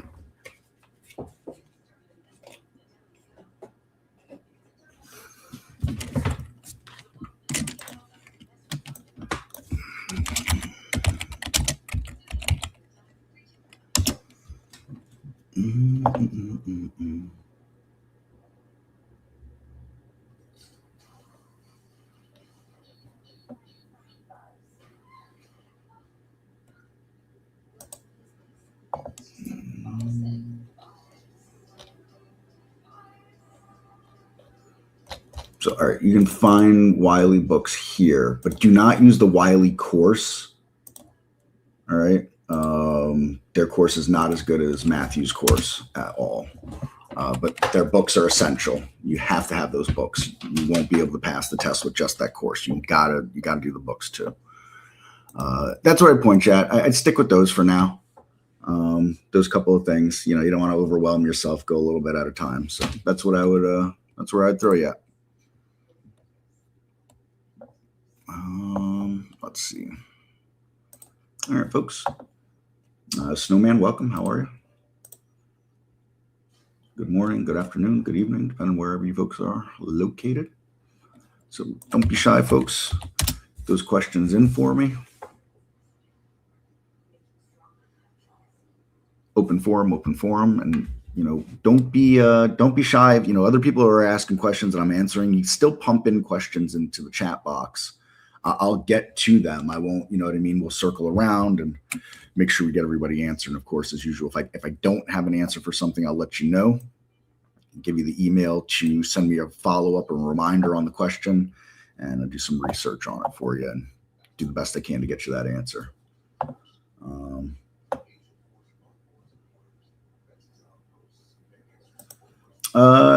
No, I would just stick with it. I know I emailed you a few books the other day. Those are the books that I've read. That's what I'm, comfortable with. I don't have any other recommendations outside of those. And again, the CMT course, it's great. It's wonderful. I don't think, it's not something I'd recommend to someone to do if you're just bored, right? It's something, if you're doing it, you want it to be meaningful to you. It is a hard course. I will say that course is designed, or not the course, but the tests are designed for people to fail. They don't want slackers getting in and through and getting CMT designated. So they make that test really, really hard on purpose. So, if it's something you're going to undertake, it's something you want to undertake because you really want to explore systematic trading and, systematic data and things like that. Not something that you want to take just because you're hanging out and you want to have fun. Not to say you couldn't pass it like that, but just understand that, unless you were an advantageous student in general, if you're like me, this was, when I was taking the CMT course, it was the first time I'd done any kind of studying since high school, which at that point had been like 22 or 23 years, something like that. And let me just tell you, that was a rude awakening for me on how tough it was to go from not having studied and having to do tests and things like that in 20 some odd years. It was, it was not easy, to say the least. Not easy at all.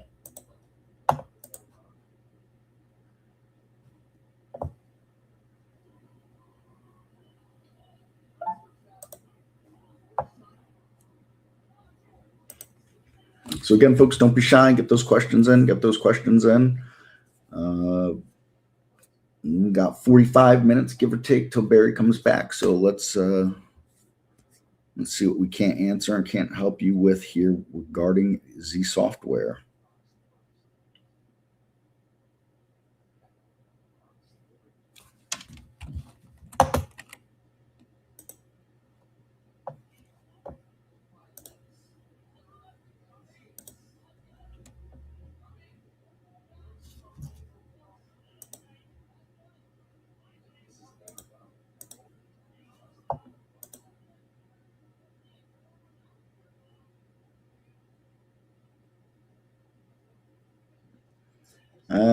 Yeah, Steve, that's the way it goes. Sorry, I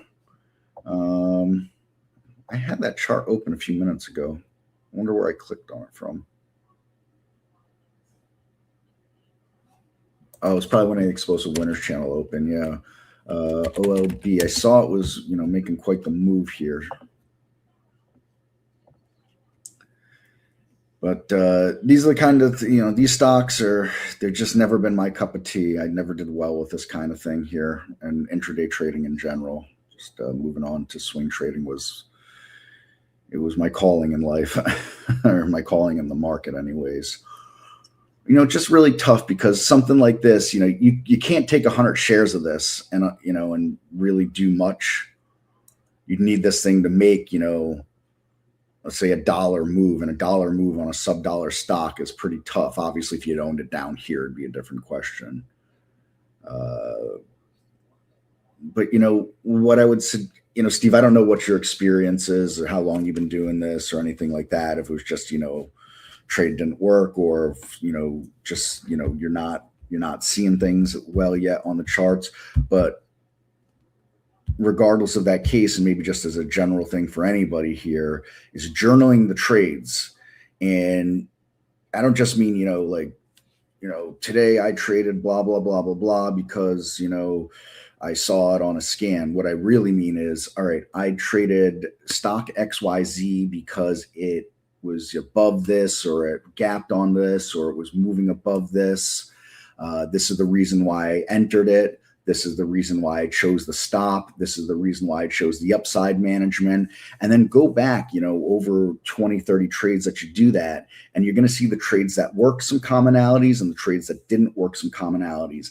And that can be the basis for getting a systematic plan, because systematic traders will always end up profitable, because what they do is, after they've created the system, they continue to monitor the system and the ins and outs and goods and bads about it. And they're able to make adjustments with the system if the market requires them to do so. And by doing that, it takes all the guesswork out. It just becomes an automatic thing. Just like I have to surmise most people here, if not all, have a system when they wake up in the morning. They wake up, they brush their teeth, they take a shower, they put on their deodorant, get dressed, whatever order you do things. But usually people do these kinds of routines for their lives in the same order for the most part. It's the same idea you want to do with your trading. You don't want to think once it's time for the trade to happen. You want the system to take over. The scans find you the ideas, and then your trading plan tells you how the ideas are or are not used, essentially. And so I think that's, a huge, huge thing to overcome for most, especially newer traders. At least from my point of view, that was my hardest thing, was to say, all right, why am I entering a stock consistently? Not because it was on a scan. That's not the reason to enter a stock, at least not for me anyways.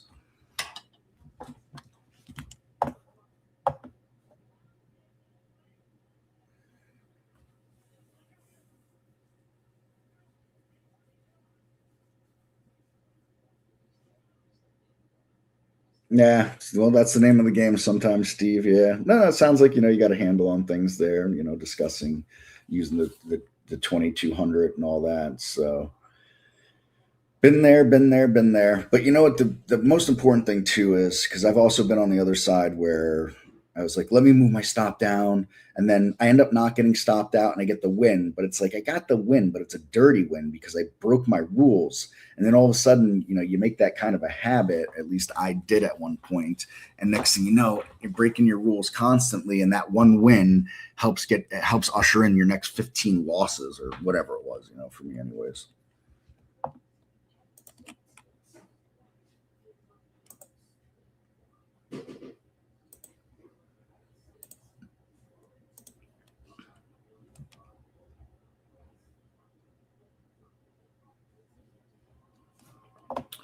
So, all right, then, while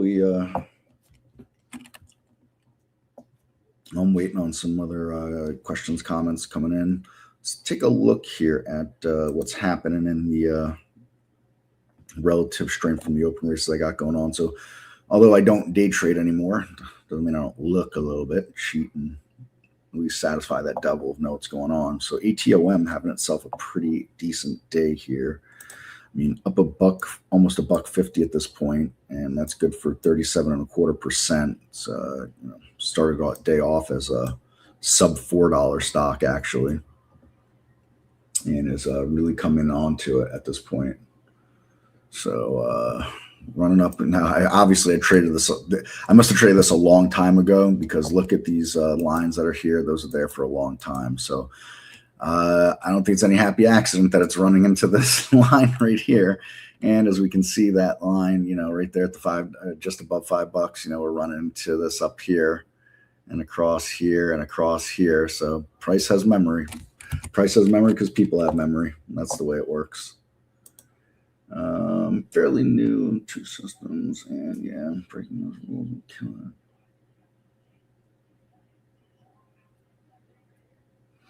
it. Yeah, one thing I someone had said to me a long time ago about emotions, because we'd gotten on the topic. It was someone that's been trading forever, and all this, and I was like, yeah, I just really got to control my emotions. And they're like, you don't control your emotions. That's not the way it works. You manage your emotions with your system.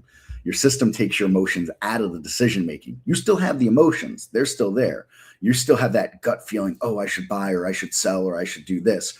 But your system is going to, if your system's telling you something different, you don't listen to the gut. You don't listen to the emotions. You listen to the system.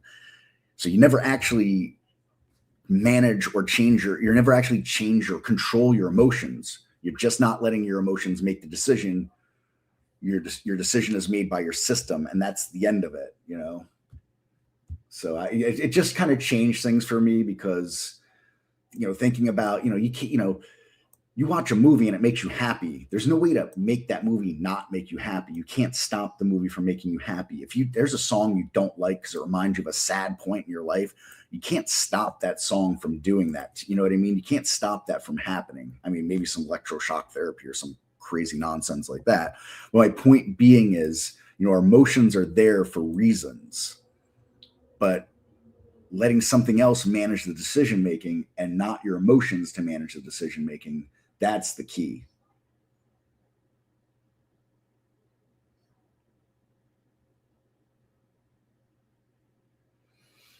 How do I don't use RSI at all there, Vito. It's not in my, I don't use much in the technical world as far as indicators go anymore. I have my position low of 20 or my period low of 20 that I use.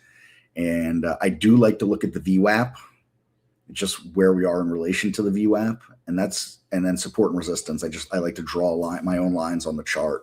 And that's it. I don't use SMAs. I don't use EMAs. I don't use RSI. I don't use ADX. I don't use DI. I don't use stochastics or MACD or anything else that you could list. I've run the gambit on some, but not on all of those indicators. And they all have their place. I will say that when I'm doing back testing, I will use some of those items in my back testing for, me trying to create some different scans that have the potential for some automation in them. But I'm not using them in my decision making or my trading for my discretionary or anything like that whatsoever. So, yeah, that's how I do it. That's my 2 cents on it anyways.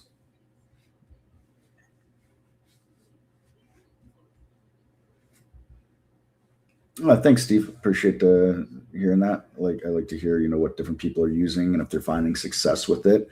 I think that I wish, Trade Ideas had the trade wave when I first started with the software, because I was a user of the software for several years before I was lucky enough to land a position support here. And just having something give you more of a visual on trends would have been helpful without a question.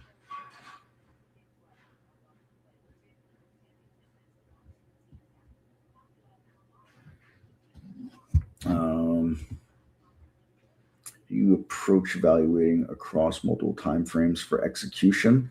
You want to look for fractal patterns across timeframes. Brian Shannon does mention it a bit. So, he's a good Twitter feed to follow, I think anyways. Met Brian, very nice gentleman. Obviously, extremely knowledgeable. He's been doing this since, I want to say, the early 90s or late 80s. You don't have that kind of longevity without, without great success and knowledge. And not just that, to have longevity for that kind of period of time, it means you have to pass a lot of people's, sniff test, if you will, that you're not just out there pumping some guru nonsense for sale. Brian puts his money where his mouth is always.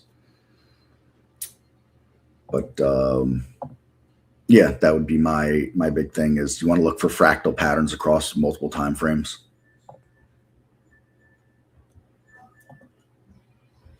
Why does the dock channel bar when opening it freeze my computer sometimes?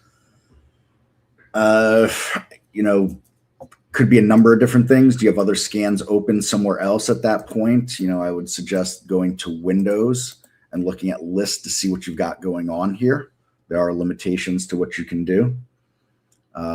This indicator up here, the performance manager, can be helpful. It's not the end all be all, but there are limitations on how many docs you can have open at once, top lists. Not every top list, not every alert window is created equal. You know, alert windows where you've got a ton of selected alerts in them will really bog things down, or can. If you got top lists that you've got the record count set to, you know, higher numbers, I always recommend keeping your record count as low as possible on your top lists. Things like that, you know, have a huge impact on what you're doing. And then everything else that you're running on your, you know, how many browser windows do you have open? Are you streaming music? What types of browser windows do you have open? Do you have a broker open? How many windows within the broker do you have open? All these things start to add up. You know, think of data, the flow of data flowing through a garden hose, right? And as you increase things, you know, you can get to the point where you're increasing the data size to a watermelon and you're trying to send it down that, you know, garden hose and jamming everything up. So what I generally tell people is this: one, your layout should be separated in the sense of if you do pre-market scanning, post-market scanning, regular market scanning, there should be no pre-market scans open during the regular hours. There's no logical reason for it whatsoever. And the same with post-market during pre-market and vice versa, and all those things like that. Your pre-market scans you run during the pre-market, regular during the regular, and the post during the post. Keep those separated as separate layouts. I think reducing the record counts and top lists is important. Outside, if you're doing some kind of data mining or something like that, you're logging columns and data points, stuff like that, so be it, but you're still going to be handcuffed by limitations. And so, you know, I've seen people that'll have like 10 top lists open and they've got each top list set to let in the maximum of 1,000 stocks on it, and 1,000 stocks are coming in each one. And so you have to think about that. You got 6 or 7 or 8 top lists open, trying to refresh 1,000 stocks every few seconds. It's an incredible amount of data, you know, and it's not like you can look at 7 or 8,000 stocks, you know, through those scans all at once.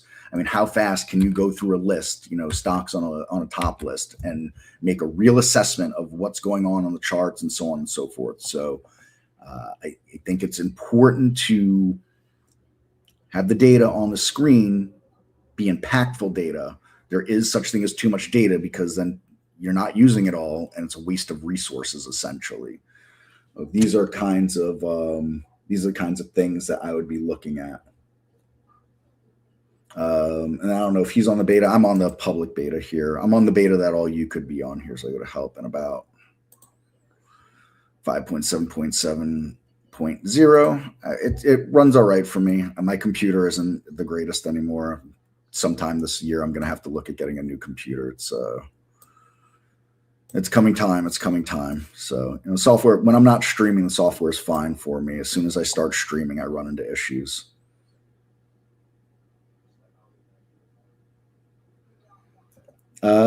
I'm not looking at multiple time frames, Vito. I'm looking at daily time frame. You know, that's really it for me.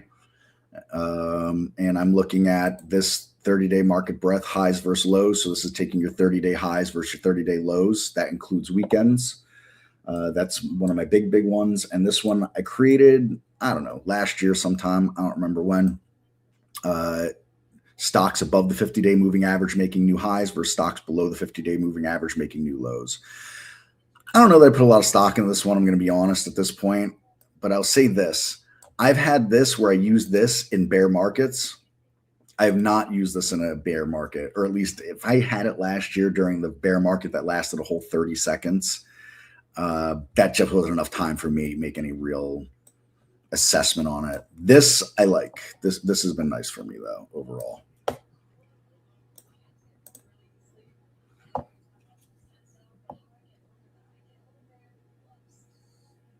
And then Snowman, if you want, you could always send us the layout that you're having problem with. It's not just about opening the docked window. When you get that docked window open, if you're having issues, send me the whole layout to info@trade-ideas.com.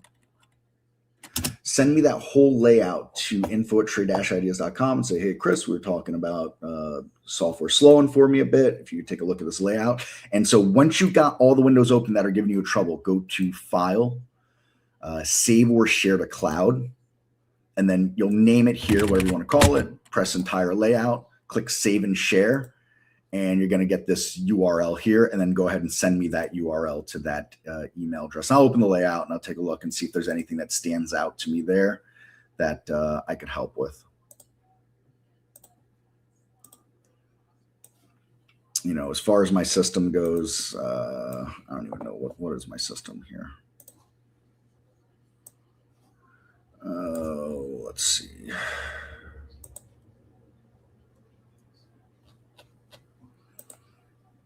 About and specifications. So I've got a 12th gen Intel Core i7 12700 2.1 gigahertz with 24 gigs of RAM installed.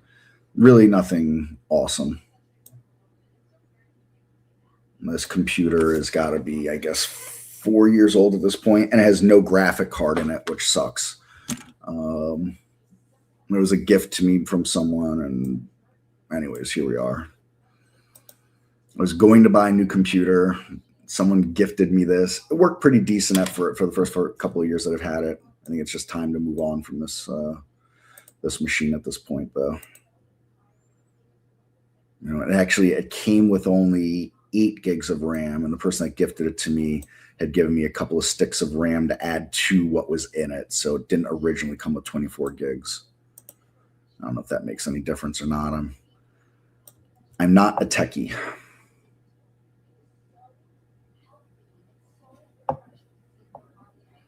No beta. So yeah, if you go on the menu bar, if you go to Help and you go to About, you'll see what version you're on. The last production version we have would be 5.6.104 would be the last production version that we had out. I mean, it's possible. I'm not sure when you last downloaded and installed. You could obviously be on versions of the software before that as well, and they could be past public betas.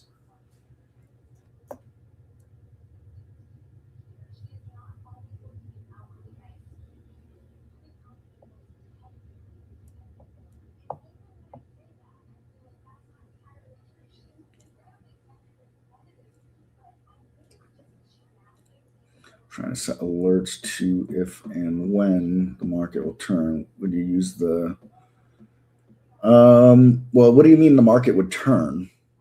I mean, we're not exactly in a downtrend by any stretch of anyone's imagination. We're stuck in a box. We've been stuck in a box since October. I mean, we're stuck in this box right here. We're not breaking down, and we haven't even, we've actually continued to make higher lows while we're being squashed into the top. And we just can't, every time we go to get out of this box to the upside, we just come down a little bit here. But I mean, I believe we're less than 1% off all-time highs, or maybe like 1.2% off all-time highs. So we're in a bull market. We're in by no means and by anyone's stretches of anyone's imaginations any kind of downturn or bear market. Now, who knows? Tomorrow, maybe we sell off 5%, right? That's tomorrow. And I can promise you, unless something catastrophic happens around the world in the next, let's see, 3 hours and change, we will end today still in a bull market. Qs don't look as nice, but I got to say this, right? Look how good the Qs actually look when you look at, let's say, Amazon. Right? Amazon absolutely woodshedded at this point.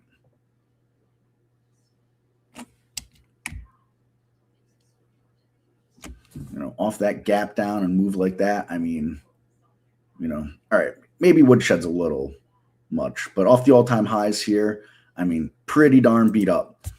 But the Qs ain't nearly as beat up as that, right?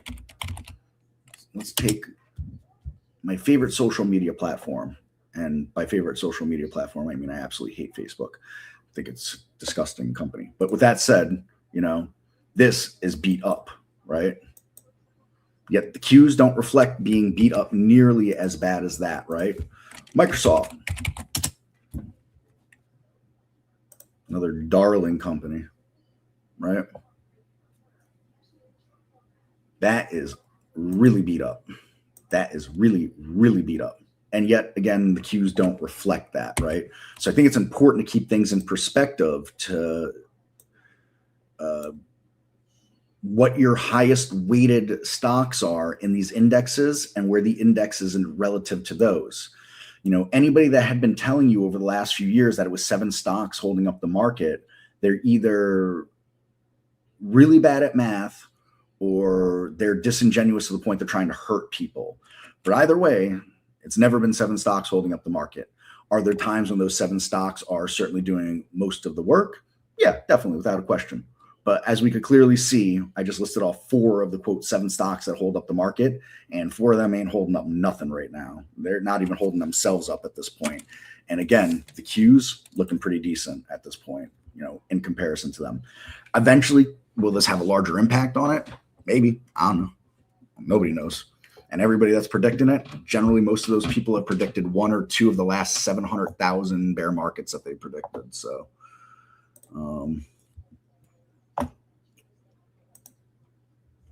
you want to compare things, you want to make some good comparisons. The RSP, that is your equally weighted S&P 500, right? Instead of market cap weighted. So the SPY is cap weighted. This is equally weighted, right? Look at that. That's like less than 0.5% off of all-time highs right now.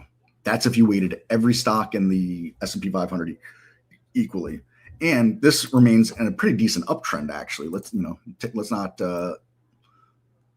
kid ourselves. That's an uptrend, right? This was stuck back here for a while last year. Couldn't get out of its way. But what happened with the S&P and the SPY, however we want to look at that, right? That was actually trending last summer, right? And now that we've stopped trending on those, right? This has continued to trend up, or started to trend up now. Go figure, huh? I bet there ain't too many people that are going to point that out to you, because that doesn't sell books or get you clicks.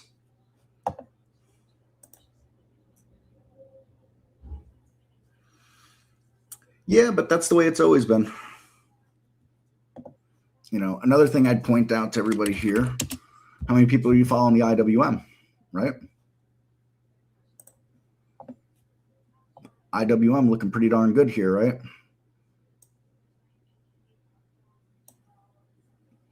I've heard a number of people talk about, there's a lot of pain in the market and all that right now. And I'm like, maybe it's pain in the stocks that you're trading, but there's not a lot of pain in the market. I'm sorry, but anybody that says there's a lot of pain in the market, they got a really, really bad way to look at the market. Again, we could sell off at some point here. We're going to at some point. What is that point? Tomorrow? Or is it in 2 years from now? Or is it somewhere in between? I've got no clue. Nobody else does either. One thing I am thinking about, probably have to go to a weekly chart to do this.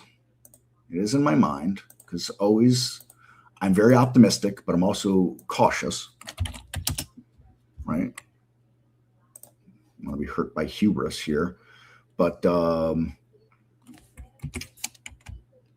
let's see. Let's go to,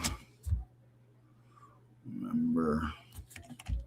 Yeah, see, the weekly chart doesn't do this the way I want it to do this. And in fact, we've really kind of been stuck in this range even longer than this. We had this range here last year. And during that range, we saw some falling volume in it right before the sell-off happened. Now, look, people are going to point to the sell-off last year, and I guess it was the end of March, beginning of April, and be like, well, it was the tariff news and blah, blah, blah, blah, blah. And that's fine. Okay. But was the market already ready to sell off anyways, and it was just looking for an excuse? As a technician, I'd make that argument that it wasn't the news. I would make an argument that the technicals led the news, and the news was just the excuse, right? So I am looking at this here. We've been stuck in this range for a long time. It's been tough, and it's choppy, and it's sloppy, and if they don't scare you out, they'll wear you out, right? But we're not we're not quite with the, the volume decline that we saw for a bit there. We've actually really stuck up the volume well. This little blip down here, that was Christmas, New Year's. So, I try to look back at the past and make inferences to the future, how it may relate or correlate. Doesn't always, history doesn't repeat, but it often rhymes, is what I'd prefer to say. So, I'm going to have people that look at this weekly chart also and say, oh, well, those topping shadows, we're starting to bend over a little bit. And that's fine, right? We haven't exactly had much of a pullback recently, right? The closest we had to a pullback was that. And again, that's like barely a pullback. That's it. Barely a pullback. So these are all the things that I'm thinking of. Banks look solid, financials look solid anyways. XLF, right? Unless something's happened in the last 5 or 6 days that I'm unaware of. Yeah, making an all-time high there. It's pulled back a little bit. Meeting an area that seems like could be some good logical support. Financials look solid. Let's look at the KRE. It's going to represent your regional banking. Looking pretty good too. Regional banks look real nice. And the KBE, just your banks in general. And yeah, KBE looks good too. Looking real nice on this monthly chart, on this weekly chart. So I saw someone try to put out some fudge numbers about banks lead at the beginning of cycles and energy leads at the end of cycles. Well, banks are leading right now. Unless him and I were looking at two different banking charts, which we were, because he just made up some nonsense to fit his narrative, which is just always my favorite. And while, yes, XLE did surprise me when I looked at it. I don't know if it was last week or the week before, the fact that the XLE is sitting up here with a real strong look over the last month here, give or take. And they are beginning to break out some energy stocks.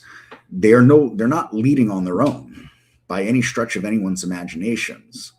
So it's just always my favorite when people fit the data to their narrative. Like the rest of us don't have access to data. Okay, you're the only genius. Way to get those clicks, buddy.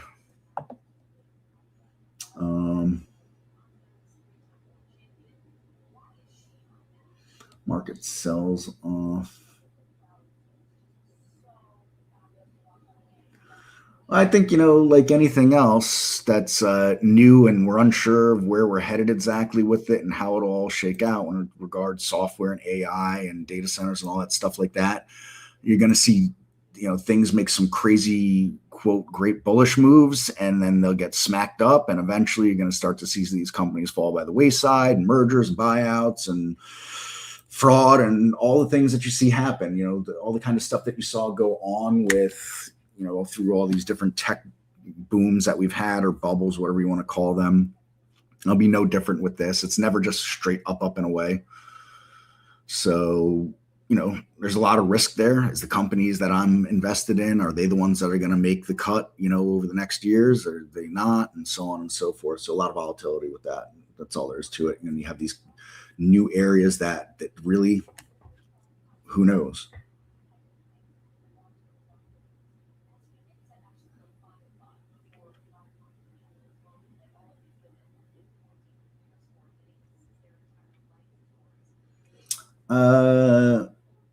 The support and resistance auto draws, you just got to have it on. You have to be on our latest beta, have the browser interface on, right? If you're on the latest beta, you have the browser interface on, go to the 3 dots and make sure that you have somewhere in here, display resistance and support. And that's it. I don't have the browser interface on all these charts, but here I could do it. Here's browser interface. And, it's got the S down here. There's your support. I got to scroll way out. So there you can see on daily and a 60-minute. We don't have anything like that for filters. The only filters that we're going to have, they're very short term, and it's just here. If you go to search and you go to, let's see, support and resistance, you got these here. Distance from pivots R1 and 2, S1 and 2, and distance from pivot itself. And that's it. And of course, you want the definition on those. You go ahead and click it, press help.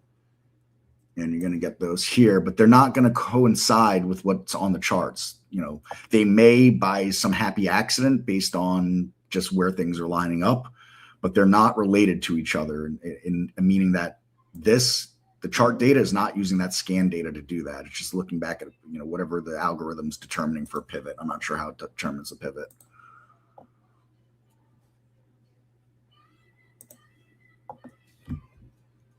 What's the difference between browser and regular? So you've got the picture-in-picture on the browser. You've got all this single stock data here in the browser if you want. It's a different set of drawing tools over here on the browser if you want. You get the trade wave with the browser charts.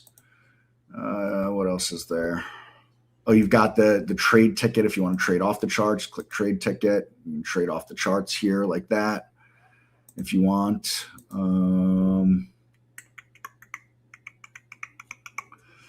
That's it for the browsers. The non-browser, you don't have any of that stuff. That's all. And your drawing tools, you got this little pencil here, or you could right-click and use the markup. The markup will not work with the drawing tools, with the browser charts.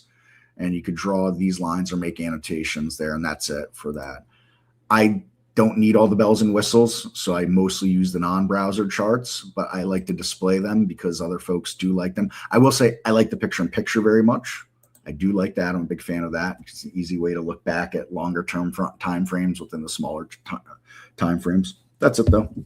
Personal preference, not necessarily good or bad.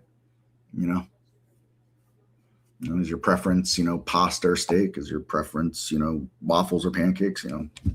Neither are necessarily good or bad. Good or bad's an opinion.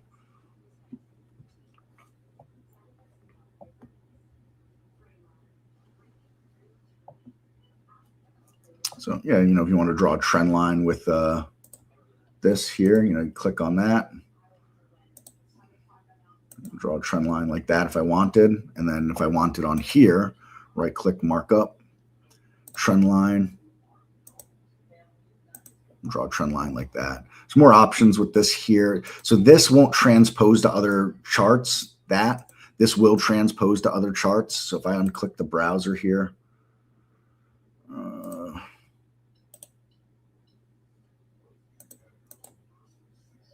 and I go, let's see here. Let's go with, nope, wrong button. I'm going to make a horizontal line here. You can see this horizontal line superimpose over here on the daily chart and the 60-minute chart, and you should do it in a second. There you go. See it transposed over there. The browser charts won't do that. So for some people it's important, some people it's not.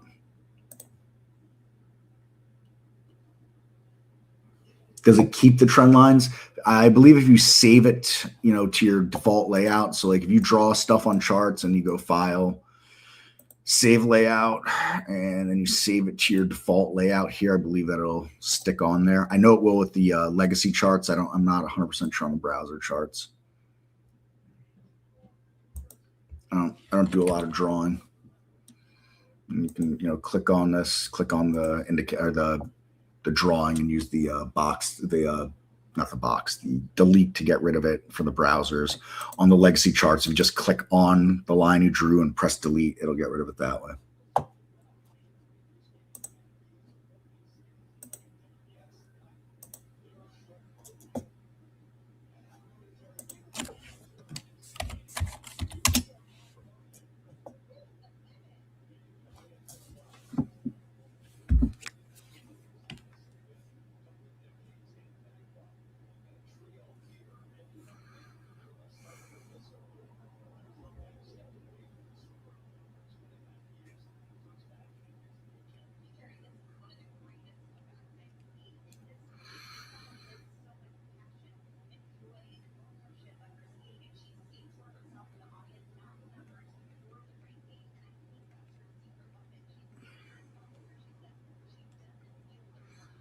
Holy cow, it's 12:52 already. I feel like we just started this like 5 minutes ago. All right, good stuff, everybody.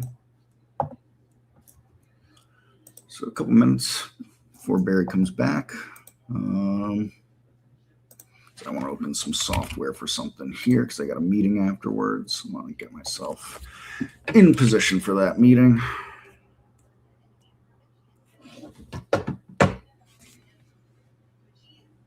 There we go. All right, perfect. So what else? What else?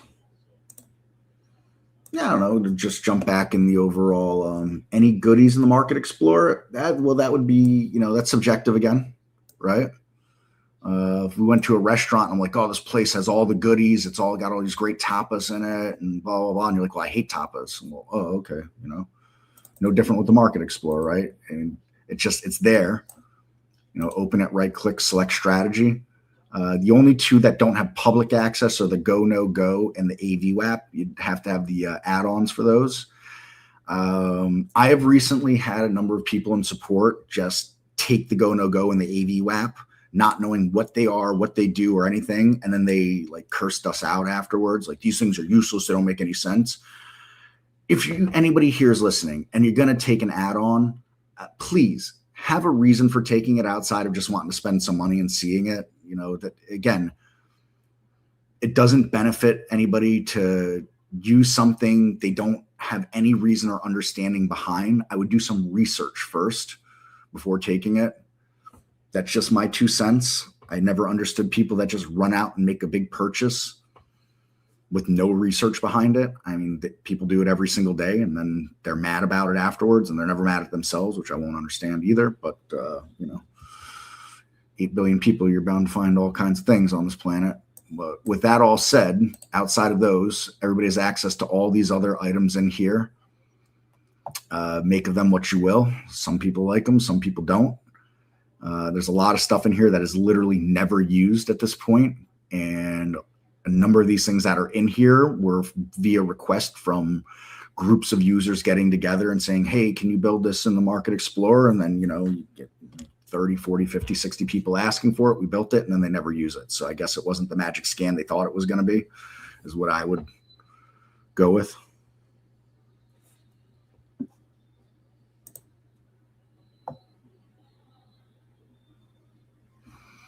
Yeah, like, if you're not a VWAP trader in general, why would someone use the AVWAP? You're not using VWAP, you're likely not using AVWAP, right? I found a lot of people that first took the Go No Go. They liked it, but then when they compared it to the Trade Wave, they liked the Trade Wave better, and that was all. They just said, yeah, the Go No Go is nice, but we'll cancel and we're just gonna use the Trade Wave. I've had it go the other way, where a few people were like, yeah, the Trade Wave's okay. I prefer the Go No Go. I like the visual of the candles. That neither one of those people were right. They were just right for themselves. That's how it goes with that kind of stuff. So just those are the kinds of things I would be bearing in mind. And yeah, there's a good amount of scans in there to go with. So I don't know that any are good or bad necessarily. I'm just going to go with not all scans are for everybody.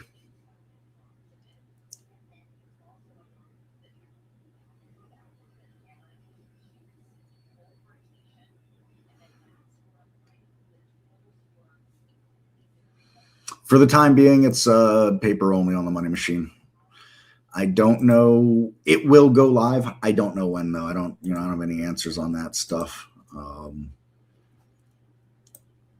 don't even have a what's the holdup answer for anybody. I can only say that it's not live, and that's all I can say.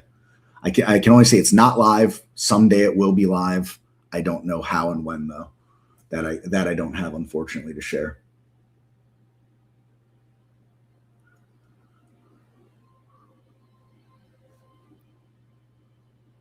iPoint, man, this was one of the first stocks I ever looked at when I was thinking about making my first trade. I didn't trade it, but it was like among the first stocks. We're talking August of 2017, September of 2017, something like that.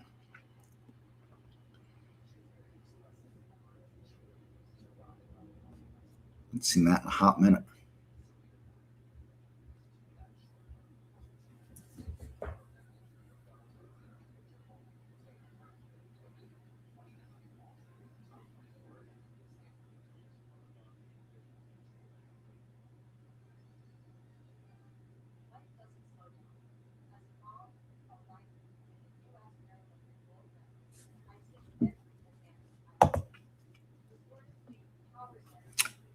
see. Let's see. Now looking to the bearish side of things today here. I mean, who knows? Maybe the market's ready for its sell-off. Maybe not. I don't know. I don't know.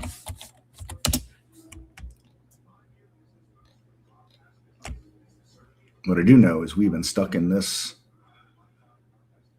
area for a long time, and this line has been resistance. Where it says resistance, it really has been. Every time we've gotten over it, we come right back down under it. But we're not taking out the lows from a month ago yet, so we'll see what happens. We shall see. We shall see.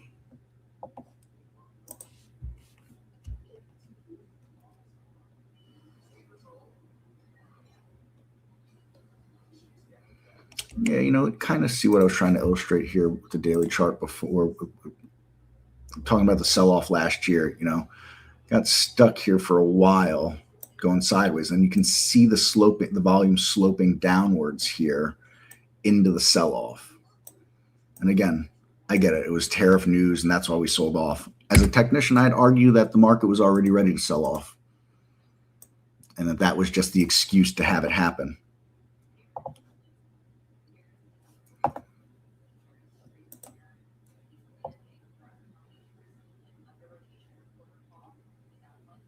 EWA, interesting. I don't usually see that here. Australia index fund.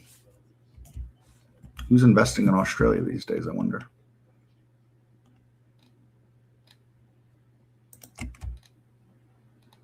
Wouldn't mind going to Sydney to run the marathon there one day.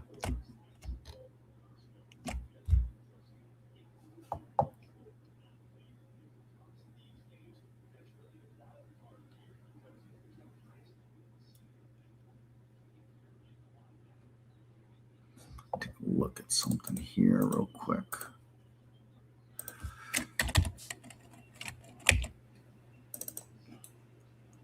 Look at this position lifetime range scan. A good amount of stocks on there, / ETFs.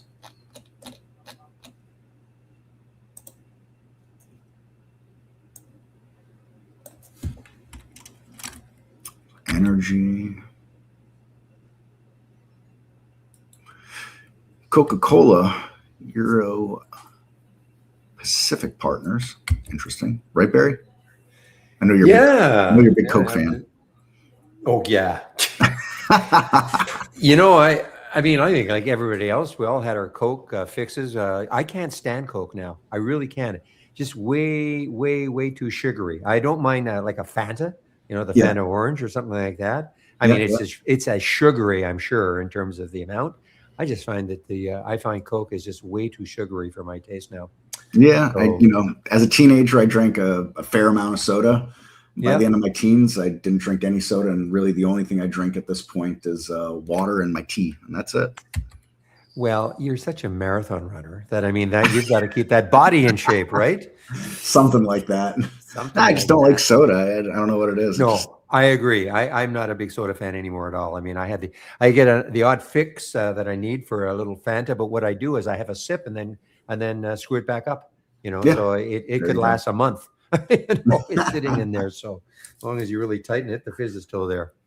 Anywho, what are the? I don't know if you want to answer Vito in his last question, or pop up under charts like. Oh, I know he's talking. Oh, those are the alerts. They're just alerts that would happen. The specific alert event. So if you open an alert window, where's an alert window? Here's an alert window. These here, if one of those happened, just the alert event itself. On the browser charts, they can scroll across saying what alerts were satisfied in the last, I don't know, a couple of minutes or something like that. That's it. So if you were trying to find an alert that might be part of building a scan to find that stock at that time, that's how you get pointed in that direction. Dear Chris, yes. Will there be any time in the future that we'll be able to actually say which ones you actually won as opposed to just the random ones that show up? Not that I'm aware of. Yeah, I mean, it's an interesting idea, but I just get, I don't care about most of them. Well, I shouldn't say it. You have to look at them all. So I don't really. I'd like to have just the ones that you can user define. I wouldn't mind that. It would be nice to maybe narrow it down. So Yeah, you're someone that wants to know about high volume alerts and maybe new highs or new lows alerts. yeah, exactly. You could concentrate on those versus like standard deviation breakout. If you don't care about that, what's the point of seeing it? Essentially, makes sense. Yeah. All right, my friend. Well, it is now overtime for you. It's 1:03. So thank you. Thank you. Very kindly. Let me stop my screen. All right. And it's all yours now. And okay, Vito, good to see you. Thank you. Appreciate the comments and the engagement. Same with everybody here. And I don't know. I guess I'll see you guys next Monday. Okay, right? Chris. All right. Okay. Perfect. Bye-bye. Take care. Bye-bye.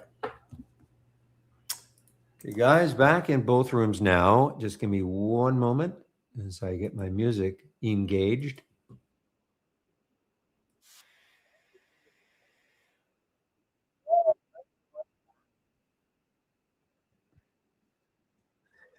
So, William, I know you were waiting for like 68 cents or 24 cents or something for SMLF.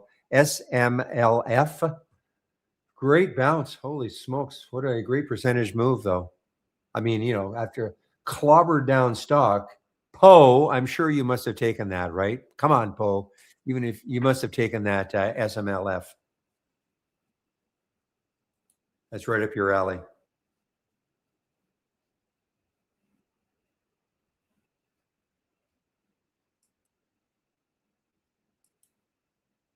What?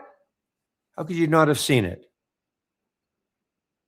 Well, I guess you don't have the Halts resumes. 13 of them now.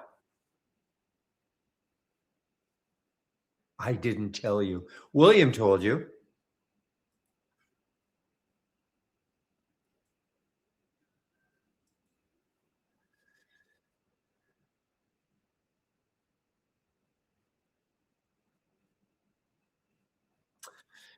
Well, Adam, yeah. I mean, it's still strong. I mean, you can see how it's riding that wave higher. It's still strong. It's not been, super easy. I mean, it's had a little bit of chop to it, some pretty wide candles, but still strong. Be interesting to see what happens tomorrow. I mean, this is a second day continuation of earnings. So as I suggested, guys, if you have, it doesn't have to be just earnings plays, but at the end of the day, take a look at a daily candle, or all you have to do is, do a search on position and range, put it at say 95 min, and then you'll see the stocks that are that closed, do it at 4:00, that closed at the high of the day, near the high of the day. See if they have continuation the next day, especially the earnings plays, of which we're not having. We're definitely getting out of earnings season, but we still have enough. And you can also do the reverse. Stocks that finish near the low of the day.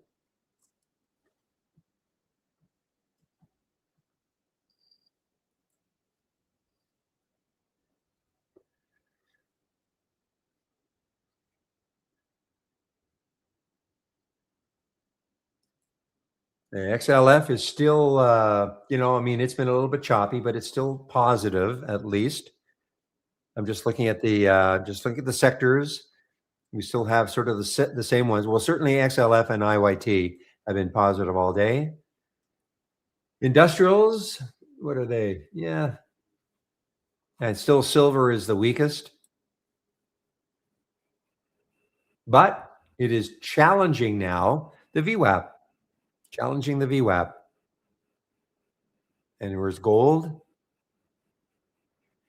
Doing the same thing, kind of challenging the VWAP.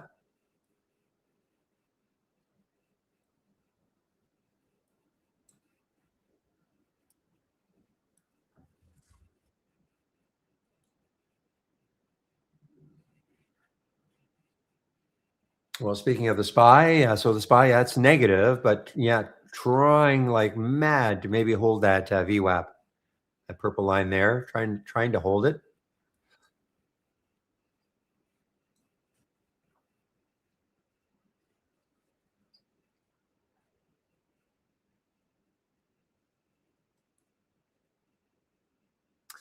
Yeah, I apologize, Poe. We did drop the ball because, I mean, that's all you look for. And it should have been easy enough for us just to let you know, or for me to let you know. So I do apologize. See how sincerely I said that?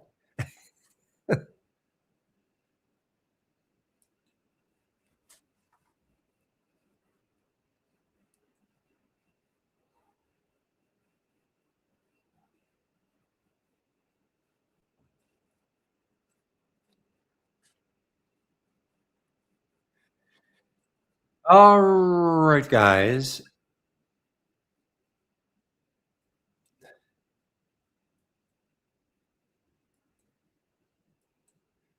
What we don't do go denigrating car salespeople.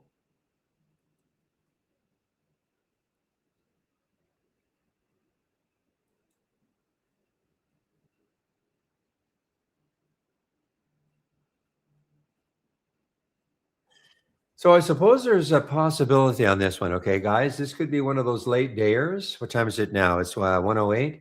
Could be one of those late dayers. I mean, it's holding over $1. It hasn't pulled back a huge amount from the highs. Kind of holding in this area. It's over the VWAP. You get some volume coming in. You know what? I mean, it could be one of the late dayers. We haven't seen very many over the last little while. Now, unfortunately, though, there is the 200-day moving average. So it would have to take out the 200-day moving average also. So let's put it there.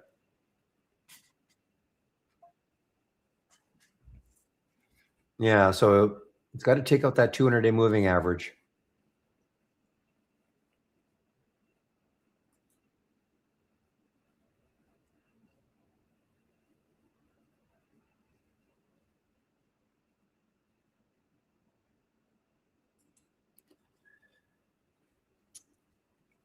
Yeah, FJet has been on a roll.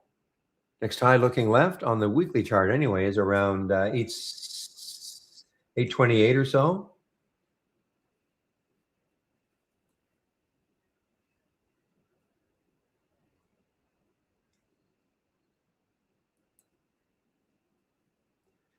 I forgot to keep watching Fluor. That was my, well, I want to say my number one.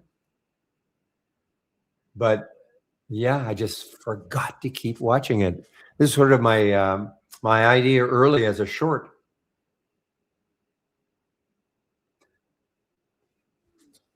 And that would have been on the 48 break. It's a nice $1.50 move.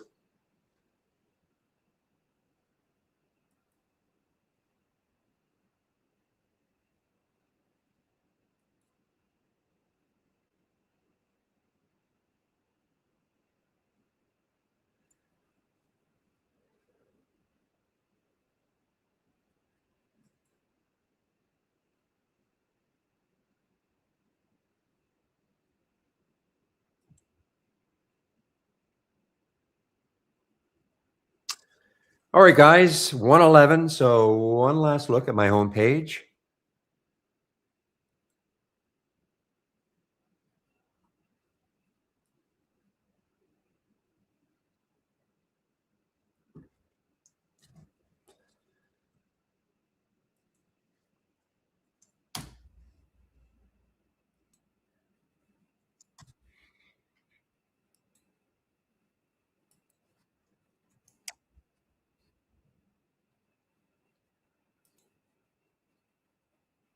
How do you show the 200-day moving average on the chart? Okay, like right there as an example on my daily chart.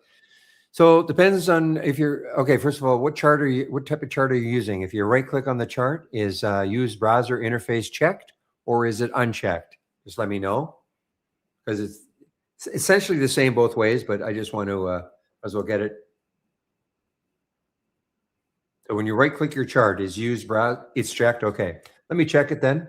Okay. So if you right click on indicators, pretty simple. You would just scroll down until you see moving average, SMA. Okay.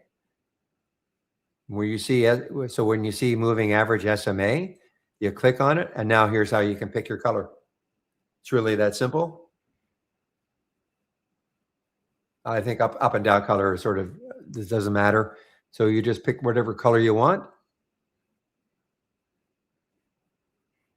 And then add it, and then it's done. Don't forget to save your work, right? Make sure at the end of the day, at the very least, file, exit. It's going to ask you, do you want to load this layout the next time you load trade ideas? If you say yes, then everything you've done will have been saved. At the very least, that's what you should do. Not just you, but anybody.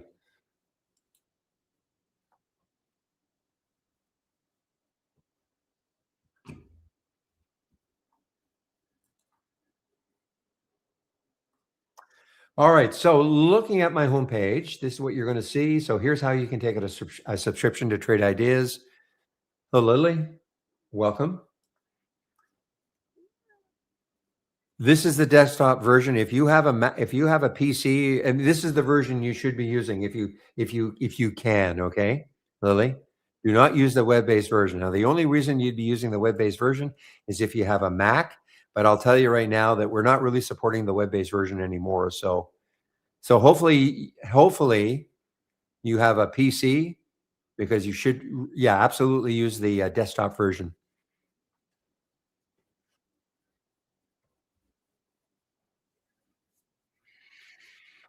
So here's how you can take a subscription using my promo code Barry22. That'll get you 22% off, first month only. First month only.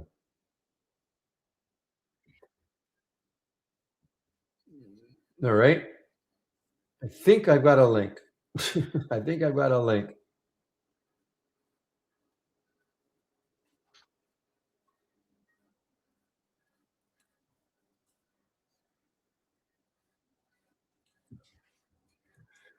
Hopefully this is going to work. So I just put the link in. Okay, let me make sure it works. It does. Yay. Okay. So if you click on that link, here it is. Okay. So you can either, maybe we just want to do the pro. I mean, I have no problem with the beta, but some seem to think that the beta is not as reliable. But certainly this is fine. This is the that right there. Okay. Now, assuming you have a subscription to Trade Ideas, right?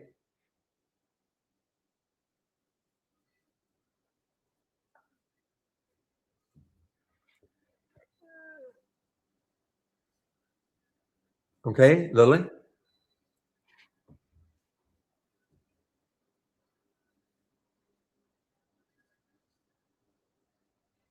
Oh, you don't have a subscription. Okay, well, don't do that then, because it won't. So at any point in the future, if you take out a subscription, that's what you would do. Okay. And I'm just going over. If you don't have a subscription to Trade Ideas, you could always try us for a month. If a month to month, you save 22% off the first month. All you need is our standard subscription, really. If you didn't like it, just unsubscribe. But what I would do, if before you would do anything, is this. Scroll down to the education section on my homepage. Click on the more info. Getting started with Trade Ideas. So you don't have a subscription, so you don't have to worry about the login, but I would start, these are 12 short videos. For you, it'll be 11. So anybody who's new or thinking about the program, wondering if it's a right fit, I would start off with that second video, go to the end. That should give you an idea about, number one, the capabilities, and whether or not you'd like to try us for at least a month. Okay, Lily? And of course, this is mandatory. If a person does take out a subscription, mandatory you do this, the 12 short videos. But yeah, before I would take out a subscription, Lily, start off with these videos right here. That'll, again, I give you an idea about what the program's capabilities are, okay? Back to basics. If you're new to trading, this is for you, a free series of videos called Back to Basics, 15 of them.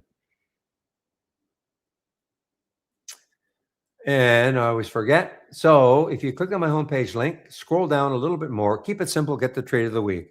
Trade of the week is delivered to you before the market opens every Monday morning. It's free. If you sign up for it and you don't think you're getting it, Before you contact us, please check your spam folder. And if you have Gmail, check your promotions folder. And I guess the trade of the week isn't doing too badly, actually. It's Under Armour. The trigger was 704. So before it pulled back at all, I mean, that's a great little percentage move. 755.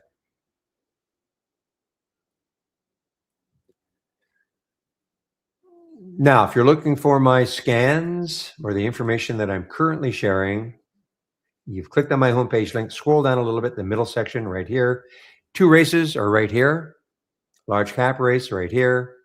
Volatile race right here. Halts resumes down here.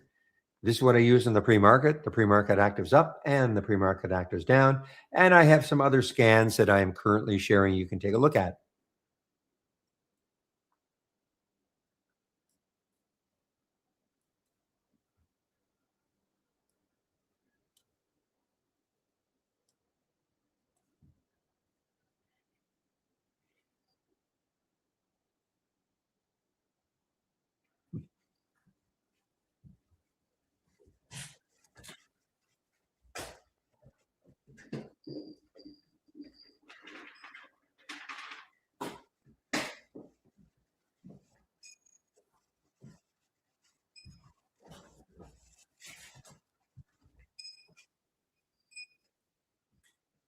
Now, the one thing I should have mentioned also about the trading rooms, a couple of things. If you at any time in the future, if a person wants to take out a subscription, please use my code. It really helps to keep these rooms free. I moderate a YouTube room and the trading room. Okay, and the more people use my code, the company tracks the use of the promo codes. So if they see my code being used often enough, they don't mind keeping these rooms free. And for those of you on YouTube, there is another room. It's called the trading room. It's a lot more action in this room, a lot more interaction amongst traders. Also, the trading room is open at 6:45 a.m. Eastern time. Okay, thank you, Obi, for doing that. I get on the mic for both rooms at around 9 o'clock.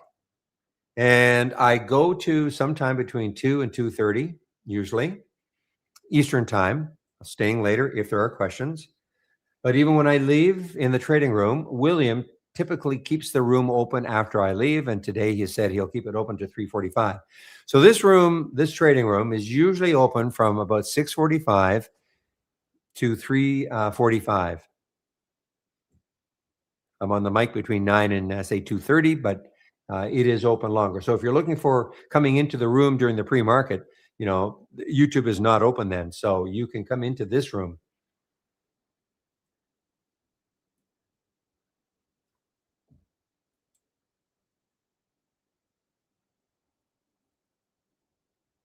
Oh, it's real trading. Well, the Lily, the program is we're a scanner, okay?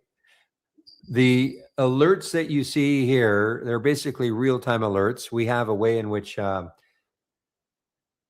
this one right here, this is an example of an alert window, okay? So when you get the alert, it is a real-time alert. I mean, it doesn't really matter what it is, but these are real-time alerts, okay? We do have a way in which you can practice trading. You need a broker, though. We're not a broker. So you do need a broker to trade, but it generates the ideas. That's why the program is called Trade Ideas. Okay. So, and if you create what we call an alert window, something starting with, upper left-hand corner A. So the idea is this. Well, I'll just show you in this particular one.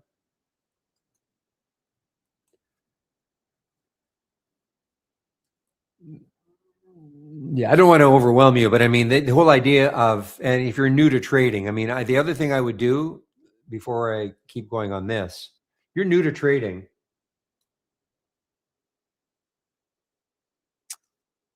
And you have clicked on my whoops, that's the download link. Just give me a moment.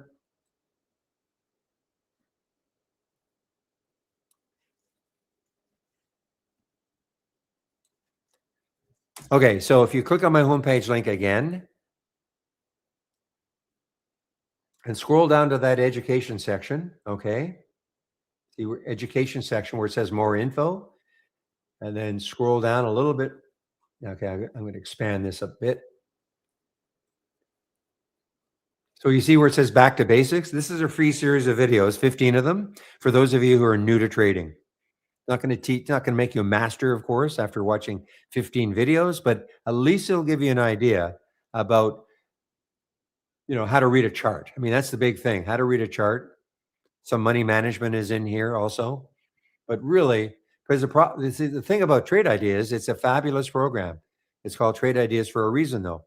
If I get an idea from this, this race here I'm looking at, and I click on YSS and I look at the charts and I have no idea what it's trying to tell me, then quite frankly, the program would be useless to you.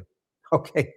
All right. I mean, you have to have an idea about, well, is this something I want to trade based on what the chart is trying to tell me?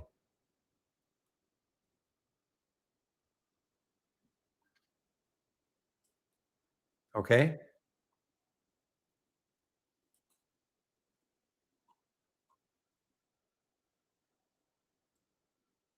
So there are no direct group chats. So you're in the trading room, and then the YouTube link.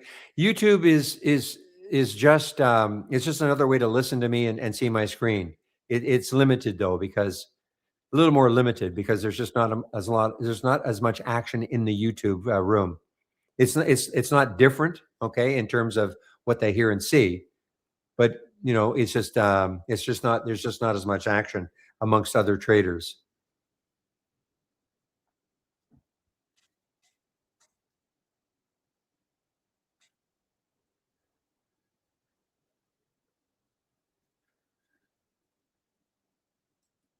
So you can come into this room every day and you can just be a silent observer, or you can ask questions. It's up to you.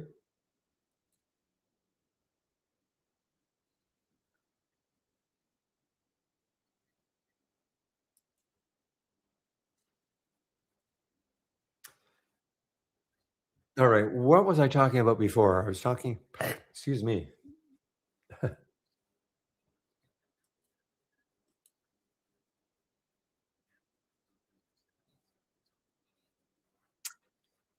Which one was I talking about that might have a late day pop? Was it OLB? Can't remember now. I think so. Yeah, I think it was OLB, guys. So actually, it did have a pop there. Okay. And the high today was where? It was up here at 135.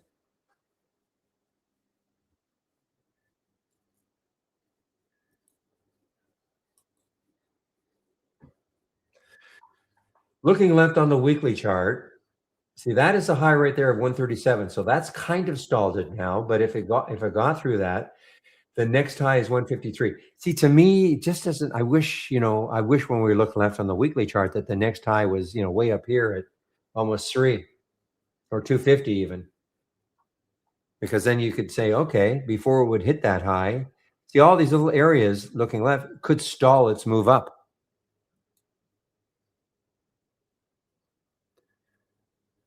What are my scanner settings? Well, I've got, depends on what you're looking at, swinging cat.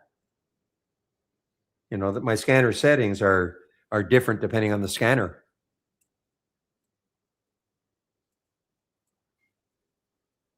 Oh, and the races.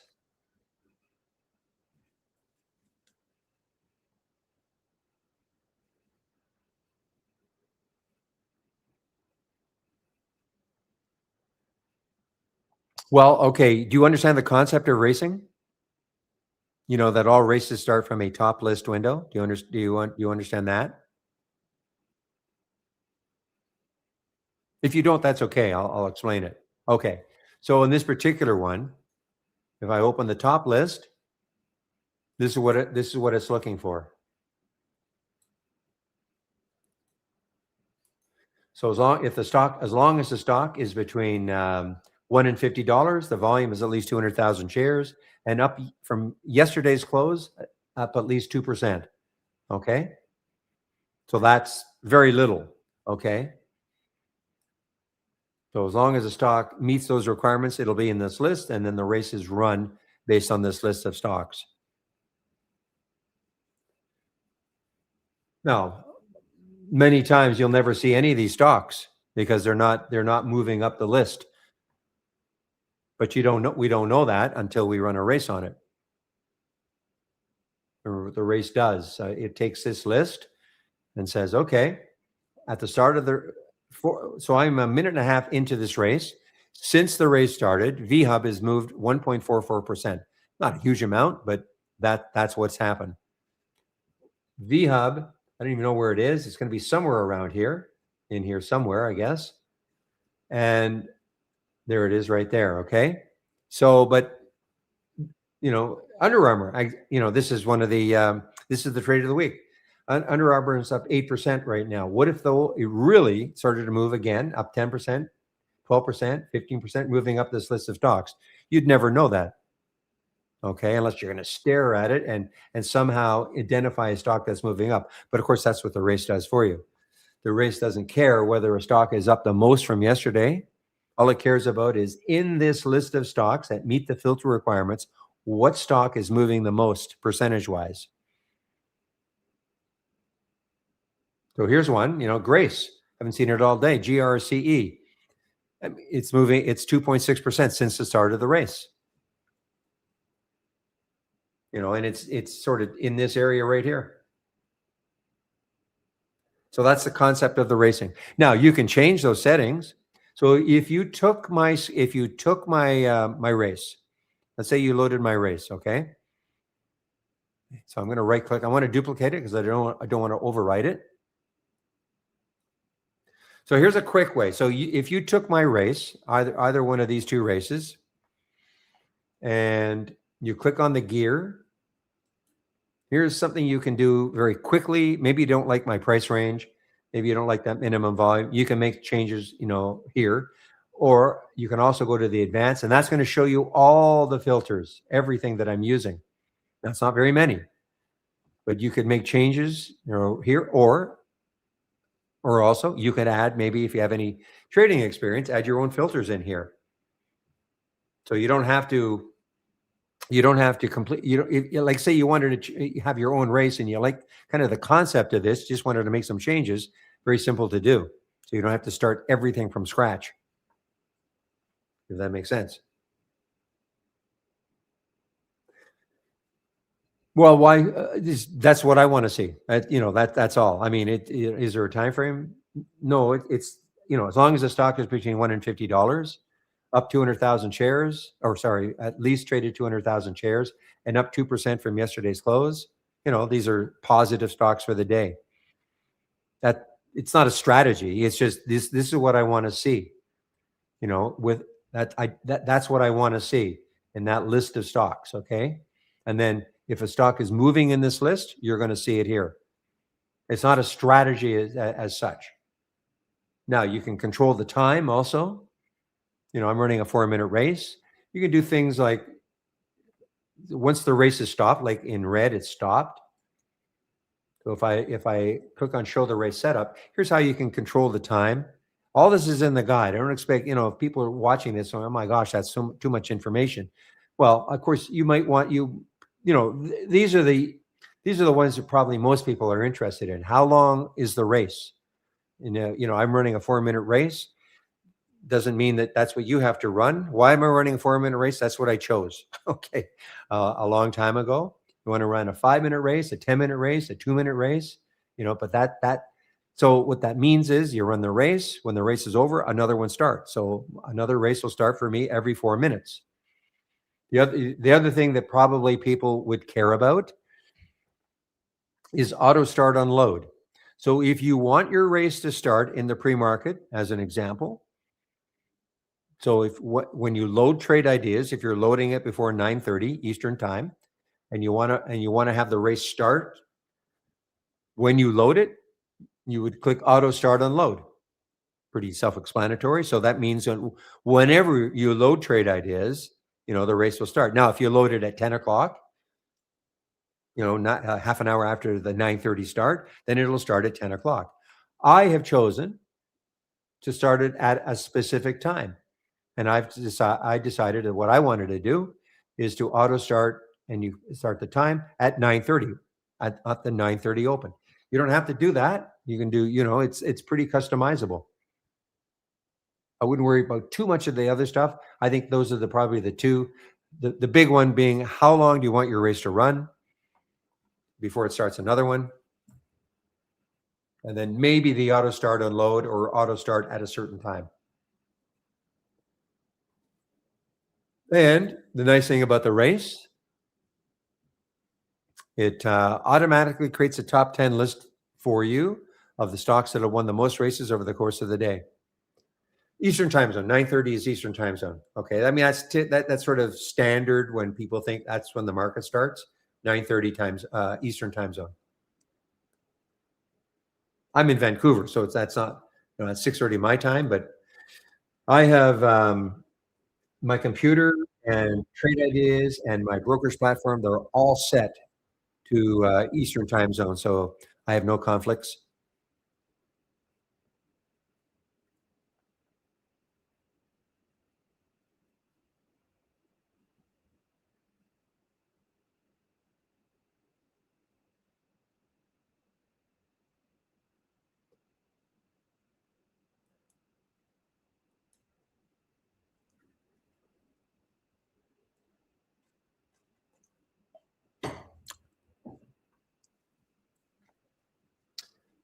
The green box on the side, like here, you're talking about that little green and red box on the side? Yeah, I can go over that. Just give me one moment.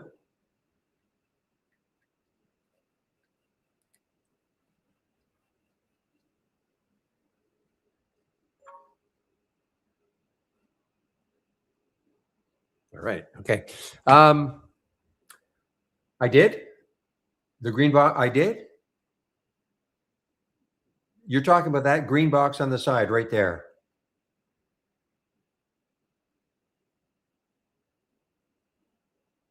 Where the red, there's a little red and then there's some green. Because I actually didn't answer it, unless you read my mind. Oh, this box here. I'm sorry. I thought you were talking about this shaded area on the charts. Okay. Yeah, top 10. Made up of the stocks that have won the most races over the course of the day. So the number beside the stock is how many races the stock won. So OLB, has won 10 races, PLYX 9, etc. Some days you'll see a stock that has won 20, 30 races.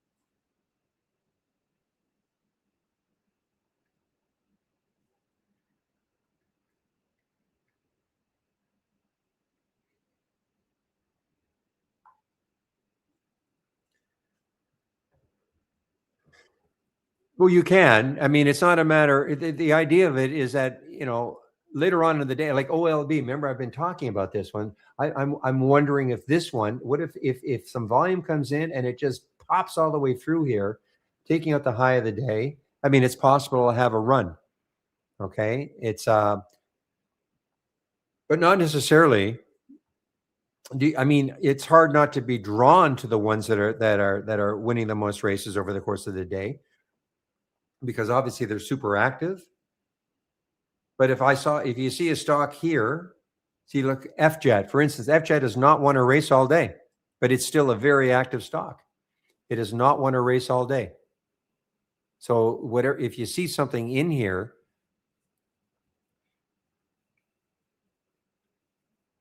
well, another issue is that look at the Atom. Atom was only it's won 2 races, but it's been now. So you might look at Atom. If you clicked on Atom from the list of stocks that have won, and you're looking at Atom right now, you might be looking at this going, okay, is it trying to consolidate right here? And then if all of a sudden some volume comes in, it'll pop. So you could put a price alert maybe up a little bit above it. Okay. And if you had shorts available, which I don't, maybe you'd put a price alert here. If it took that out on the bottom side. Okay. And so you can kind of bracket it and then forget about it. See if you get a price alert. Things like that. So how does it help? Well, the other thing it does, it can also show you pullbacks, okay? Because just when if a stock is winning a race or is in this leaderboard, it doesn't mean it's at the high of the day at all. It could be like here's Adam, okay? Right now, Adam's not certainly not the high of the day, but Adam in theory could have been moving down, down, down, down, and then it hits the VWAP, and then all of a sudden it makes a big move. Okay, percentage wise, it could be in this list of stocks because it would still be up 2%. Okay, for the day, which is the minimum. It's got to be. I mean, it's up 45%. So even if it pulled back down to the VWAP, I'm just using Atom as an example. So you could be clicking on a symbol and say, "Whoa, look at this! It's pulling back to the VWAP or a moving average that you like." If you have any trading experience, you maybe have a moving average that you like to put on whatever time frame you like. Maybe the stock is coming into that moving average, the 20. There you go. Okay, and so if you click on the alert and you see and you see it's pulling. Look at BDMD. I mean, I don't know what's going to happen, but look what it's doing. It's coming right into the VWAP. Will that hold it? Now, this stock has been pretty choppy. But, you can kind of see it's pulling into the VWAP, that purple line, and maybe that'll hold it. Maybe it'll bounce off that. We don't know that for sure, do we? But that's what I'm saying. I mean, these stocks are not necessarily at the high of the day at all.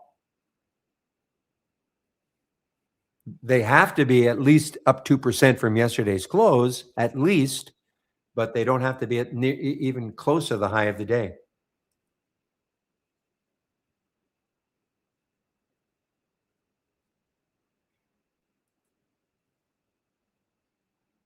Like, I'm not saying, some people look at this and, it's not, I don't want to do that. And that's fine. I just like to, a lot of this is not, I used to think it's only for new people, but even if you're not new, the fact that when I say new, I'm new to trading, the fact that it develops this top 10 list for you of something that you can really concentrate on all day, click on a symbol. Remember, I've been waiting on the Cali. It didn't happen. I was waiting on Cali to see if it took out 18 or 14.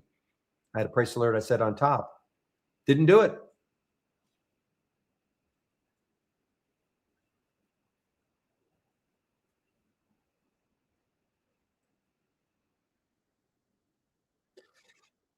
No, no entries or exits. The only thing, and take this with a grain of salt. Okay, that's what I thought you were talking about. Okay, this this on the side here. So let me try to find one that's.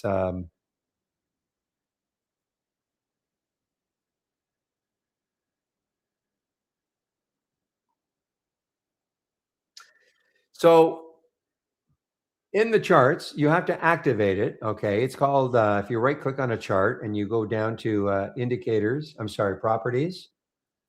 And if you check show smart risk levels, okay, on any chart.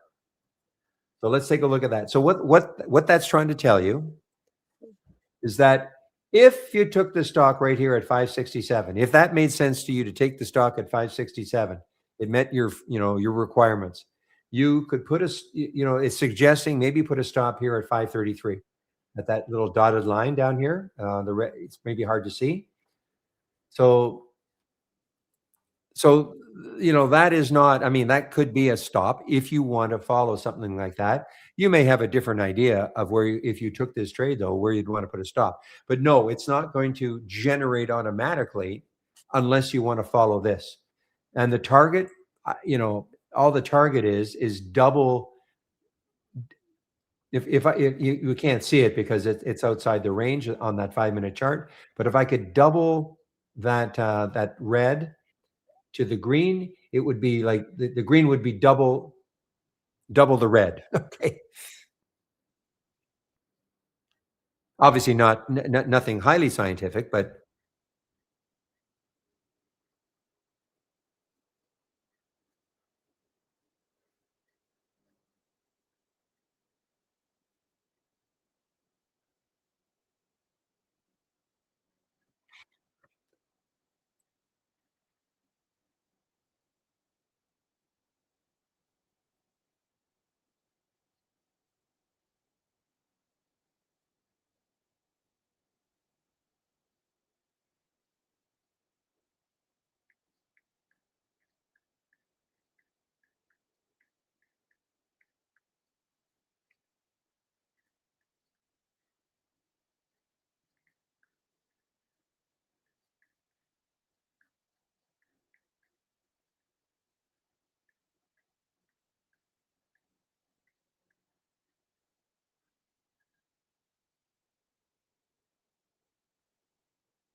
Well, no, I'm not gonna try to tell you that, I mean, you still have to have some trading experience, right? I mean, that's the whole thing. You don't have any I mean, it sounds like you have some trading experience, but there's nothing 100%. So just because you get an alert from trade ideas doesn't mean, it's going to go exactly in that direction.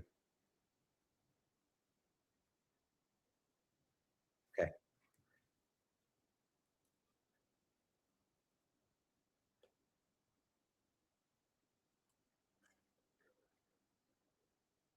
I mean, what trade ideas helps you with is narrowing down the like the big universe of stocks that is out there to try to show you things that you might like to see, like in here. Okay. In this particular no, look, by the way, if you guys were here early on in the day, remember there are only about 3 or 4 stocks in here.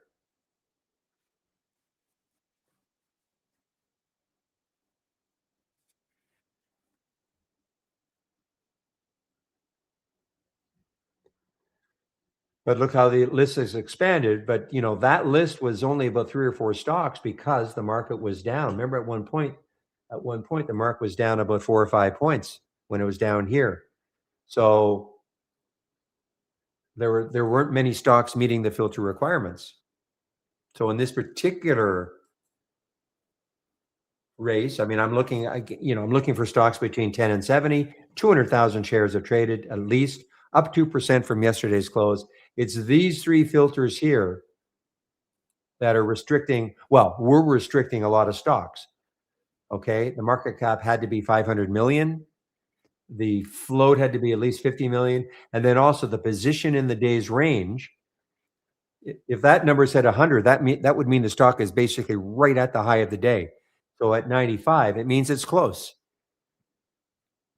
So at the beginning, when we were first looking at this, it's amazing how this list has expanded. It's amazing, really.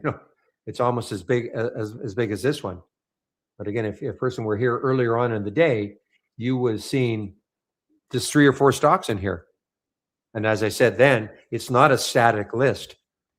It all depends when stocks will come into the list and out of the list, depending on whether they meet the filter requirements. So, for instance,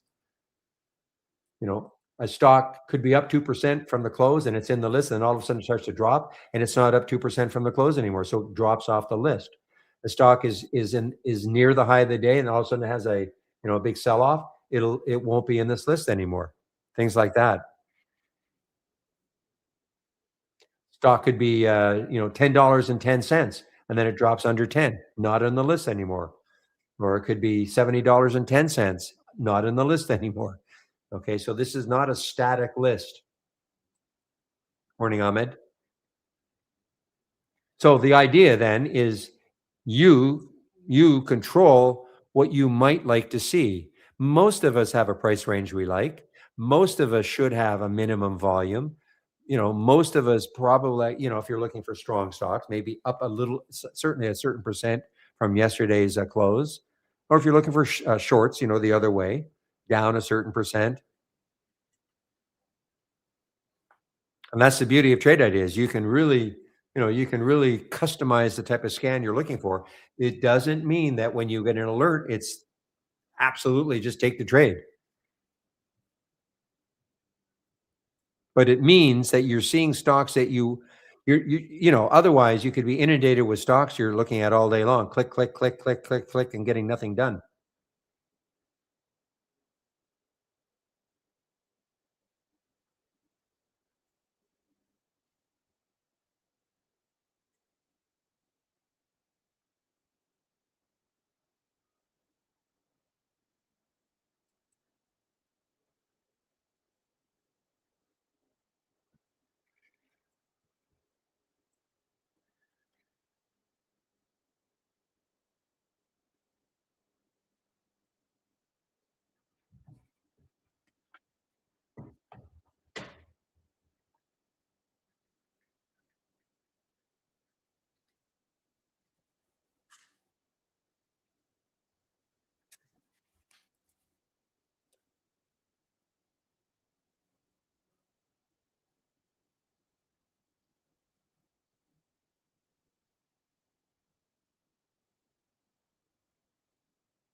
Look what's happened now, guys.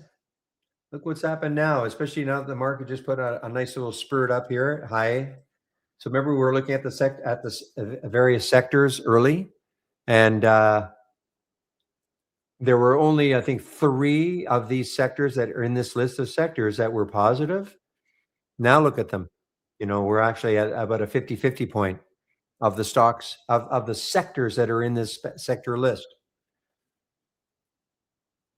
And at the very top, we still have all day long. Financials have been. I mean, I'm not saying it's been a smooth ride, but financials maybe. There's the 200-day moving average. You're getting a little bit close again to the 200-day. Okay, but the weak sector is still silver. It's recovered somewhat. I mean, it has recovered, but it's still the weak sector.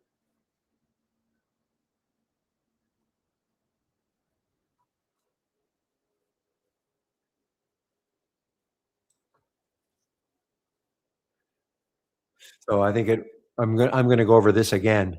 I'm going to click on new dock channel bar. And then I'm going to scroll down till I see sector status. Oops, sector status. Click on that. These are all theme-based channels. Obviously, this is a theme-based channel around sectors.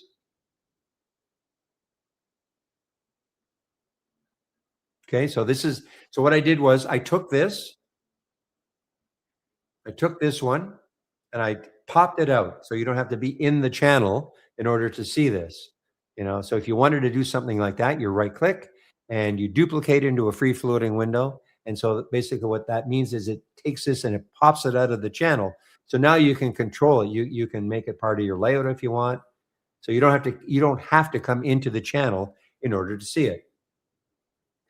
So we don't have every single channel here, okay, as channel sector. We have 11 of them.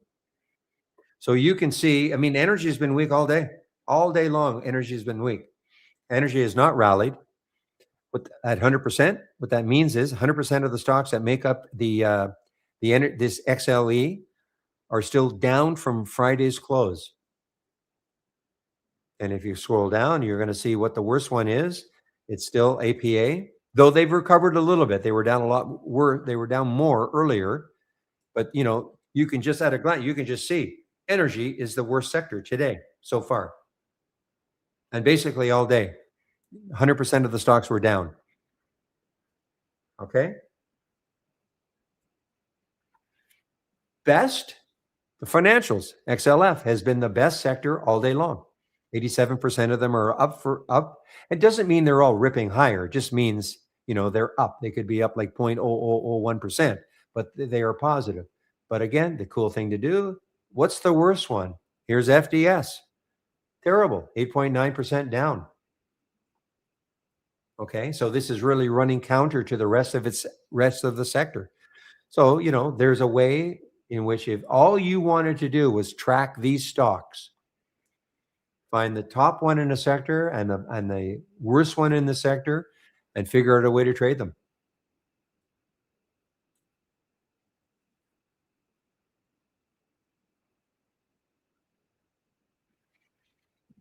But that's quite a comeback. For all these sectors, that's quite a comeback.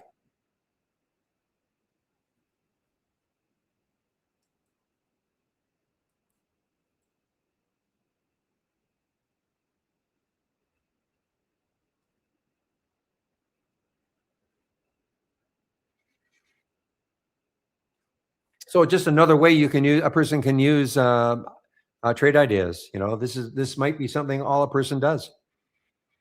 Every morning you just what's the strong sector, what's the weak sector. Now, if you want, for instance, IBB, that's a bio. We don't have it here. As you notice, we do not have it here. But if you really wanted it, you could Gemini or whatever your favorite chat bot is, whatever they're called, okay? And it'll tell you what the symbols are for IBB. You could create your own symbol list, watch list, create your own little top list with these symbols in it, as an example.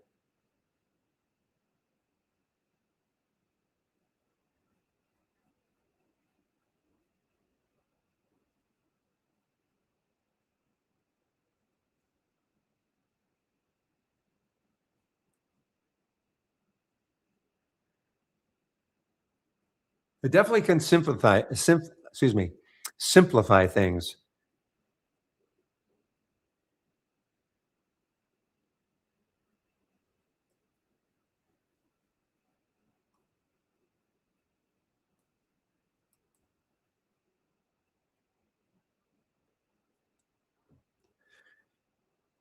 Oh, guys, VHub. Shoot, it's a little too much now. Look at the volume that came into VHub, VHUB. And let's take a look left on the weekly chart. The next time the weekly chart is 480. So certainly on a weekly chart, there's room. Doesn't mean it's going to get there, but it just went too fast for me. I wish I'd seen it right there. Because the volume came in and the volume kept coming in.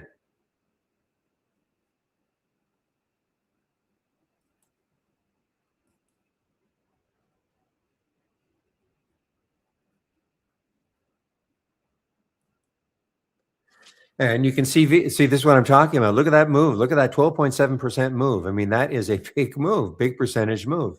And you can see what happened. And VHub had not won a race today. Just looking at the list of races, stocks that have won races had not won a race today. So that's a great example of something that was, it was still positive and all, but all of a sudden it caught fire.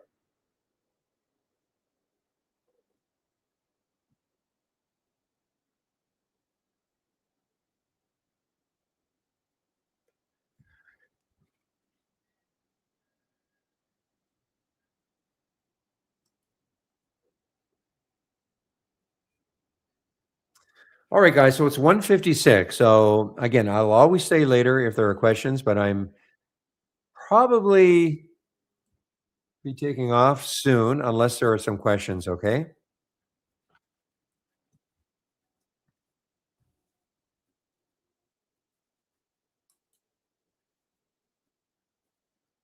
Boy, look at that wave on the ONS ONDS. That's what you want to see.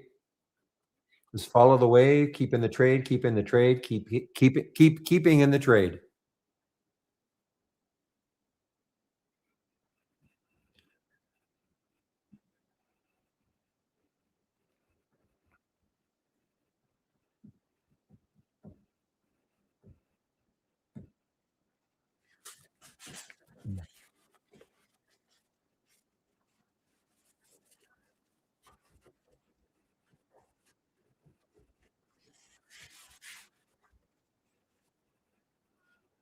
How long is long enough? What do you mean by that, Chris B? What do you mean by that exactly? How long is long enough?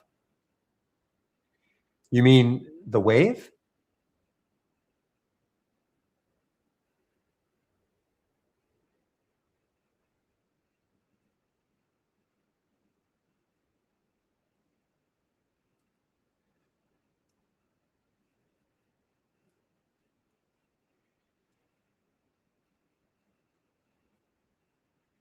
I don't. Are you kind of kidding? I'm not sure.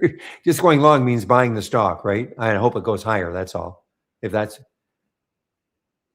going short means you hope the stock goes lower. I Now, if you're talking about how much do I need to see that's why you hear me say a lot. Oh, I see. I see. Okay. Hello. Well, I'm an intraday trader. Okay. So rarely I'm going to hold it for a day or a week. Rarely, rarely, rarely, rarely. And an hour, I don't know. It all depends on how it's trading. For instance, if I had been in ONS, that's at 12:52, I'd still be in this trade. What time is it now? 1:59. But I didn't know, you don't know that this is going to happen. So I don't say, well, I'm only going to take this trade for 15 minutes at the outset.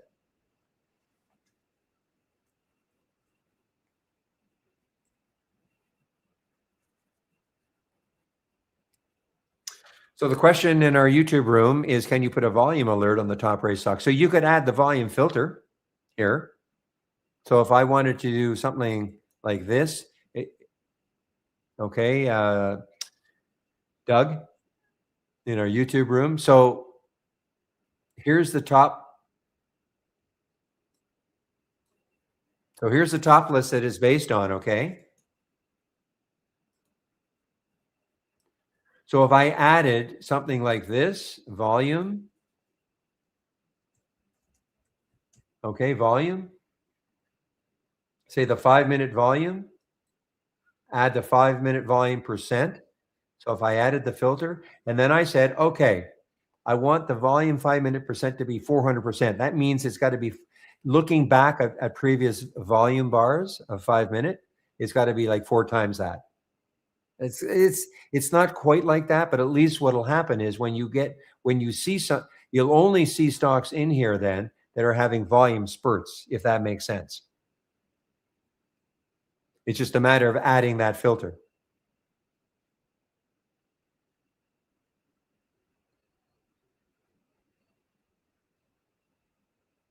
Does that make sense?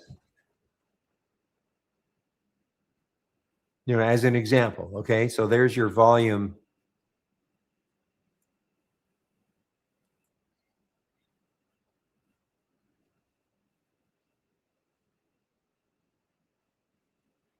Well, it didn't need where's ons? Trying to see where I saw it. Did I see ons here? I can't remember now.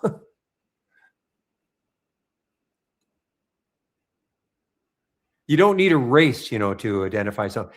For instance, I've got this compare count window. Okay, it's the only other one I really have that we would call an alert window. Where did I see ons? ONDS. I can't remember if it showed up here.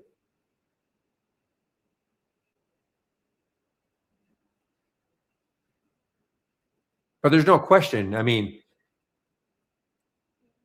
thing is, when you look at a 5-minute chart, I mean, the 5-minute, maybe you probably would have seen it here. Okay. You know, back here, what time was that? That was because when you're looking at the previous 5-minute bars, all of a sudden there's this one. Okay. That's sort of standing out.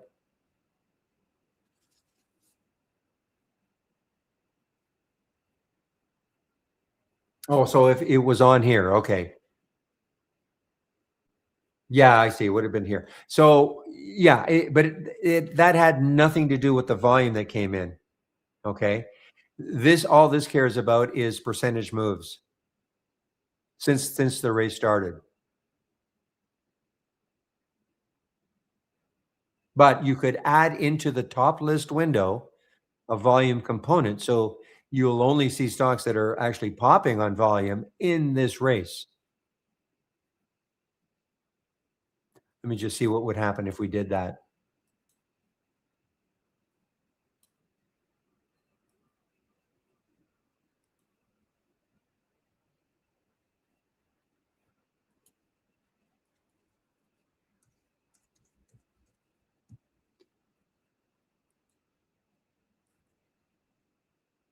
I'll make it 400.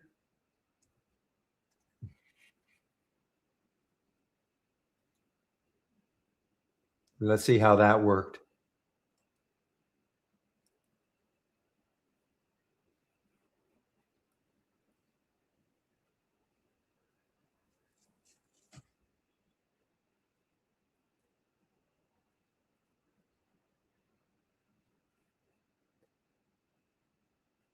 Takes 30 seconds for a race to start.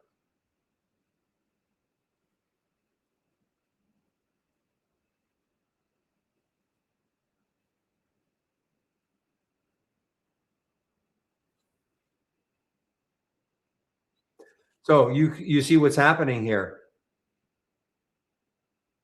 Now, these stocks were showing up because that was probably the last group of stocks that was in this list. Right now, there is no stock that is moving, okay, meeting all the filter requirements of the volume in the last 5 minutes is 400% of normal. That's why you're not seeing anything here. Doesn't mean that within the 4-minute race, you won't see that. But that's the issue, you know, when you're putting a filter like that in, you're going to be restricting more and more stocks. In fact, Yeah, there's only one stock. There's only one stock right now meeting their requirements. I'm not sure why it's not showing up there, but so by just putting that one filter in, you've really restricted the number of stocks. It's probably not what you want to do in a race. For what you're trying to do, you'd probably want to use like an alert window. So, for instance, in this compare count window, and all a compare count window is just taking two competing scans. Okay, let me do on the configure. When I say competing, let's look at the configure. So this works in the pre-market, okay, but right now it's only going to show me stocks making a new high of the day if it's between 50 cents and $30, 300,000 shares. The volume in the last minute is at least 300% of normal. Got to be still up 2% from the close. So here's your component. It'll be at the high of the day when it gets the alert, but it's also happening on volume, 300% of normal. Okay. So this is just an alert window. Okay. And you're running it off. You're just sort of taking two competing strategies. See, now instead of new high of the day, a new low of the day. And it's got to be down at least 2% from yesterday's close. So you're taking two strategies and running them off against each other. And these are the alerts that you're getting. So anything in green means that it's made a new higher of the day. If it were in red, a new low of the day. So, case in point, look at the volume that came into NCLH. Okay, that's why you're seeing NCLH. Look at the volume that came in. That's pretty dramatic. You know, that is really standing out on the 5-minute also. Not standing out as much, but you know, look at the 2-minute volume has come in.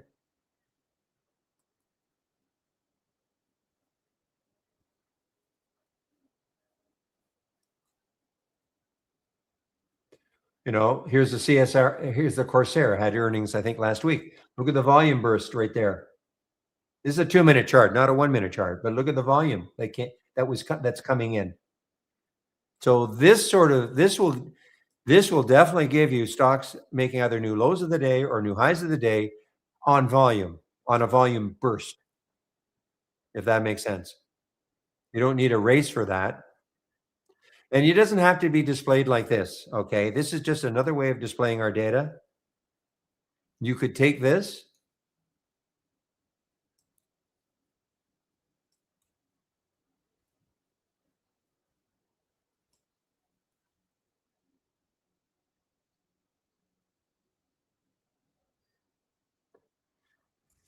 Just give me a moment.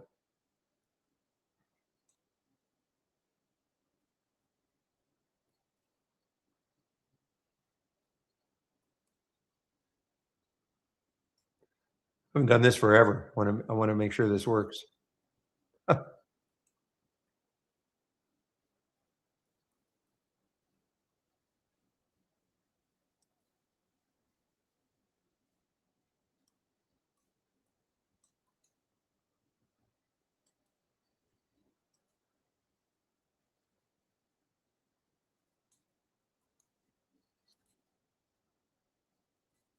Yeah. Okay. So you could take, okay. So this is just,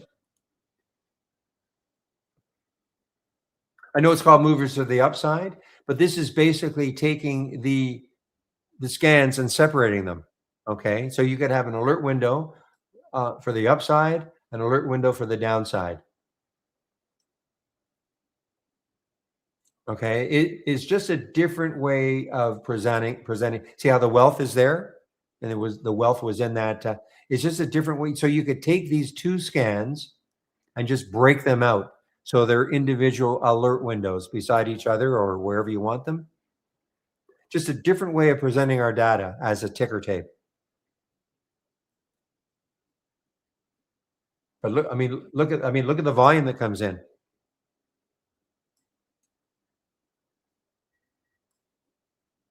It's a good one, guys. I mean, it's on my homepage. It's on my homepage. So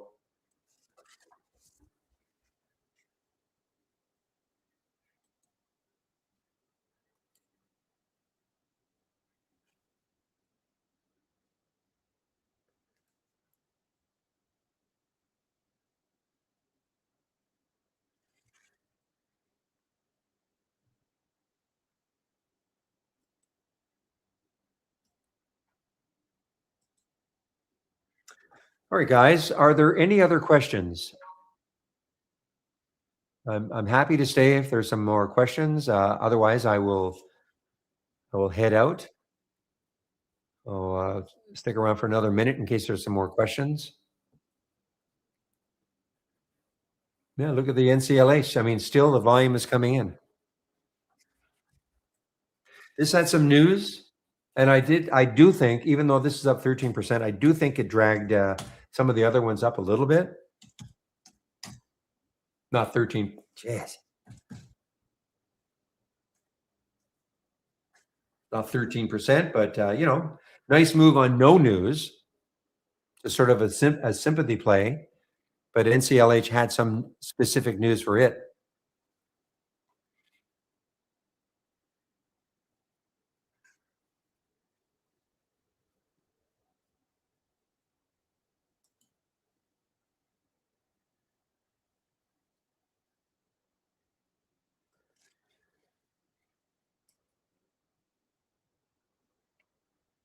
Telling you guys, this OLB, it's hanging around nicely.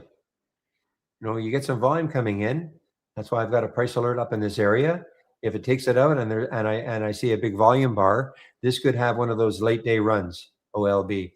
Now, the issue right now, though, of course, is the 200-day moving average at 127 or so, 124. So it's right at the 200-day moving average. All right, guys, I do not see any more questions, so I think I will take off. So as always, thanks for all the help all day long. For those of you on YouTube, you want to come over into the main, oops, forget that, what I just posted.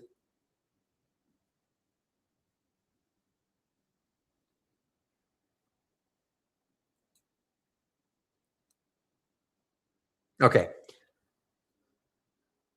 So for those of you on YouTube right now, and you still want to interact with other traders until 3:45 Eastern time. So there's my homepage link, and click on it, and just scroll down a bit till you see trading room. Okay, it's free. And this will be open at 3:45 until 3:45.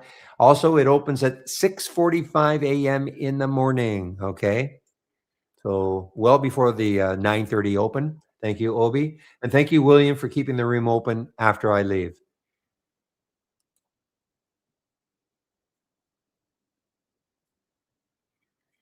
Okay, so for YouTubers, I must shut you down. I can't because there's nobody will be left to moderate, so I'm gonna have to shut you guys down,